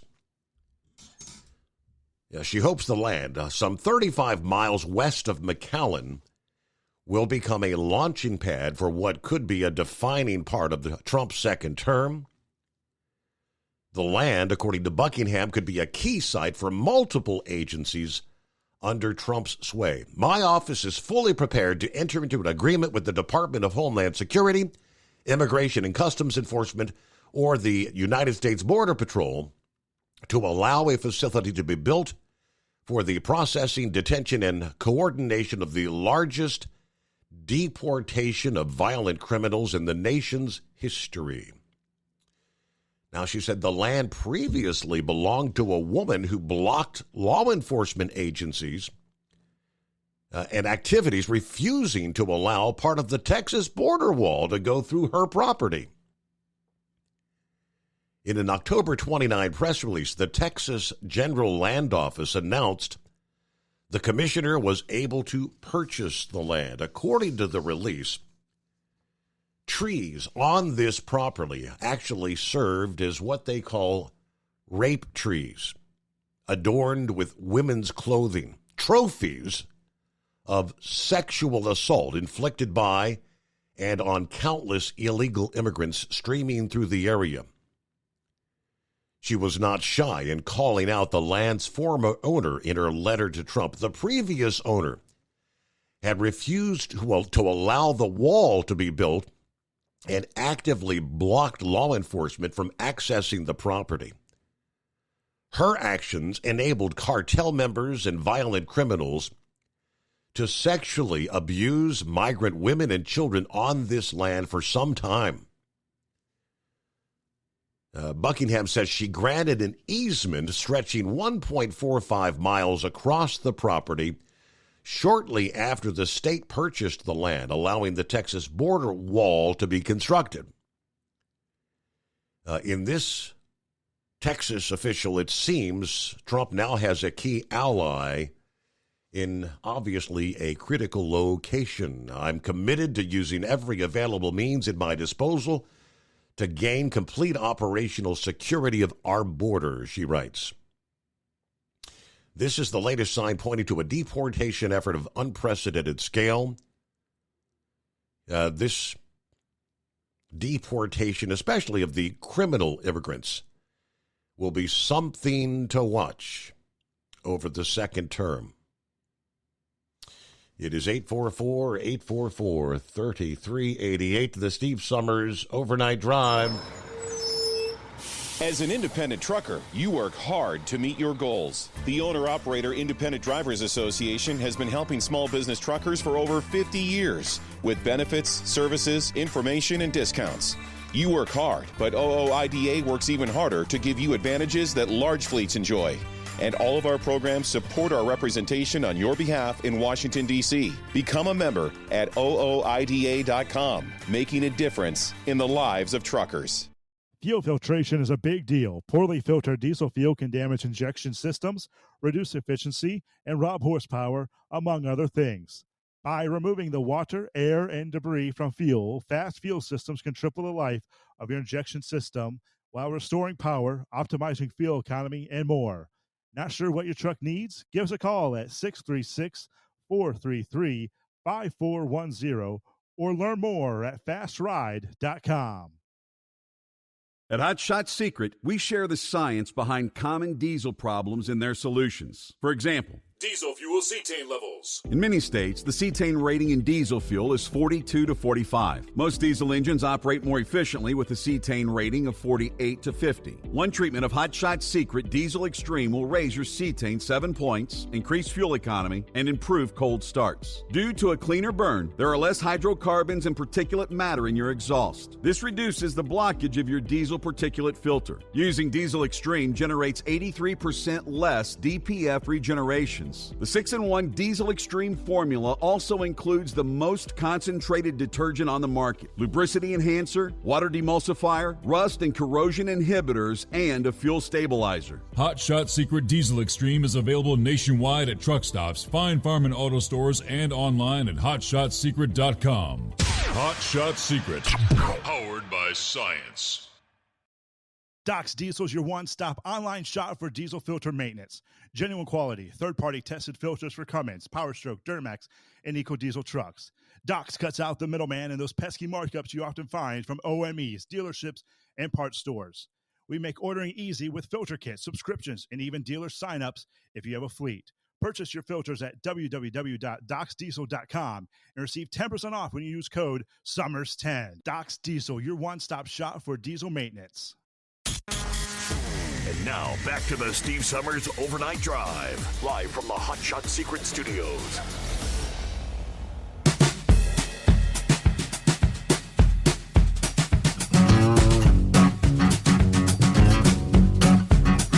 All right, well, earlier this week, we had our first, because it will not be the only, bomb cyclone, an atmospheric river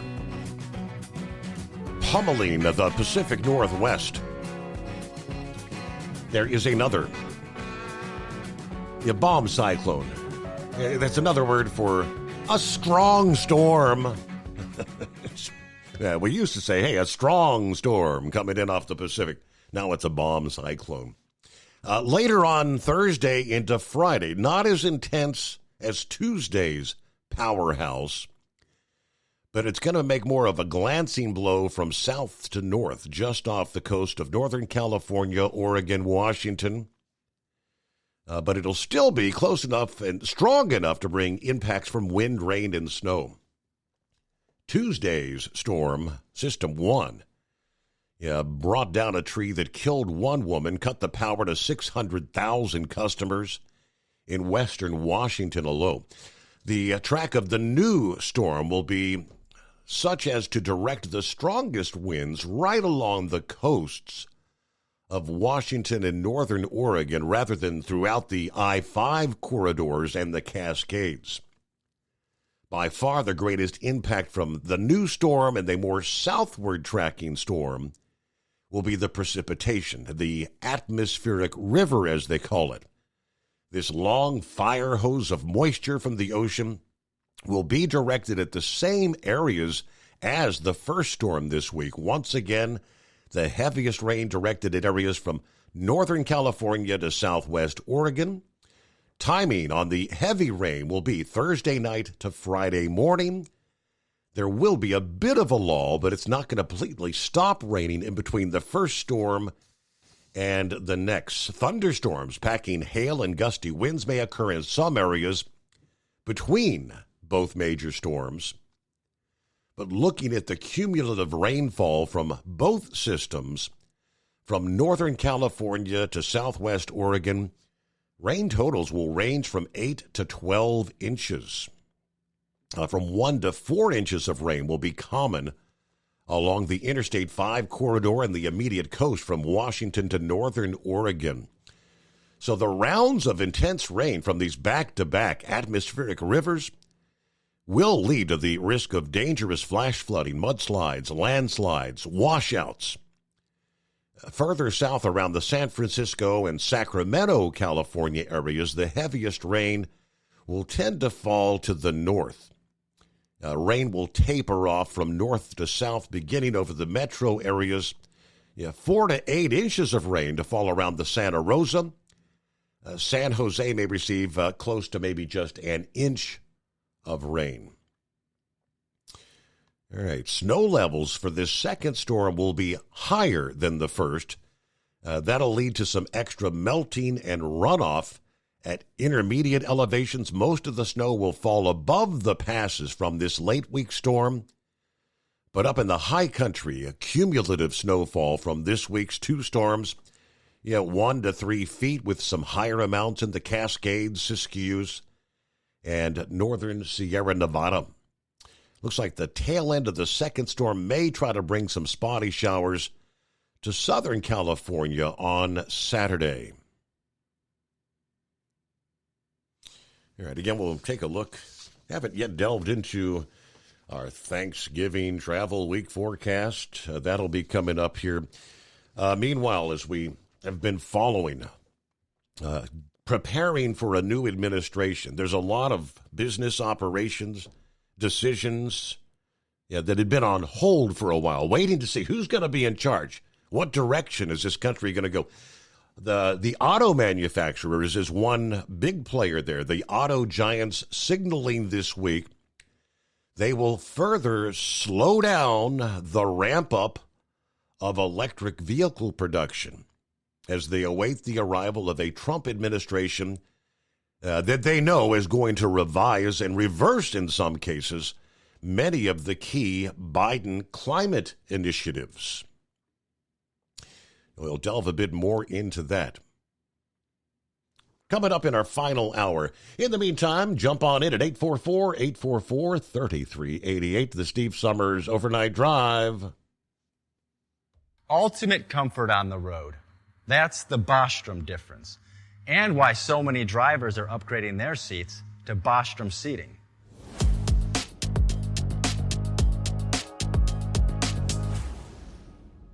With roots dating back to 1935, we know seating. We've developed a full line of high-quality products with the right seat for your application, all made right here in the USA. From our top-of-the-line Wide Ride Plus Certa for the long-haul driver to our entry-level Baja series for the vocational driver, we provide you with the comfort you deserve at the price point you're looking for. We know you're busy. You don't have time to search every distributor and dealership for the right seat, only to find the one you want won't fit in your truck. That's why we created BostromSeating.com. It's a complete seating solution. You can build the perfect seat with the features and options you desire, and we'll help you be certain it'll fit in your cab. Once you've built the perfect seat and have the part number in hand, you can shop pricing and availability. Our Where to Buy feature allows you to pick up a seat right where you are or anywhere along the road you'll be traveling. When you install a Bostrom seat, you become part of the Bostrom family. A family that includes other drivers who recognize this is more than work. It's a ride, one that requires the next level comfort and support only Bostrom can provide. Go to BostromSeating.com to design your ride with ultimate comfort for the open road. Hands on the wheel, hands off invoicing. At Transcap, we're built for high speed and service, just like you. Our fast freight factoring helps you make more money, not chase it down, because we handle all the invoicing BS and back office work. Apply for fast funding at transcap.com/getcash. It takes just 60 seconds. Or call 888-250-TCAP. That's 888-250-TCAP and mention Steve Summers Overnight Drive. From Feature Story News in London, I'm Ollie Barrett. Dozens of people have been killed in fresh Israeli airstrikes in northern Gaza, according to hospital officials. Hamas-aligned media says Israel hit several buildings in Beit Lahia and Gaza City. Israel's recently intensified operations in northern Gaza, saying it wants to stop Hamas regrouping there. At least 20 people have been arrested in raids across Europe targeting an alleged Syrian people smuggling gang. Law enforcement agencies in Austria, the Netherlands, Poland, Bosnia and Herzegovina and Serbia joined the UK's National Crime Agency and German police in taking action. It's thought the network brought hundreds of migrants through the Balkans and then into Eastern Europe before they were taken to Germany and the UK. The NCA's Director of Investigations, John Denley, says an Iraqi national was detained in the UK's Midlands area. The network operates in over 20 countries and is responsible for smuggling over 750 people into Germany and the United Kingdom. The arrest was undertaken with colleagues from Poland, and the subject will now face extradition. The United States has charged Indian billionaire Gautam Adani with orchestrating a $250 million bribery scheme. He's one of the world's richest men and is known for his close ties to India's Prime Minister Narendra Modi. Rebecca Bunden reports from Mumbai.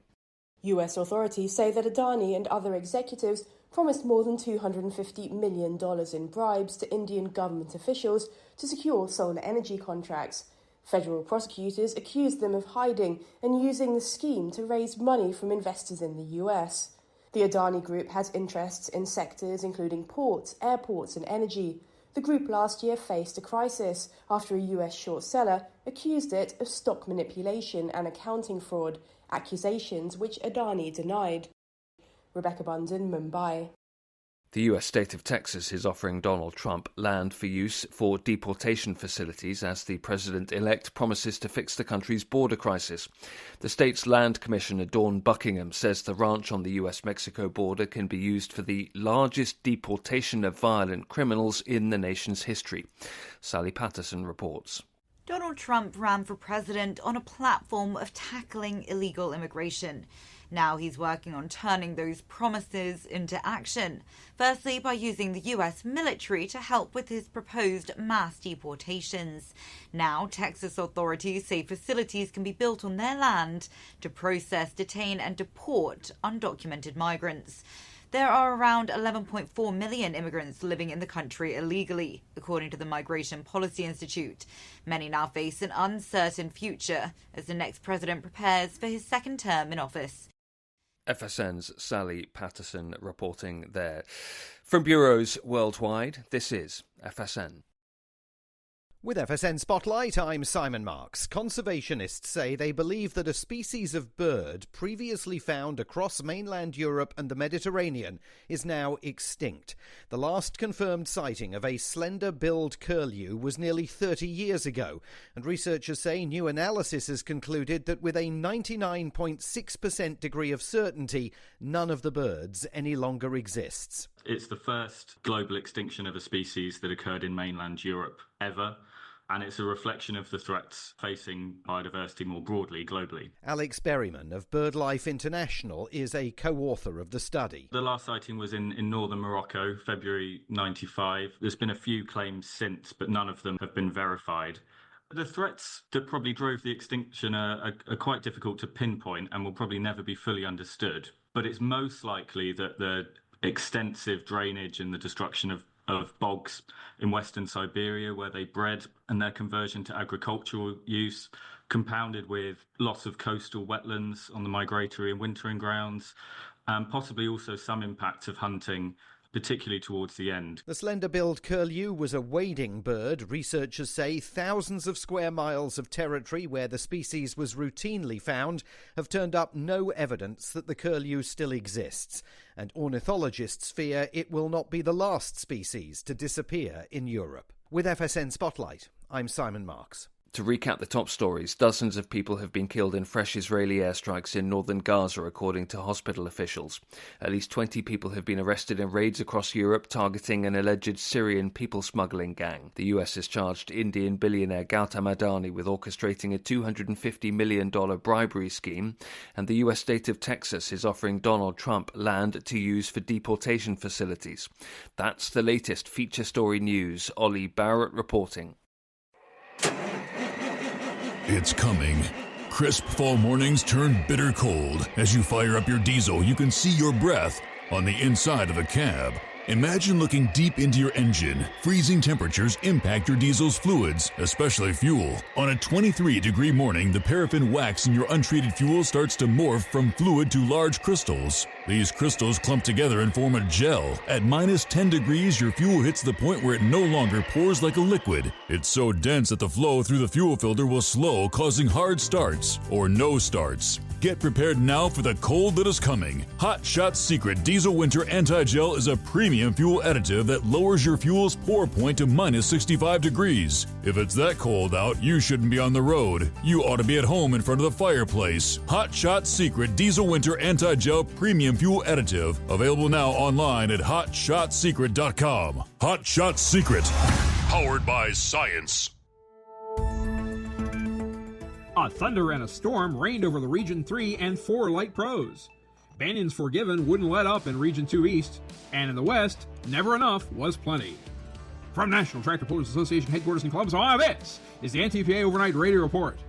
We already have big news about next year's Grand National schedule. For those making travel plans to 2 major upper Midwestern events, the Power Pool Nationals in Hutchinson, Minnesota, and the Farley Nationals in Farley, Iowa have swapped weekends.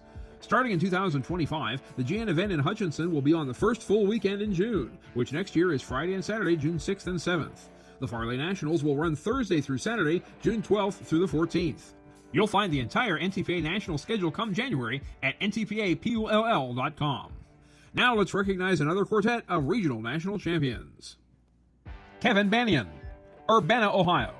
Forgiven, 2024 NTPA Region 2 East Light Pro Stock Champion. The critical stretch proved to be early August for this front-loaded subregion, which launched in early June and had a half-dozen hooks in the books by the middle of July.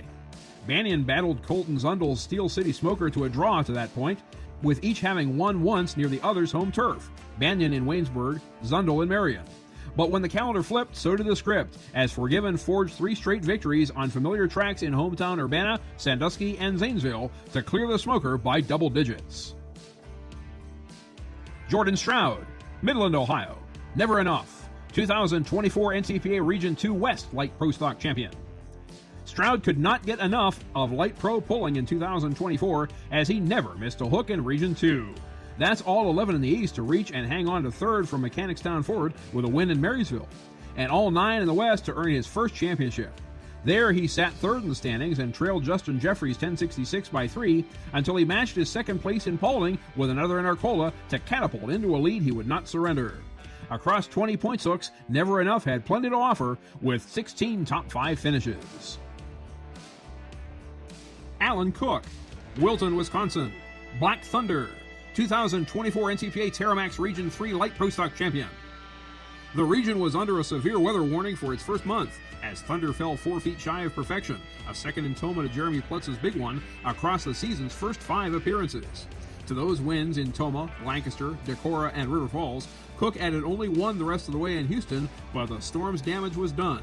Black Thunder's margin over defending champ Kurt Ofdahl's weekend mistress had reached 11 points. Mistress drew some attention with late wins in Norwalk and Waiawega to trim the advantage to 4. Perry Walters, Lexington, North Carolina. Smoking Up a Storm, 2024 NTPA Pro Polar Tires Region 4 Light Pro Stock Champion. In his interview, Walters remarked that it was his first victory at the State Fair in 45 years of pulling. It came at the right time. Nodded with Kendall Beasley's formidable high-gear harvester at 86 points after his win and third at Lumberton and another third by daughter Lauren Davis, Smokin' couldn't take a break. Having drawn the Raleigh Saturday night test hook, Perry poured it on, storming all the way out to 339 feet, 25 feet beyond what Beasley was later able to muster, and 30 feet past the balance of the field. It resulted in the Walters' second regional title. The last came in 2022. Reporting for the NTPA on the Overnight Drive, I'm John Dunlap. Stay safe and pull hard. All right, thank you so much for the update there, Mr. Dunlap. We get our final hour underway, 21st of November, 1 week till Thanksgiving. Of course, between now and then, a lot of folks going to be hitting the roads. What do we see? Travel plans. According to AccuWeather, the final week of November may be a bit of a turbulent week. Across the country, several storms will track from coast to coast, delivering rain, wind, even a bit of snow to some major cities and well-traveled interstates. Travel troubles may start brewing this weekend, the weekend before Thanksgiving, as rain and mountain snow clobber the west coast and a slow-moving storm spins over the northeast, both of which can cause delays and cancellations at airports. Travelers are encouraged to check your flight status before leaving home. All right, Tuesday and Wednesday, those days next week, those are the busiest days on the road. And disruptive weather could occur both days in the lead up to Thanksgiving. One storm over the eastern half of the country is forecast to spread rain and snow showers across the Great Lakes, while periods of rain dampen areas from the Ohio Valley southward into Arkansas and Tennessee. Rain could then advance toward the major northeast cities along the I-95 corridor on Wednesday. Meanwhile, this weekend storm over the west coast will advance inland. Rain showers and snow in the mountains. The fresh snow in the mountains, along with powder that fell earlier in the month, could actually promote some great skiing weather out west, including in the Sierra and Rocky Mountains. Looks like the best travel weather expected across the southern U.S. is Los Angeles, Phoenix, even Atlanta. Due to flight delays and cancellations elsewhere in the country, though, there could still be some disruption at the airports. Stormy weather may continue in some areas of the east right through Thanksgiving Day, which could disrupt some of the annual parades, turkey trots, football games, and outdoor gatherings. Of course, big travel destinations. Millions will be flying for Thanksgiving this year. If you're going to be one of them, here's how you can make the process easier. While some will be traveling to visit friends or family, others are headed out for a holiday vacation. The common theme among the top 10 domestic destinations is warmer weather, according to AAA. 4 Florida cities are on the list because of the beaches, the theme parks, and the cruise ports. Orlando, Miami, Fort Lauderdale topping the list. Forecasters say it could be a rather warm Thanksgiving across the Sunshine State. Visitors should take advantage of the mild weather while it lasts, as temperatures may drop and showers and thunderstorms could arrive later in the holiday weekend. Of course, New York City stands out. It is much further north than every other city that's in the top 10. In part due to the famous Macy's Thanksgiving Day Parade Thanksgiving morning. Thousands line the streets to watch that procession of balloons, bands, and floats as they parade through the city. With several storms expected to be tracking across the country next week, you have to be prepared for the possibility of some rain, at this point they say, there in New York City. Yeah, we're still a week out. Obviously, got to get closer to the actual timing, and they'll pinpoint things. But good morning to Russell. How you been? Hey, Steve, not too bad. Been dealing with my wife here at the they admitted her into the hospital, and she's feeling a little bit better. They got her IV and stuff, and she's got, fluid built up and everything. They're having her IVs where she can, use the bathroom a lot and get that fluid off. And she's eating pretty good and stuff. But she's feeling that a little bit better compared to before she went to the hospital. So it's going to be a while, though, before she gets out, probably. Really? Think she's going to be able to get out and get home for Thanksgiving? I don't know. I doubt that. She's probably going to be in there. So I'm not going to worry about it. We kind of get tired of Thanksgiving dinner anymore. We rather have the Christmas dinner. Okay. When we get tired of the turkey and all that. Gotcha. But I was going to mention, I heard you guys talking about diabetes, and there is a lot of people that are obese that has diabetes and stuff. But there's also people I've known that are they're just regular, not obese or not skinny that have diabetes. There was a person I knew that had diabetes that wasn't obese or anything like that. He ended up dying from it. But like you did mention about the pops, man. I was looking up all these pops here on the internet just a minute ago, and Dr. Pepper was the first inventing pop, and then of course Coca-Cola and Pepsi was like a year or two later. And it's amazing, they all were invented by pharmacists.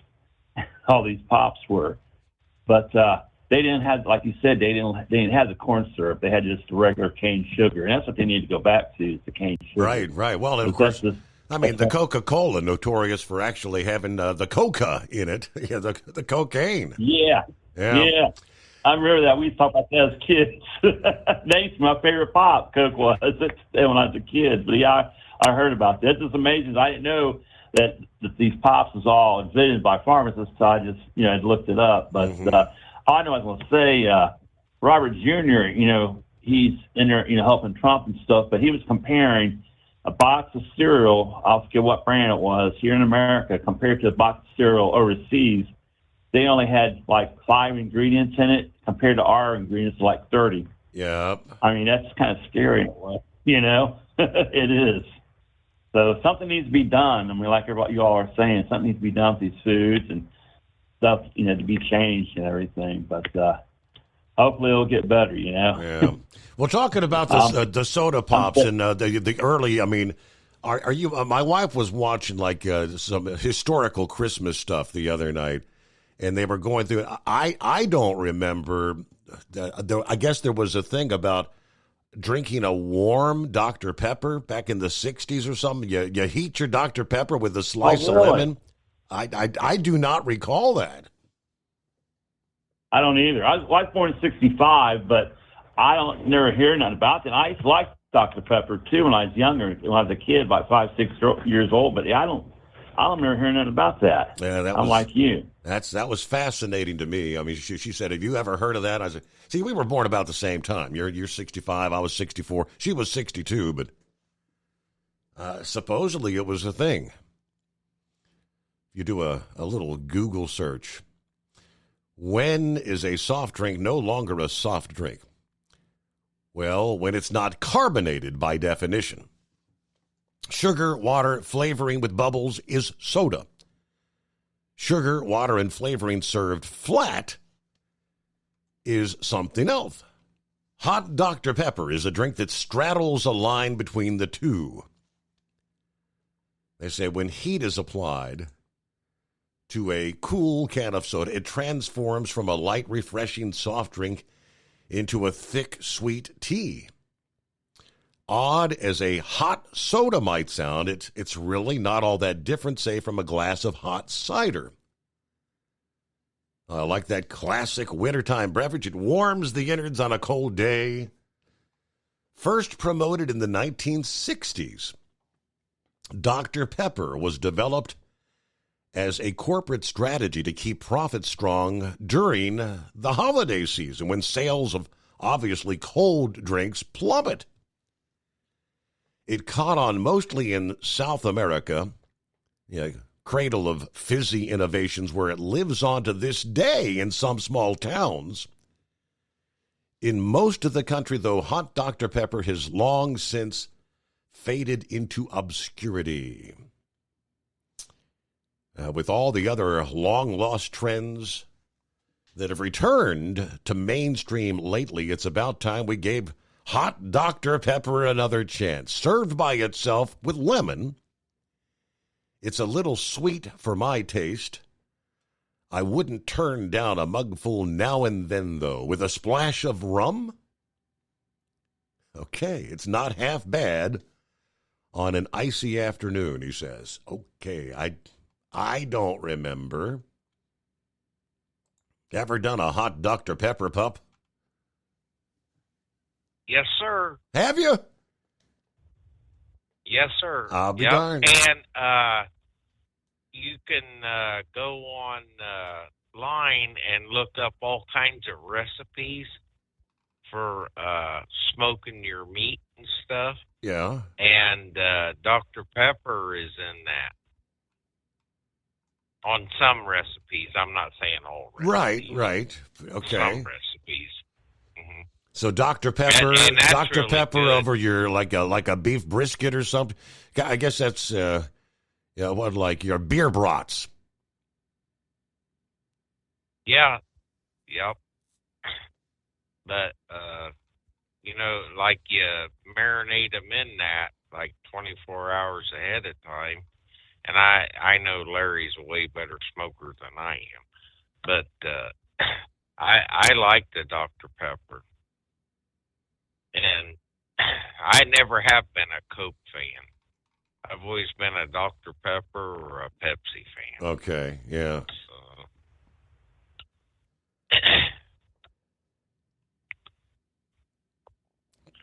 So do you gotta go to your mom's, or is your mom coming over to you guys on Thanksgiving? It's Lauren and Steven are doing Thanksgiving dinner like with her dad, some like at the noonish hour. Yeah, Princess is putting our Thanksgiving dinner off to like 6 or 6:30 in the evening. I said, so what the hell? I'll be passed out by that point in time. But that's her plan. Well, though. pace yourself there, big. Yeah, right. Pace yourself there, big buddy. I better sleep until like 2 in the afternoon. Yeah. But yeah, we're all gonna. But Mom's coming. Answer your question. Mom's coming over here. We invited Uncle Fred to come over as well. Her brother. So, yeah, we'll see. It's always a great time to be with family. But I got a date there on Saturday afternoon over at the Pit Stop Bar there in Ohio. Yeah. Renegade and Buster Brown and I are going to sit down and watch Indiana kick Ohio's butt. Uh-oh. And then Renegade has to buy the pizza. Okay. Well, I'll tell you what, if you don't think that news that you have is not left-leaning. Oh, they are. That's crazy. They are. Because, big time. Because Pete's been in combat, has 2 Bronze Stars, and they say he's never been in leadership. He's been a captain for quite a while. So, and I think that Mr. Duffy, I think he'll make a good, way better than Pothole Pete. So yeah, I'll just leave it at that. I don't know. I guess they're digging up the old sexual allegation against Pete. Because it's the narrative every time. It's the same old narrative. You know what was his name? Kavanaugh to the Supreme Court, Donald Trump. I mean, every time, and you find somebody from years and years ago that he sexually assaulted me. Yeah, well, they always find it out to be false too. And if he was under, I'm glad you brought up Gates. The FBI and everybody checked into him, and they never brought any charges. No charges whatsoever. Right. So, I believe in, and the thing of it is they're scared of him. Yeah, go ahead. Earlier, I guess it was here about 3:00. Shorty sent me a link to a video. It's a YouTube video, which is entitled "The Truth About Matt Gaetz and Why He Terrifies the D.C. Swamp Rats." It's a YouTube thing, so I haven't got to check it out yet. I'm gonna check that out after the show and see what they're so afraid of with this guy. Well, the thing of it is, and Pappy could tell you this, but Dan Bongino says when you make the right picks, the left just goes crazy and tries to put all kinds of bad stuff. Yep, Pappy said the same. He says if the left is going crazy about your picks, yeah, yep. He said you made the right pick. So. Mm-hmm. Yep. So. How strong's the wind supposed to be down there in Cincinnati today? I think they said we're supposed to get, 30, 40 mile an hour gust at times, I think it is. We're supposed to get, up this way, we're supposed to get 40 mile an hour winds with gusts up to 65. Wow. Okay. They did. And I was coming up through out of Indianapolis. I was coming up to the 26 or there on 69, and man, oh man, in between the 245 and Pickle Park there, I think that's at the 250, 251. Holy smoke. And I was bringing home an empty van. That thing just blew me crazy. So, but I went to the front and it was fine. But other than that, so I sure enjoy the show, Steve, and you have a great evening. And if I don't talk to you, have a great Thanksgiving. All right. I'll do my best. Thank you very much. Pup, always good to hear from you. Thanks for checking in. Hey, we've got a minute before our news break here. I mentioned the auto executives saying, we're going to pause. Let's take a step back here. The people are not buying the electric vehicles to begin with. Trump's going to come in and reverse all these climate initiatives. They've already discussed killing the $7,500 tax credit for electric vehicles. That was part of Biden's flagship climate change law, known as the Inflation Reduction Act. Now, they say Trump, who has called climate change a hoax, he spoke during the campaign dismissively of Biden's fuel economy standards as a mandate that he argued would doom the internal combustion engine, which that was the purpose of it. They came right out and said that. Yeah, auto executives said this past day they're preparing for potentially significant policy changes coming out of Washington. Ford's chief financial officer said, we are modeling various scenarios and we will adjust accordingly. He said Ford's embrace of the hybrid vehicles provided greater flexibility depending on how the new rules evolved. He described the potential removal of the tax credits as exacerbating an oversupply of costly electric models. They've already got too many. They can't sell. One of the things we believe is that there's going to be an incredible pressure on prices next year in the EV market. The one thing we do know is consumers are not willing to pay much of a premium for electric vehicles versus the internal combustion engine. General Motors chief financial officer said it's too soon to speculate on what policies Trump will pursue, but the company is committed to their electric vehicle strategy as a long-term objective. They could temper future electric investment depending on how the market evolves. That's where things stand from the auto execs. It is the Steve Summers Overnight Drive. From Feature Story News in London, I'm Ollie Barrett. Dozens of people have been killed in fresh Israeli airstrikes in northern Gaza, according to hospital officials. Hamas-aligned media says Israel hit several buildings in Beit Lahia and Gaza City.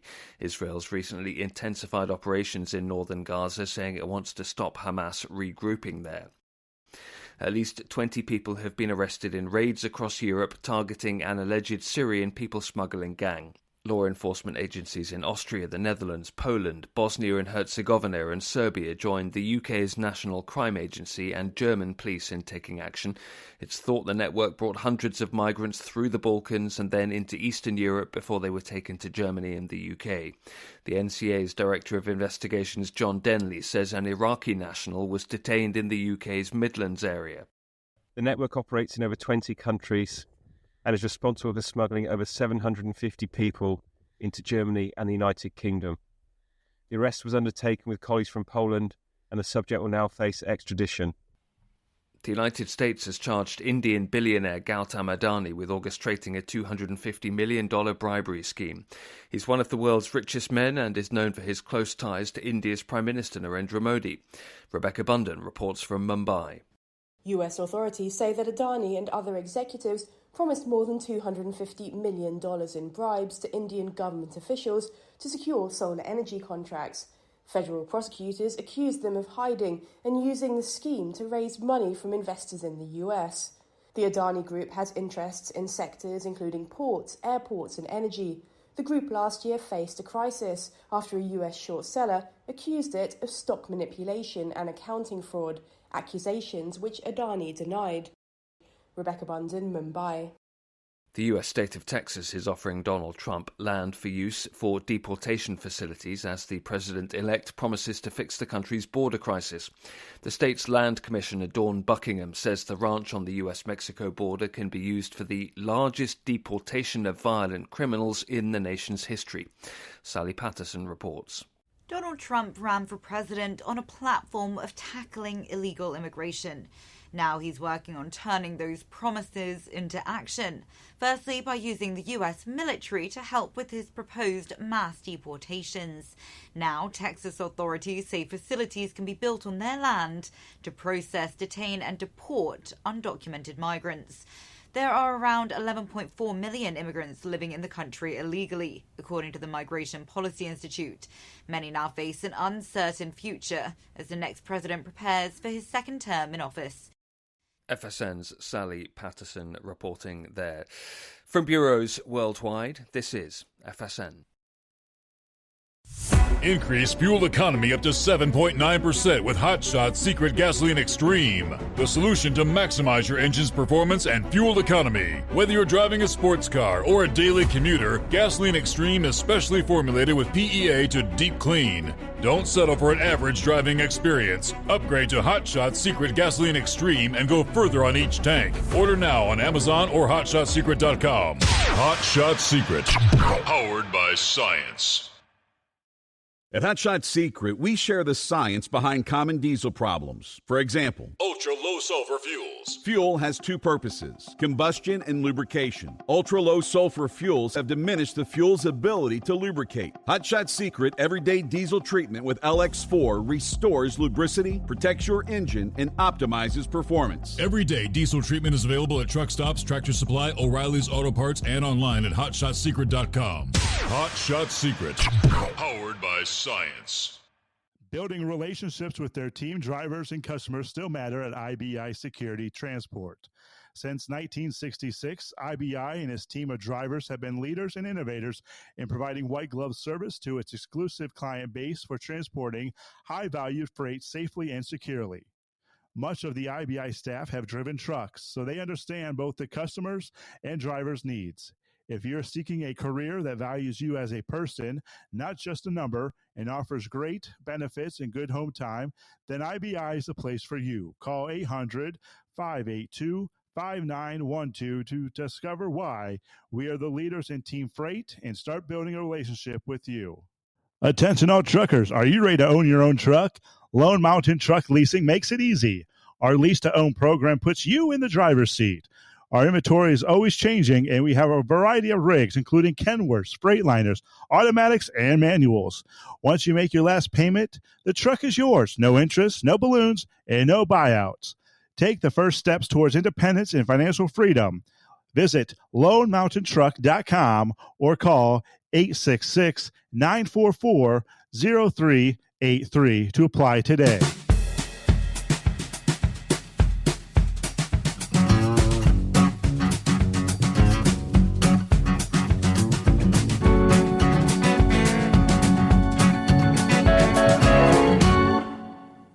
Well, good morning to Truck and Phil. Happy Truckin' Thursday. Coffee up. Good morning, Mr. Summers, the Hot Shot Secret Nation, and the great product of Staybill. Yeah, what a difference a day can make. 35 and snow at Fort Wayne. Looking at a high of 40. Snow and rain today for Sterling Heights. Let's get it started. Fort Wayne to Sterling Heights, Michigan, and back again. Have a great day, everybody. Hey, it's almost Friday. Yes, it is. Thank you much, Truck and Phil. See what Daryl has going on this morning. How you doing there, Daryl? Good morning. Good morning. How's the family and how's Stryker? Doing well. I guess we're all getting ready for Turkey Day, a week away. Y'all ready? I'm ready. We're having ours on Sunday afternoon and at my granddaughter's, and we'll have a good time. I've been enjoying your soda, Pepsi and Coke talks. I always thought that RC Cola missed the bet by not naming themselves whatever. because you go into Arby's or somewhere to order a Coke, and they say, "Will Pepsi be all right?" And say, whatever. Half the people say, "Well, whatever." You're right. RC, that's when I would have popped the RC Cola on. We had a Pop Cola down in Arkansas, and in a 24 case, there would be one free one, and you pop the top off and take the cork out and go in and get you a free Pop Cola. And as a 10-year-old kid, I learned there was a code on that bottle cap, and I would get free ones out of all the hot cases outside and go in and get me a free Pop Cola. But I still know that they use Coca-Cola to pour onto a battery terminal to knock the battery acid off of it. So I don't know what it does to the stomach. I learned that as a kid myself. Yeah.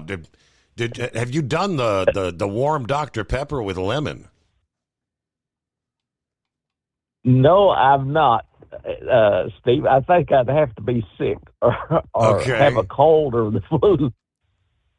That's what. Try that one. It sounds more like a hot toddy. Coca-Cola. I'm a Pepsi. I mean, it's obviously my dad drank a lot of Pepsi because they nicknamed me Pepsi when I was a kid. Okay. So my dad. I could never drink. As the story goes, when he, of course, he was a radio guy pretty much forever, but he would buy back in the day when they had. Remember, you get the tall 16-ounce bottles, actual bottles, in an 8-pack. He would start his day with an 8-pack. I think they said he would drink 2 of them on the way to work, drink 4 of them while he was on the job, and drink 2 more on the way home. So he'd 8-pack of Pepsi every day. And yeah, somewhere down the line, he did become a diabetic in his older years.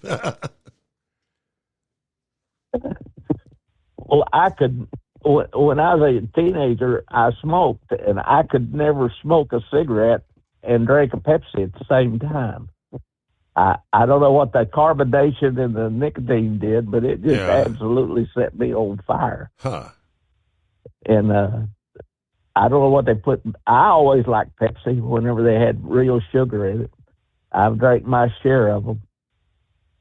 I will put my stay bill in my lawnmower and set it aside for the winter and in my Harley Davidson. And I thank you for all that you do for those of us who don't sleep well at night, Steve. Have a happy Thanksgiving. You do the same. Daryl, thank you so much. And, that's... I had the nickname Pepsi when I was a kid. And yes, so I don't know, maybe that's a contributing factor that I've been a Pepsi guy rather than a Coca-Cola. But yeah, that's not a bad idea even in this day and age. I mean, how often do you go in to a restaurant? Say, I'll have a Pepsi. And they say, oh, we have Coke products. If I said, and I say, whatever, I'll have a whatever. Somebody copyright that. Hey, Brother Rambler. All right. I never could stand Dr. Pepper. Never was a fan of Dr. Pepper. Never liked root beer. And cream soda had to have that with vanilla ice cream. But I was more of a cherry Coke and a wild cherry Pepsi fan growing up. But I too am a type 2 diabetic. I don't, the only time I ever really drink a soda is if I'm at a restaurant, and that's about all they got. I'll just get a Diet Coke. But yeah.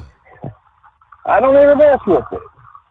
Steve, there's someone else that I believe is going to get a hard time in confirmation, and that is Linda McMahon.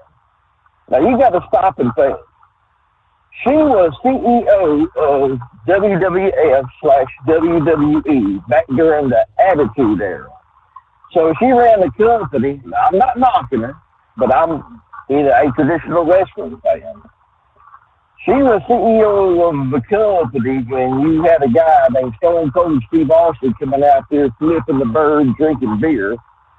She was CEO of the company back when you had Triple H, the New Age Outlaws in China doing the cross chop and called themselves DX, and you know, then there was the bra and panty matches back then before, you know, women athletes moved in and started making a name for themselves. So, but not only that, she did come out and confirm that her and her estranged husband have been separated, legally separated, for years now.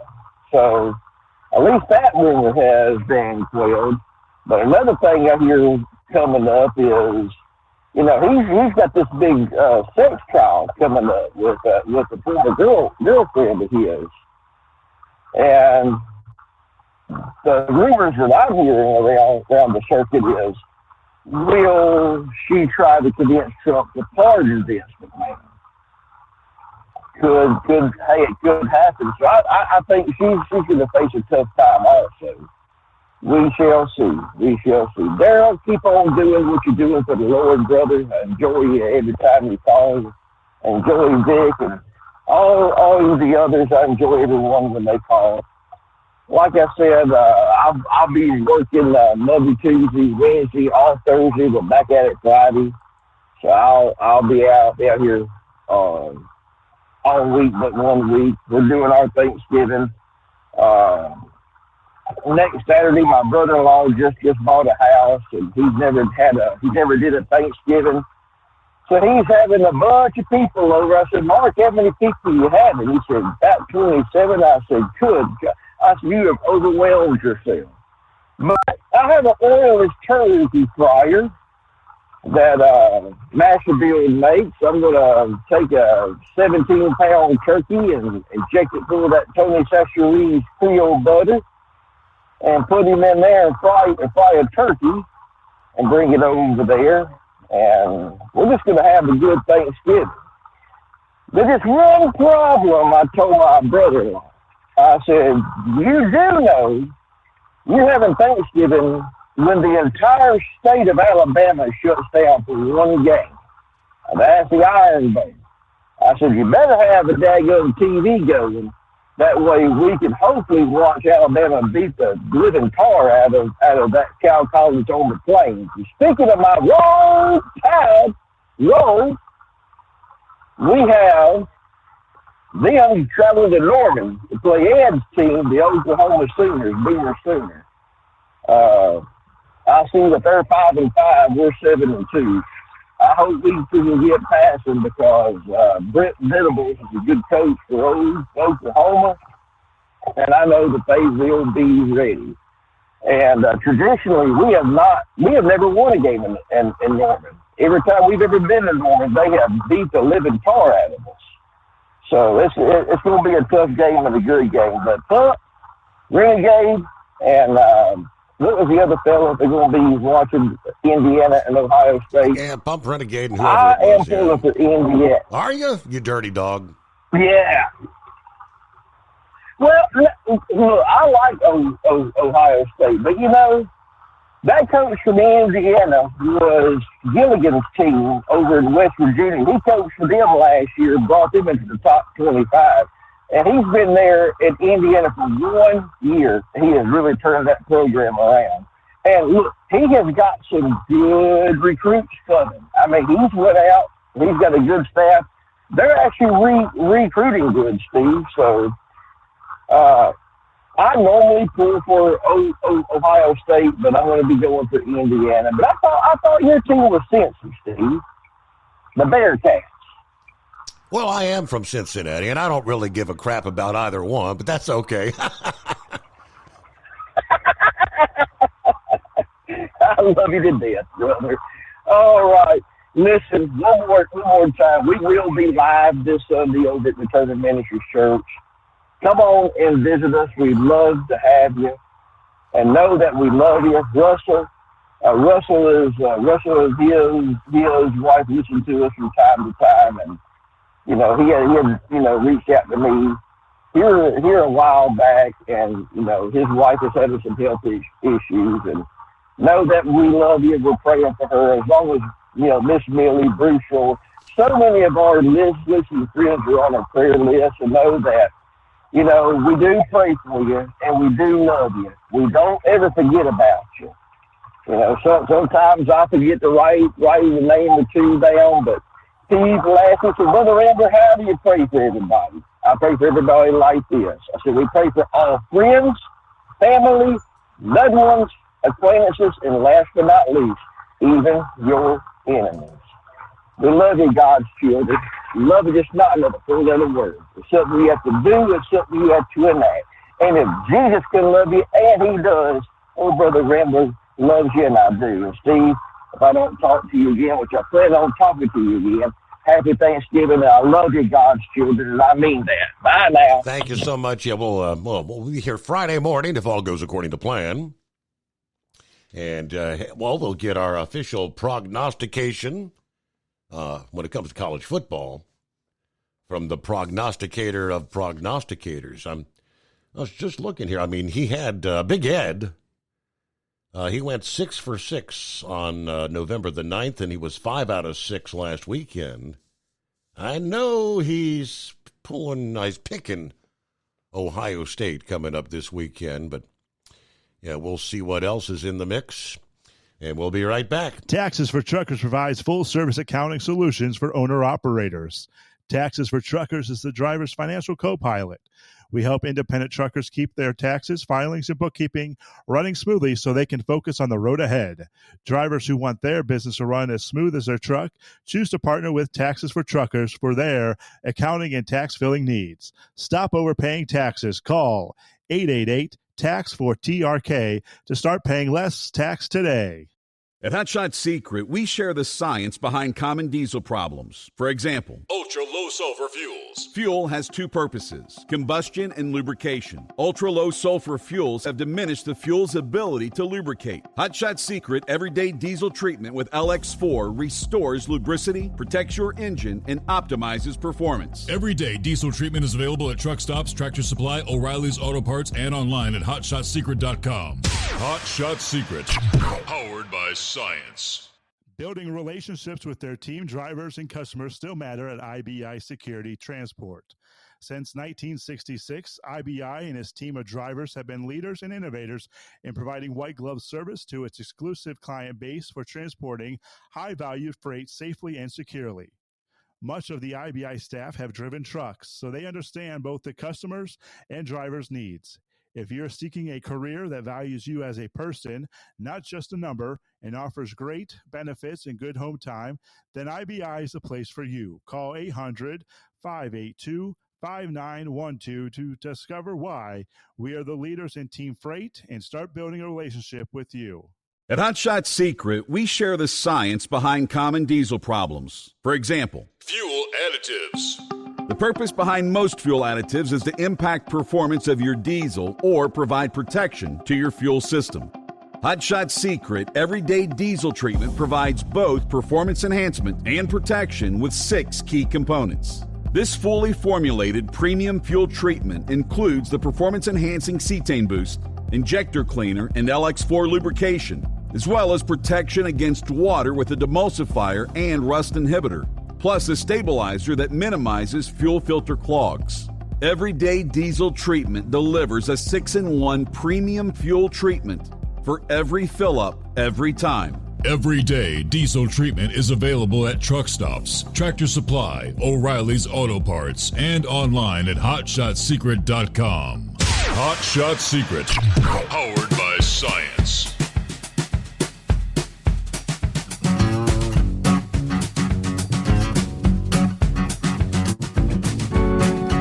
Earlier in the program, we were discussing the state of the trucking industry, the ongoing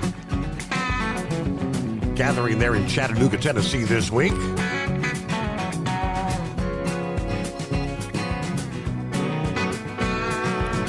Talking about the Covenant Logistics co-founder, and he was talking about, okay, the election's over, some things are going to change. You know, what the flavor of the day was yesterday, a.k.a. the Biden administration, will be a different flavor tomorrow.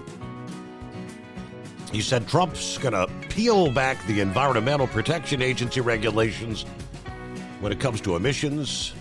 He's going to ease up on policies pushing for electrification in the transportation industry. He said, quote, "Let's get clear. Let's get clean air. I believe in all that stuff, but I also believe it needs to be realistic. And that is, we're not going to be there in the year 2030, which the Biden administration won. Yeah, the Biden administration came out saying we're going to have all electric engines in 2030. No, we're not. Quit playing the game because it ain't going to happen. That could happen in 2040 maybe, but it's not happening in 2030. While Trump's proposed tariffs could slow freight movement, the Trump administration's focus on domestic oil production could be a boost for the trucking industry. Barker said, "The thing I'm wondering is that if the tariffs happen or how much the tariffs are, no nation in the world's going to give up on America. We've got 340 million people that buy stuff. Yeah, more than anywhere in the world. They buy stuff. They're not going to give up if Trump puts X amount of tariffs. Yeah, they're going to figure out a way to continue to send it over to America." That was evident by the last 4 years that Trump had in office when he put tariffs in. Inflation, by the way, was nothing. The tariffs are not going to blow up inflation because the other side of the tariffs is his quote, "drill, baby, drill." Yeah, that is going to be advantageous for reduction in pricing, as he put it. I think Eagle wanted to chime in a bit more on the trucking sector. Are you still with us, Eagle, this morning? Yeah, I'm still here. Yeah, I wanted to say something about what that guy Tex had to say and about something else about trucking. Yeah, like he was saying, because he lives in that area. I was telling you earlier in the deal about the mountains in North Carolina. Like I said, some of them drivers that might be getting lost in the mountains might be foreigners. They might be some of the Spanish drivers that don't speak English. But yeah, like I said, you can't play games when you're going through the gorge because the road is shut. And if you try to get on one of them country back roads, you're going to find yourself in a lot of trouble with an 18-wheeler truck. You're going to find yourself on the side of a mountain. It's not a good situation. Like I said, 26 is a major interstate, and that's dangerous. Like I told you, that mountain is like 4 or 5 miles down straight. One of the biggest ones I've ever driven on. It's almost down here. You better, like I say, better make sure your truck is in good condition. And if you're going the opposite way towards Asheville, it's a long ride. You'll be doing about 5 or 10 miles an hour. Anybody that's ever drove a truck, if you got a 40,000-pound load, unless you got a hell of a motor, you're going to be going real slow trying to get to the top of that 4 or 5 mile mountain. That's a long ride when you're only doing 10 or 15 miles an hour. 5 miles. You think I'm joking? Try it out, and you'll find out if you go that way. But there's only one way to go, so the best way to go is to stay on 26, or even if you want to, like Steve and the other guy said, is stay on 81 all the way up to 77 and go down to Charlotte. It's less hills and mountains that way, but you might drive a little longer distance, but it's better than 26 as far as I'm concerned. If you're going to the Charlotte area, that's the way I go, 81 to 77. But yeah, I want to say one thing right quick about the freight, right quick, Steve. Yeah, I know at my job, it's always been pretty busy at my job, even in the bad times, a couple of months ago. But now that people realize that Trump is going to get back in the white, people are starting to spend money. I'm driving by restaurants now, restaurants that would normally be empty, the Texas Roadhouses and steak restaurants. They used to be empty during the week. I drove by a steakhouse tonight. The whole damn parking lot was full on a Wednesday night. So people are back spending money again. People have been holding back, because if people don't spend money, that's less freight for truck drivers to haul. So I've noticed in the last couple of weeks that, since the election, people are starting to spend money that they've been holding on to because they didn't know if Harris was going to get in. So things are definitely picking up in the freight business, and it's only going to get better in 2025, I believe, once Trump get in the White House and open up the oil and all these other jobs, factories in Michigan and in these other states, coal and all that, I believe things are only going to get better in 25. So most of the truck drivers, they can stick around and make it to the end of the year. I think 25 is going to be a good year for trucking. Because 24 was a good year for me, but I believe 25 is going to be even better. And I'd like to hear what you have to say about that. And I thank you for taking my call. I think there's, obviously when you got Wall Street, one guy said that they're literally dancing in the streets, expecting better times ahead. I anticipate a lot of things will be better, including the trucking, and that's kind of the word from the gathering with Freight Waves there in Chattanooga right now. Yeah, they're anticipating a turnaround. The bottom has been hit. It's going to be a better year for freight rates. It's going to be a better year for the amount of freight moving. And, of course, as we wind things down here on a Thursday night, Friday morning, you only have a couple days left here. We are into the 21st of November. This deal goes till November the 26th. It's only at O'Reilly Auto Parts. Let me remind you real quick. Of course, it's that time of year. We're seeing the cold coming in. Some of us are going to see the first snow of the season. You can avoid gelled diesel fuel by treating that fuel with your everyday diesel treatment plus winter defense. It's EDT plus winter defense. Right now at O'Reilly Auto Parts, you can buy 2 16-ounce squeeze bottles, and that means you squeeze the bottle and get the proper dosage for the amount of gallons you're treating. 2 for just $30, only at O'Reilly Auto Parts. Now through November 26th, get ready for Old Man Winter. And get ready for a Friday, because when we come back at the midnight hour Eastern time tonight, that's what we'll be kicking off as we head into the weekend. Hope you'll join us for the Steve Summers Overnight Drive.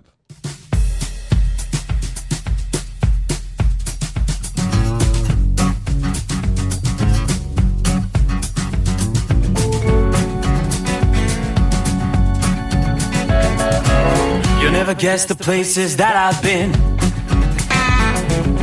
You never guess the places that I've been.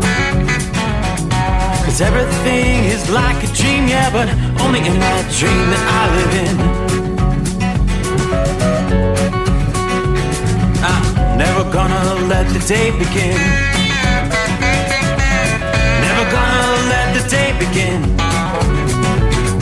'Cause everything is like a dream, yeah, but only in that dream that I live in. Oh, don't wake me up before you go, and I'll just make this bed my home. Oh, darling, please just let me sleep. Give me my dreams.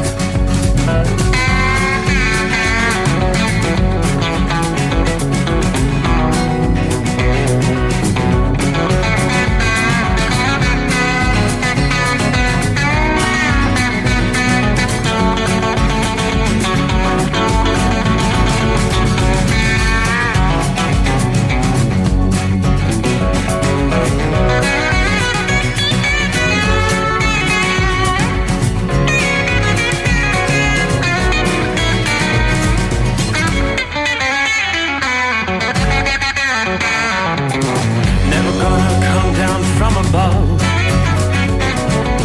'cause everything looks better from above.